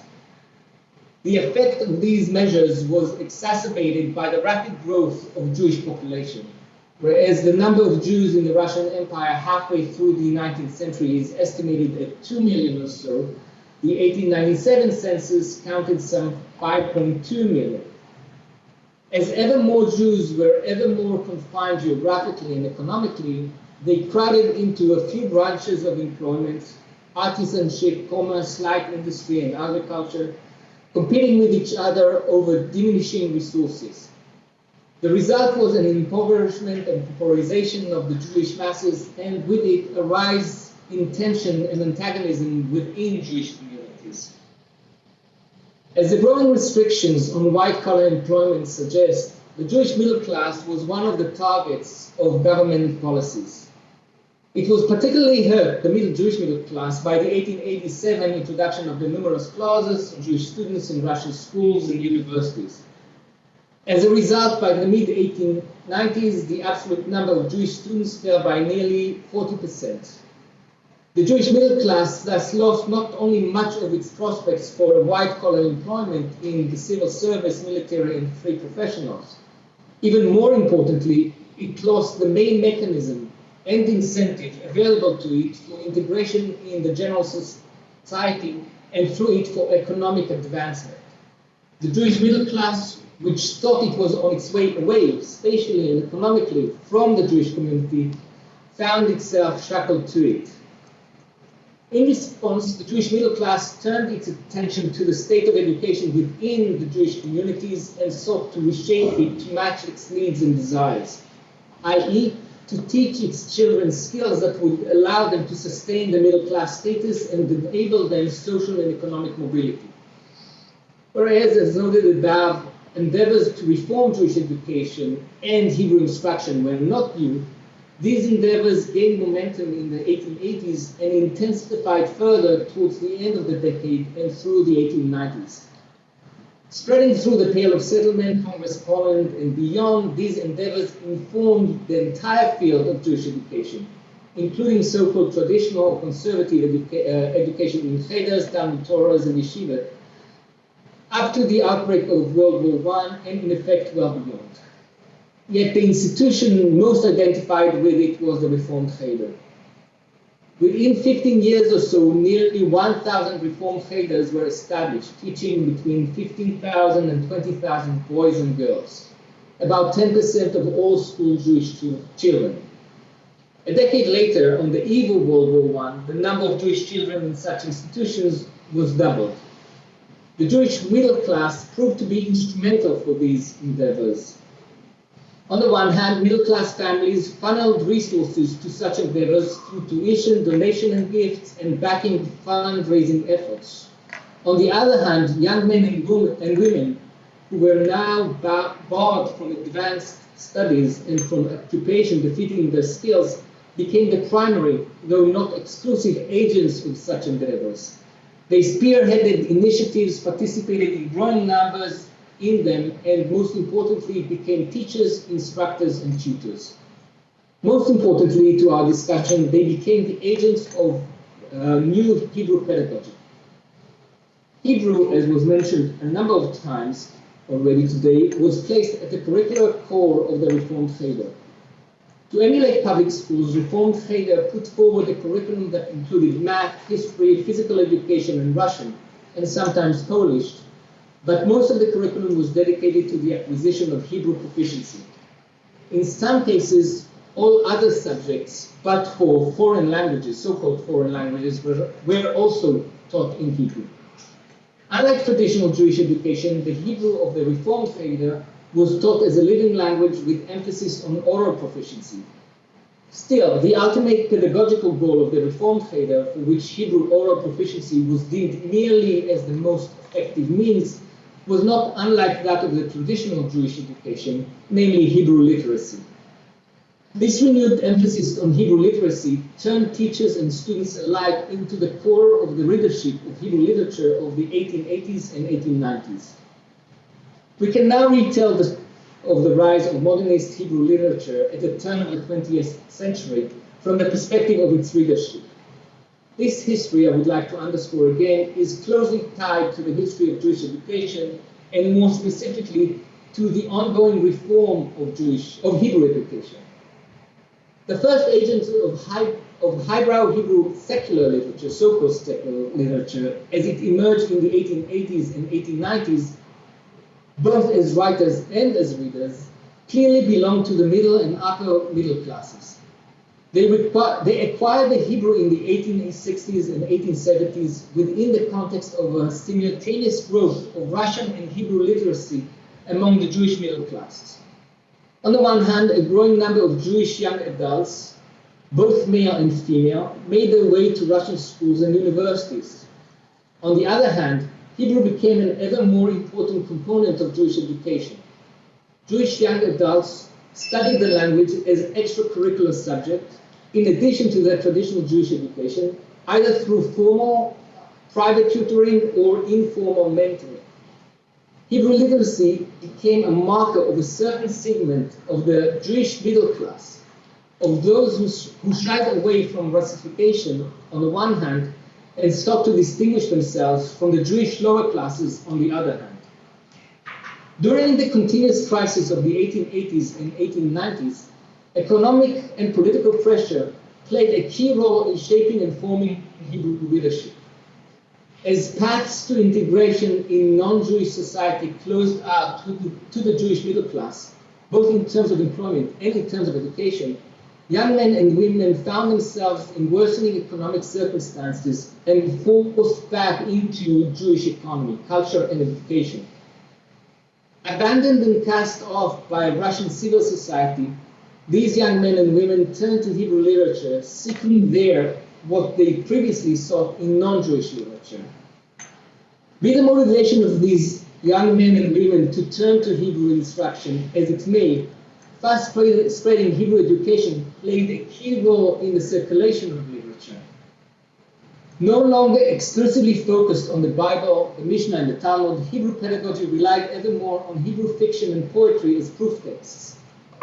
In their function as teachers, tutors, and community organizers, members of the new Hebrew readership integrated works of new literature into the Hebrew curriculum, assigned such books to social clubs, established lending libraries, and more. They thus became crucial to the economy of Hebrew literature, well beyond their individual practice as readers. The spread of Hebrew education in Hebrew publication in the early 20th century, illusory as the latter may have been, makes the question we are facing much more difficult to expound. What was then the source of pessimism that took over Hebrew authors halfway through the first decade of the 20th century? I think the answer is to be found again in the intersection of politics, economic, and pedagogy. From the start of the 20th century, Russia's economic problems grew steadily worse. Economic conditions were found worsened by the Russo-Japanese War of 1904-1905, the subsequent defeat, and civil unrest that culminated in the 1905 revolution. The impact of these economic and political development did not dispense with Jews residing in the Pale of Settlement and Congress Poland. Per our subject matter, the Jewish press and educational endeavors faced growing difficulties to secure funding for their operation. Furthermore, the reaction and repression that followed the 1905 revolution led tens of thousands of intellectuals and literati, and among them hundreds, if not thousands, of Hebrew literati, writers, journalists, teachers, activists, and more, to migrate abroad. Many thus joined Brenner in exile.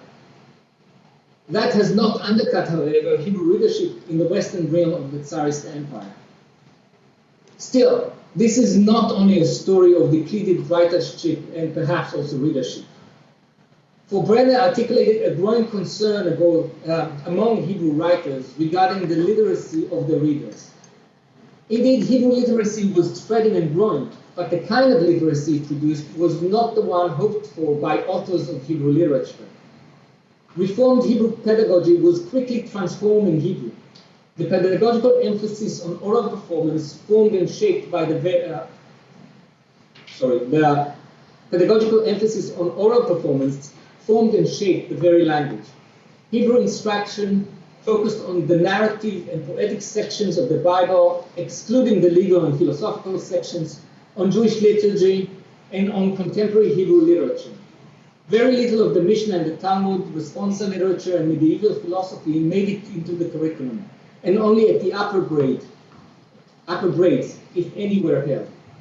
In other words, the Hebrew of the Reform Cheder was made of the biblical narrative, prophetic language, Jewish prayers, and the words and phrases, coinages of contemporary literature. This Hebrew was very different from the preferred idiom of Hebrew literature, which, but for the short-lived excursions of the new direction, the Mahalach HaChadash, relied on the Hebrew Mendel's Nosach. The Hebrew of the new Hebrew pedagogy, like that of the new direction, sought to create a denotative and functional language. The Hebrew of the Nosach, on the other hand, underscored intertextuality that echoed the many historical layers of the language. Employed by and large by those who received higher religious education, either by private tutors or in the yeshiva, it relied heavily on Mishnaic Hebrew, Talmudic Aramaic, and medieval philosophical language.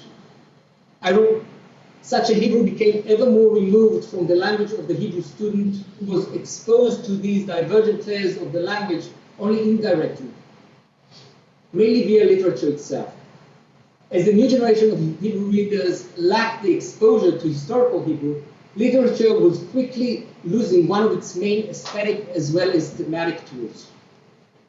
Hebrew authors of literature continued to decry the decline of Hebrew readership at least until the mid-1920s, targeting Hebrew education and pedagogy. Brenner, Bialik, and Chernyakhovsky were the most prominent and vocal among these detractors. Yet by then, the new Hebrew pedagogy was entrenched, closely tied to the Zionist endeavor in mandatory Palestine, and could not be unseated. What remains is a lingering deep suspicion Hebrew literature entertained of the new Hebrew, denotative and functional as it is, of the pact it made with the material world. Thank you very much.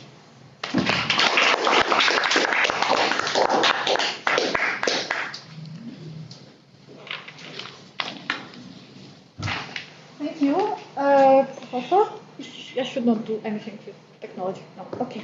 And our fourth presenter is Dr. Miriam Samet, who is a faculty member at the Mendel School for Educational Leadership of Mendel Foundation Israel, and a postdoctoral fellow of the Creighton Fellowship at Ben-Gurion Institute for the Study of Israel and Zionism at Ben-Gurion University of Negev. And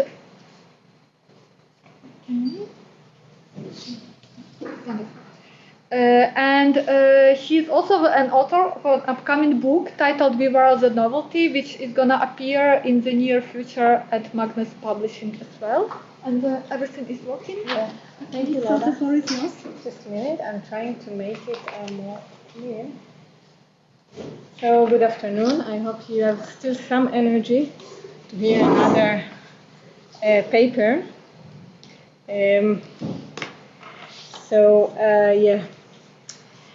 Mykolaiv, I spoke with Alex about calling it Mykolaiv or the Mykolaiv because my protagonists call it Mykolaiv, as we know. But today it's important to take a side. So we are talking about Mykolaiv immigrants, Naronic philosophy, and the evolution of Jewish education in early 20th century Jerusalem. That means that I'm moving a bit from Ukraine to what happened when they arrived to Jerusalem. So first, I'm very grateful to the organizer and especially to Dr. Alex Waldman for inviting me to speak in this interesting conference. And on another technical note, when I read quotations that were originally written in Hebrew, I will display the original text on the screen. כדי שתוכלו ליהנות מהעברית היפה. בסדר? So, in this paper, I will shed light on three prominent teachers in the Hebrew Yishuv, Jewish Palestine, and later in Israel, who immigrated to Jerusalem from Mykolaiv in 1905. David Edelson, Yehuda Polani, Nachum Yerushalmi. Edelson, Polani, Yerushalmi. The professional training of these teachers covered decades and took them through various stages in Europe and in the Yishuv. This trajectory was characterized by cultural and ideological encounters, which fostered a movement of professional knowledge in the fields of education and pedagogy among different focal points. This included the Pale of Settlement and the Jewish world on the eve of the establishment of the Zionist movement, Tsarist Russia with its active revolutionary, or Ukraine in our context, active revolutionary socialist movements, and the German-speaking area in Europe represented through the German Jewish organization operating in the Yishuv. Oh, yeah. No, it's not the right one. The diverse training of Polani, Edelson, and Yerushalmi exemplifies the intricate layers that shaped Hebrew education in the Yishuv and later in Israel. In my discussion, I will focus on their affiliation with Mykolaiv and its expression at the Jerusalem Seminar for Teachers Training, where they pursued their studies starting from 1906. This educational institution was established in 1904 by the German Jewish organization Hilfsverein der Deutschen Juden, resulting in a three-way meeting between the German institution, the local Jewish community in Jerusalem, and the Jewish immigrants from Tsarist Russia. I'm so happy you take a photo because when I wrote it, I imagined you in the audience. Don't take a selfie. Yeah, okay, translate me. So this complex and charged encounter can be seen as a collision between the prevailing parties in the Jewish world during the early 20th century. A tension between the push for modernization and productivity within Jewish communities rooted in an ideology of assimilation and the separatist Zionist ideology. Edelson, Polani, and Yerushalmi were born in the beginning of the 1890s in Mykolaiv, during a period of accelerated, we heard about it, modernization that profoundly influenced Jewish society in Tsarist Russia. For example, Edelson received, until the age of 13, a traditional Torah education in the Chabad Cheder and yeshiva in the city. Subsequently, he enrolled in a Russian-language Jewish high school gymnasium in Mykolaiv and successfully completed the government, this is for Alex, exams upon completing his studies. Or differently, Polani received a national in Hebrew at the Reformed Cheder in Mykolaiv, which was one of the pioneering institutions of its kind in the Pale of Settlement. This Cheder, primarily innovation, was the exclusive use of Hebrew for instruction, focusing on developing fluency in Hebrew language. Additionally, the curriculum went beyond traditional Jewish studies, aligning with what was taught in Russian government elementary schools. Within this framework, Polani was exposed to an environment that promoted innovation teaching methods and nurtured a critical spirit toward traditional Jewish educational institutions. The three met during their youth in a class called History of Our People, Toldot Amenu, in the city, which was led by the teacher Haim as part of the activities of the Tzeirei Zion Association. According to Yerushalmi's memoir, the group of boys who funded the Tzeirei Zion Association in the city needed a special kind of courage to uphold and remain loyal to Zionist cause in Mykolaiv, a modern Russian city with most assimilated bourgeois Jewish population. The Jewish youth in the city were dedicated to various Russian revolutionary parties, including the Social Democratic Party, which was led by a thin, bespectacled Jewish man named Leibele Bronstein. Later on, Bronstein changed his name to Leon Trotsky. Yeah. In 1905, a series of civil rebellions occurred, which we also heard about this, which despite being suppressed, led to the Tsar announcement of certain improvements in the right of Jews through the October Manifesto. However, this announcement was followed by a wave of pogroms, including those that affected the Jewish community in Mykolaiv. One consequence of these disturbances, as Yerushalmi puts it, was a mass flight of Zionist youth towards the Russian revolutionary movement. Testimony from Zalman Alon, a resident of the city who arrived in the land of Israel in Ottoman Palestine Jewish community at the beginning of the century, reveals that even among the Zionist youth who participated in the defense of the Jews during the pogroms, the influence of the socialist movement and their revolutionary ideas was prevalent. In contrast, Yerushalmi, Edelson, and Polani made the decision to immerse themselves in the study of Hebrew as preparation for immigrating to Eretz Israel. In the memoir, Yerushalmi tells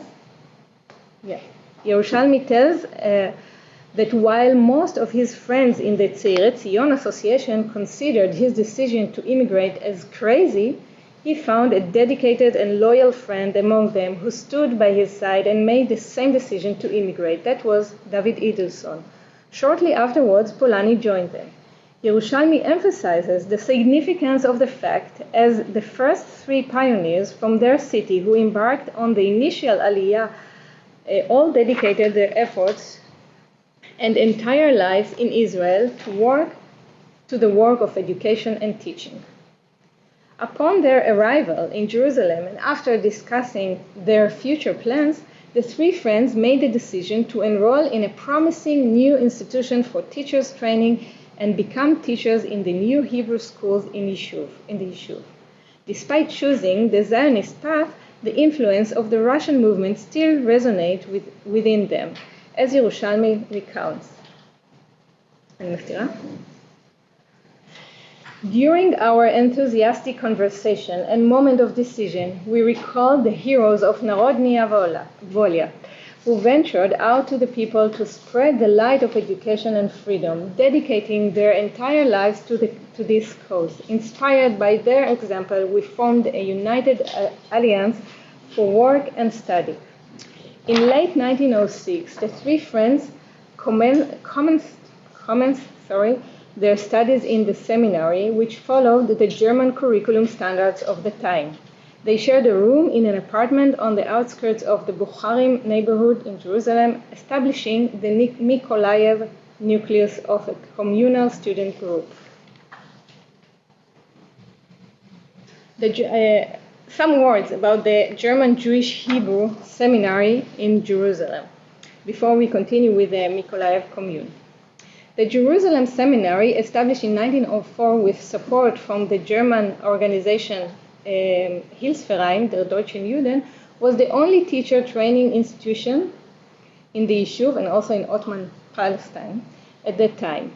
While the Hilfsverein aimed to promote German culture and modern education across Jewish communities in the Middle East and North Africa, they tailored their curriculum to meet the specific needs and wishes of each local community.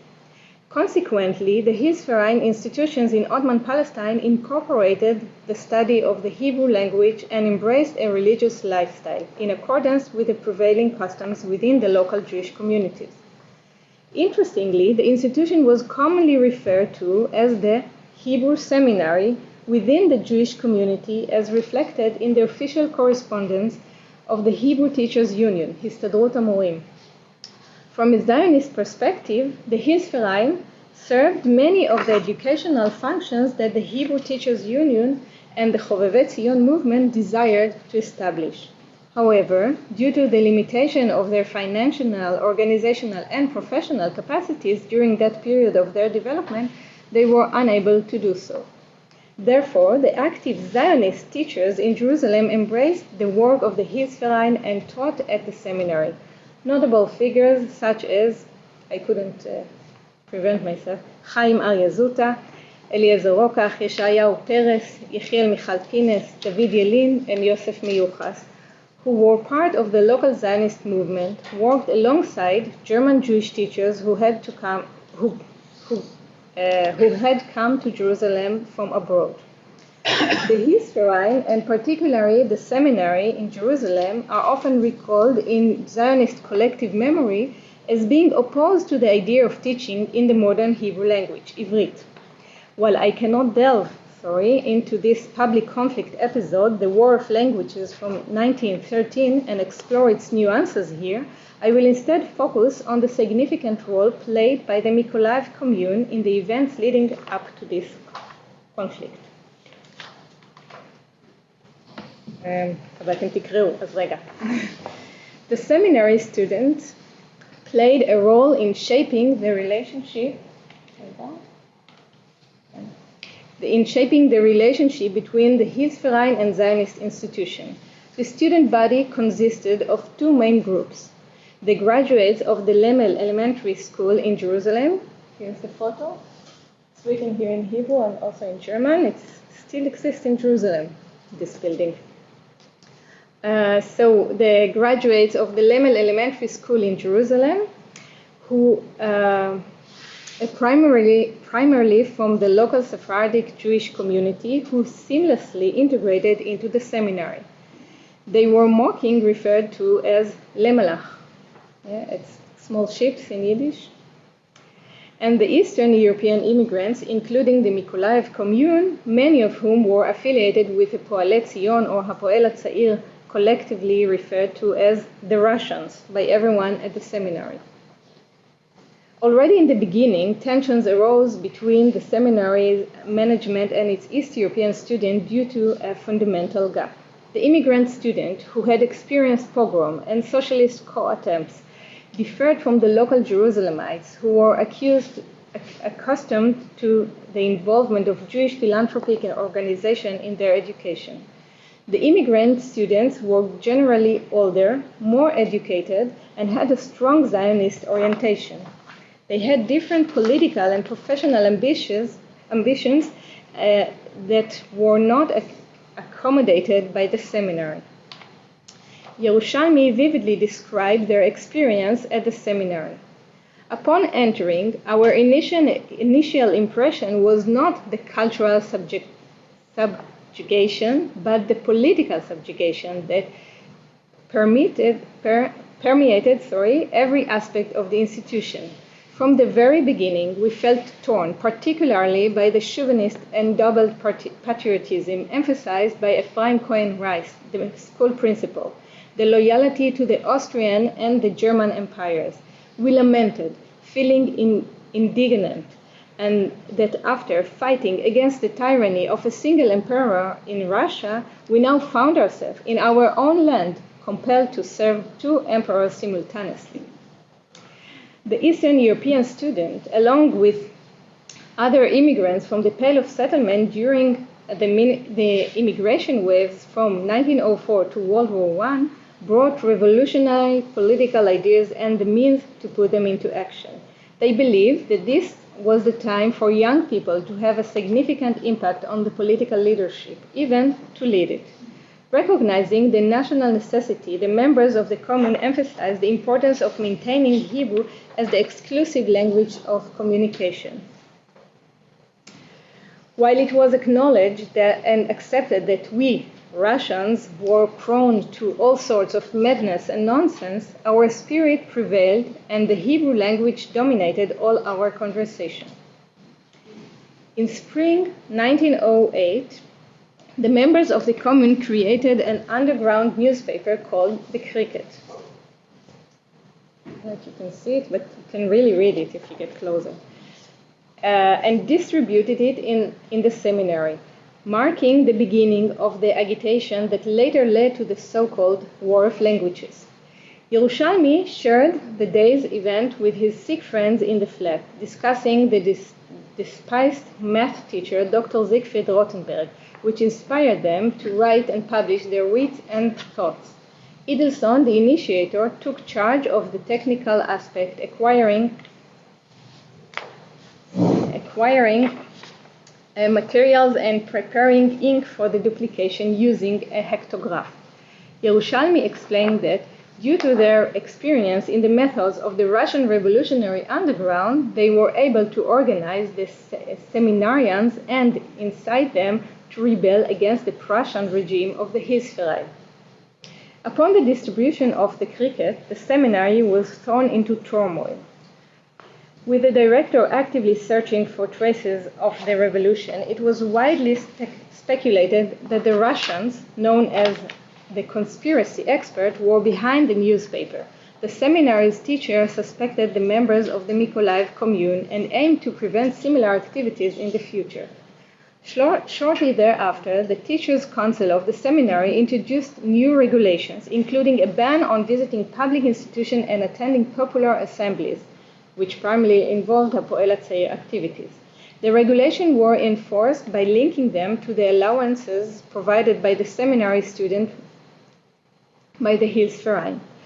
The relationship between the Russian-German students in the seminary was not without historical animosity. According to a writer from Hapoel Hatzair,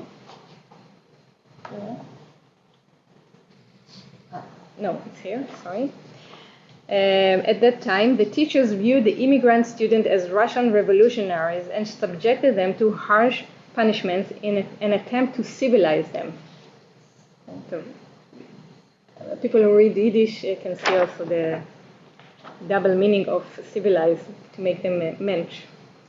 In a later article, Israel Hanani explains that despite Ephraim Cohen Rice reluctantly accepted the Eastern European student for their knowledge and development, he had reservations about their perceived nihilism. Interestingly, the Russian student held a unique status in classroom. Even the Prussian math teacher, Dr. Rothenberg, who was harsh toward the local student, treated the Russians with caution due to their maturity. When agitation against the seminar regulations began, the Russian students found themselves isolated, as Jerusalemite students were warned to avoid their perceived negative influence. David Avishar, a Jerusalemite student, recounts in a brief memoir,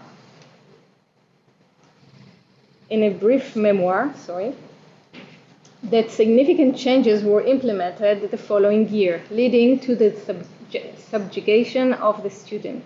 The leaders of the rebellious group were expelled. Some were demoted, others were bribed with support, and merciless operation was employed. Each student received a printed book of regulation to contemplate upon. Despite this, a spirit of vitality emerged among the students, says Avishar, and when the time came, they boldly raised the flag of rebellion, symbolizing the upcoming language conflict. The conclusion of the affair was rather grim for the rebellious students. Different versions exist regarding the events that unfolded.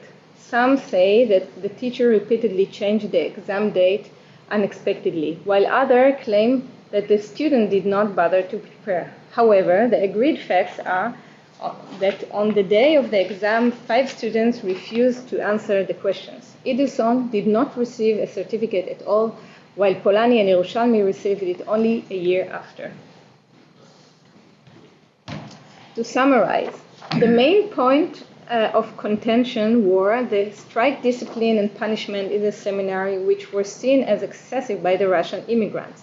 In addition, the religious nature of the seminar did not fit with their beliefs.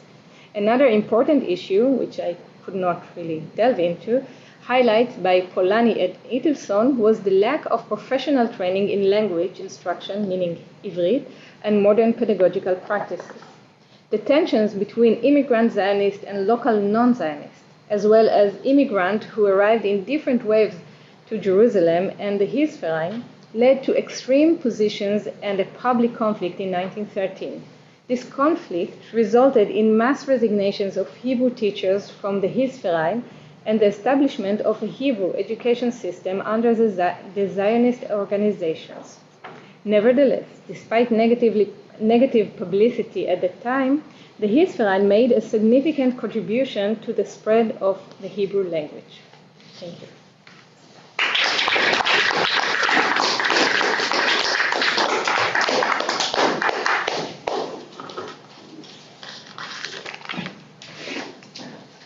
Thank you. Let me do it. So you just...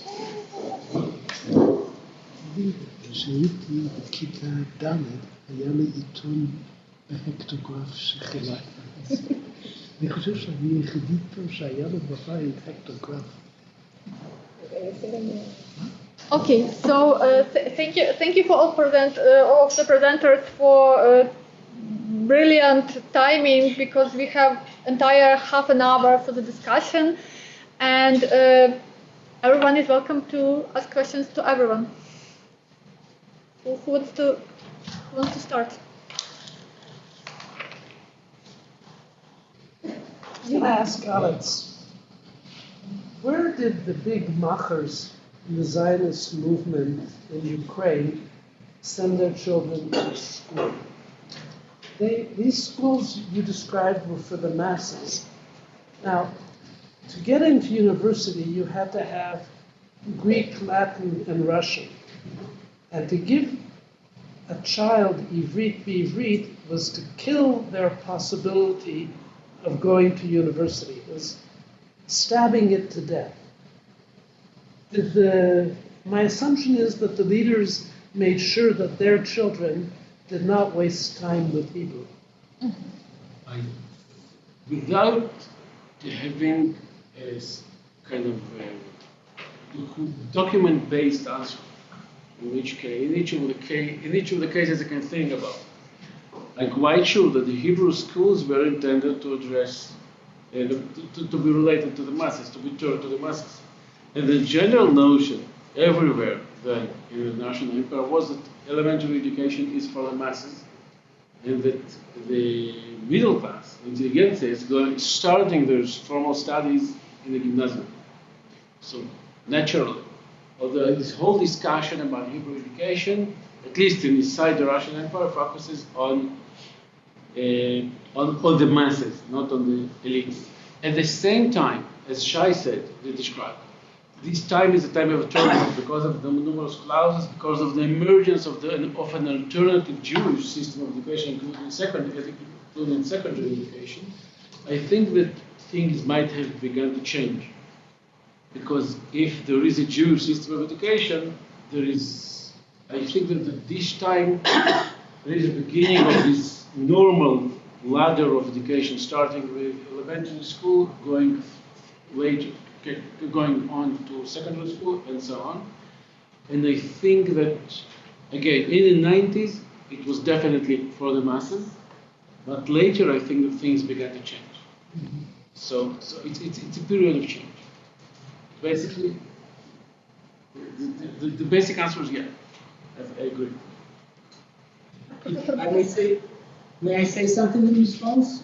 Yes, sure. You're welcome. I think it's difficult to generalize, and it changes from locale to locale. We know that there's a correlation between enrollment in Reformed Cheders and the existence of private Russian schools. So in towns, when there is a Russian school, the middle class and upper class prefer sending their kids there.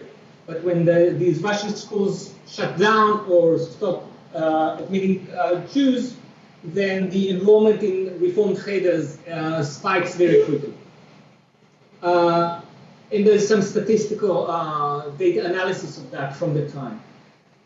We also know that some middle class and upper class began sending their kids to Beit Midrash, to traditional Beit Midrash, once their curriculum is reformed. Because in some towns, the Beit Midrash became actually an elite institution.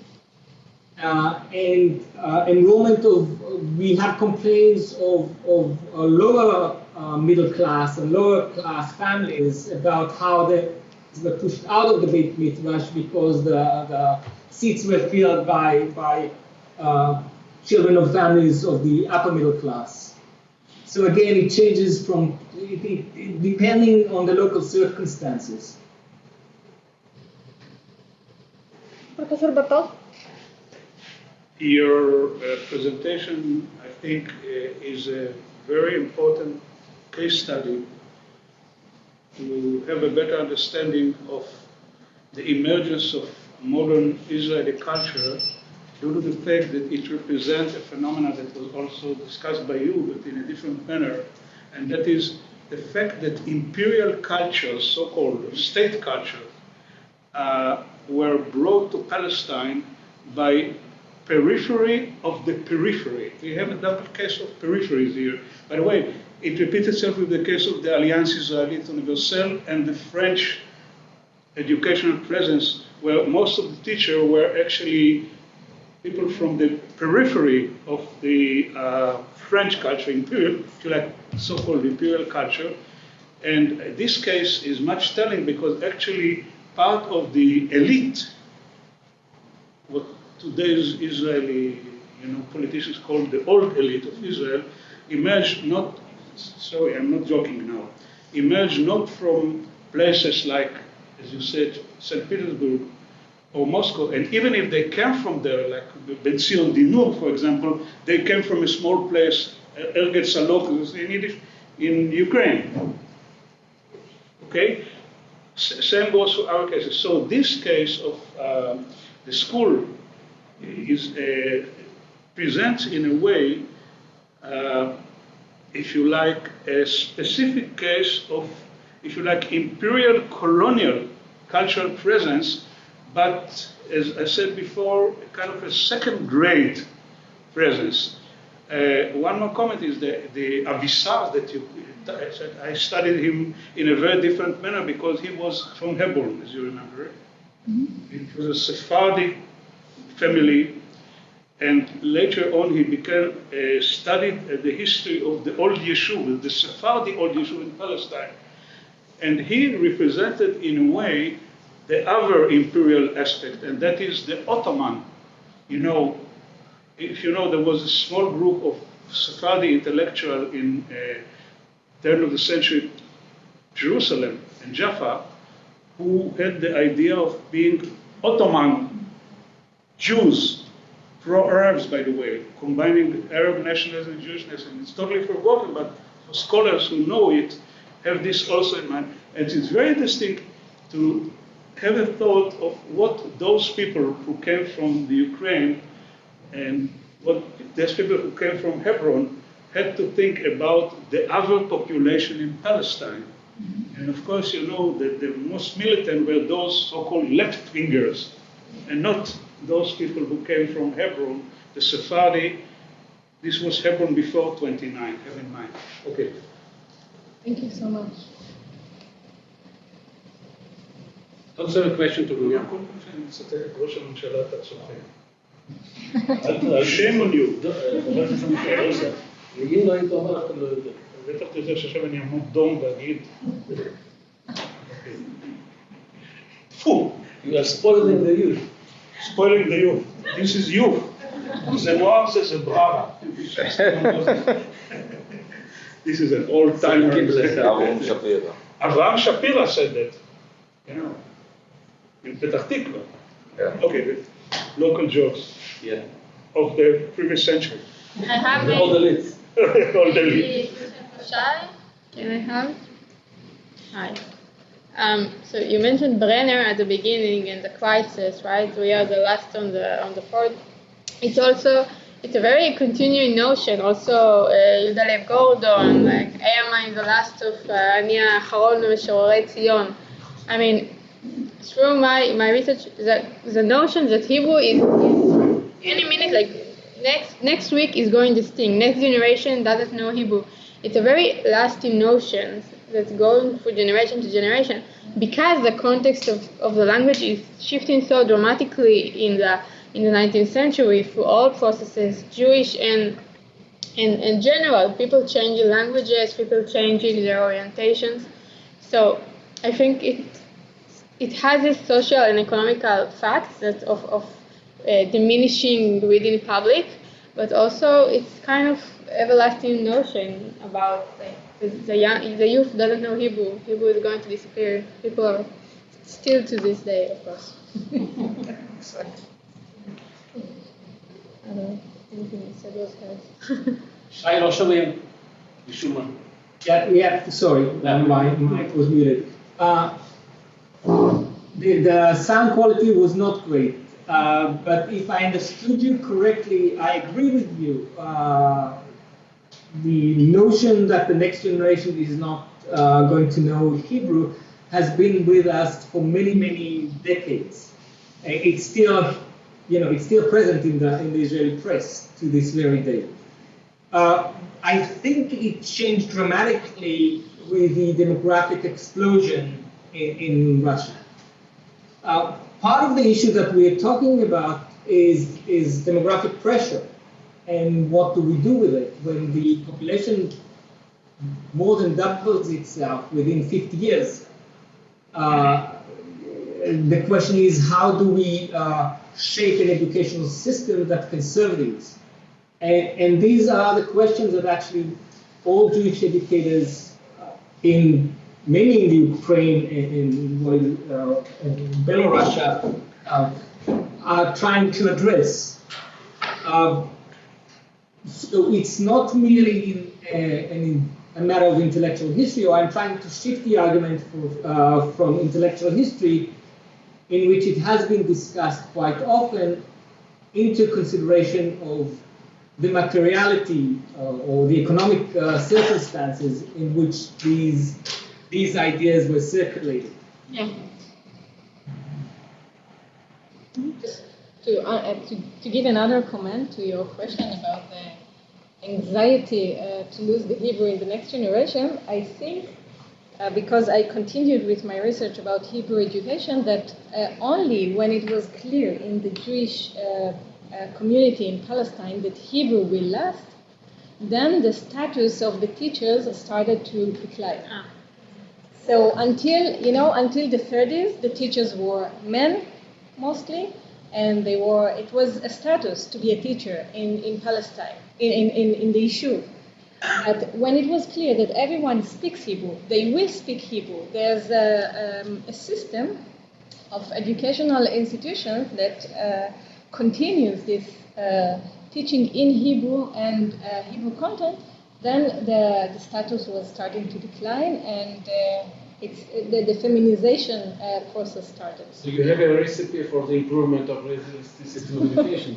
To forget the Hebrew. Back to the more languages. I don't know. I think we need to find a better solution, but I'm not sure education is declined if it's... No, the status of teachers. Like teachers get less salaries, and today it's mostly women. Starting from the 40s, there's a process of feminization, and there's a question why. Like why did it stop to be such an honorable profession? After it was the most degraded thing to be a melamed, right? So there is a it's a short period. Yeah. You're right. Yeah. I have a short question to Miriam. Following the discussion of Russian revolutionaries, what alarmed me is the reference to Narodnaya Volia, which is in their terms is the distant history. It's like it's not the Russian revolutionary movement now. It's the Russian revolution kind of a generation and a half ago. And here I think it sounds to me like they're not really revolutionaries or something of this kind, but people that are socialized into the mythology of Russian Narodnik movement, revolutionary movement, and that is, well, to come back to my own point, it's kind of being socialized into these semi-intelligent, intelligentsia circles, and the modes of the activism in the school. What are they doing in the Hilfsvereins teacher school? Is actually the same things that non-radical Russian Jewish and other students are doing in gymnasia. Writing newspapers, bullying the teachers, ambushing the teachers, making troubles in many different ways within the ideological background. So are they really Russian revolutionaries, or are they just referred as such? Continue. I would like to follow up on this because you had two different kinds of texts used. One of them is memoirs of all people, and there I think they used the Narodnaya thing, and the original text from the period, I don't think they used it. And it has to do with what you said, that you have to bear in mind that in the Yishuv, a kind of socialist Zionist dilated culture of the 30s, 40s, and 50s, and maybe until the 60s, people used to, like it happens with, movements that become old, to cut short the distances. Mm-hmm. So when people wrote in the 50s, many of my Aliyah Shniya people, they refer to things that happened in the 70s and 80s in the same breath as they refer to what happened in 1905. And this Narodnaya Volia thing became, what you said, actually a slogan or an icon, if you like, having nothing to do with the real Narodnaya Volia of the late 70s and early 80s of the 19th century. And it also proves your point, Alex, that and Professor Bartal, yours as well, that these students came from the periphery, from the provincial areas. So for them, Narodnaya Volia, sorry for the mistake, was a great idea that arrived after 20 years to them. So. But I do think that there was some tension because they were Russians and Germans. I mean, this encounter was hard. I have a question to Meiral regarding this method, teaching Hebrew in Hebrew. Was it designed specifically for Hebrew language, or did they borrow it from someone? So it was a popular pedagogy at the time in Europe. of teaching they call the natural language, like a child is learning his mother tongue only through speaking. It doesn't need a grammar and so on. But the innovation here was to try and use it in the case of Hebrew, which was not for any account a living language. Maybe it was not as not dead, of course, because it's just a myth, and not maybe as unused as Latin, because it has some more elaborate vocabulary and more secular use. But still, we have letters from teacher writing to the paper. Can we tell me if I should use et oferet, like David Yalin says, or should I use iparon for pencil, right? As Yitzhak Epstein said, I had 2 textbooks, and I don't know, they both had different Hebrew term for iparon, right? Pencil, the most basic thing a teacher has in the classroom. So they encounter a real struggle with what's connected to what Professor Stauber says about the practical use. Like, okay, I finished Chadam V'Tukan, and now what? I cannot use it. That's why this wasn't the reason they developed a higher educational system in Hebrew, but not in Europe, because it wasn't realistic. But in Palestine, it was a great motivation to create the Hebrew gymnasia in Ioffe, and then the Technion was so important. The War of Languages was because the students were supposed to go on and go to the Technion and have a profession and became to be able to live with their Hebrew language. So it was much more critical. And the Jaffa Gymnasium has maybe half its students from Russia and not from the Yishuv. So it was indeed unnatural, but they made it somewhat possible in Palestine, not in Europe. Just to comment, to what to add something. I think what is interesting in what you say that the natural method was made like in Europe in order to learn foreign languages in a natural way, but not to what happened in the case of Hebrew, to turn the foreign language into a mother tongue. That was the project of Hebrew in Hebrew. So it's like exactly the opposite from the original idea, using the same method. This is just a short remark. I think that the imperial context or colonial context is played here because the examples they knew about, like in around them in Russia, it was, I think Zutter mentions someone who was teaching German by German, and it was, of course, the German was a living language, but not there. They kind of using it for kind of teaching foreign language to students knowing nothing about it. And the same thing was, I guess, with Kyiv, with Alliance, which was practicing and kind of spreading the teaching of French by French among pupils who didn't know French and didn't hear French on the street. I want to complicate this. You always talk of natural language and German. There's nothing like one German. Actually, as you probably know, German, modern German, Hochdeutsch, okay, is a project of late 18th absolutist state that was kind of transmitted from Russia all over the place, and they never stopped arguing if this specific dialect that was chosen to be the state language in the second half of the 19th century is the real one. And of course, you know that Austrian, so-called Imperial German, was different. It was based on another dialect. This is one thing. The idea that the Jews of Germany were from Germany is exactly like the same as the Jews from Russia were the Jews from Ukraine. And give you one example of an Israeli intellectual by the name of Urbach, who was a famous doctor in Haifa. And he came from Posen. As you probably know, Posen is a second generation Polish Jews who were kind of Germanized, okay?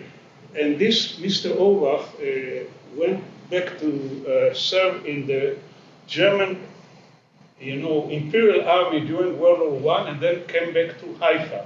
Okay, was he German? Was he Polish? What was his German? It was first generation exposure to new state language introduced in Posen schools in the 60s and 70s of the 19th century. Just to have in mind that you never, in history, in cultural history, you can never have one unified model to compare with another one. It's not the Russians against the Germans, it was the peripheral Ukrainian. I'm not joking. This is what real cultural history is all about. I think that when we talk about the development of Hebrew pedagogy, one thing that is not mentioned much is the spread of European language schools, and Berlitz in particular. Yeah.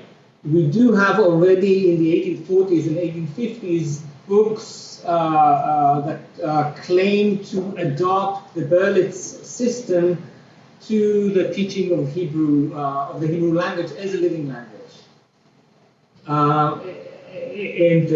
From the number of these books, we can assume that this was not an esoteric idea. The other thing that I wanted to mention is that Zuta challenges, or seeks to challenge in his autobiography, Epstein as the inventor of the Hebrew in Hebrew. And he says that he actually developed his pedagogical method, Hebrew in Hebrew, independently. So it seemed to me that the idea was already up in the air, and it was developed simultaneously by many different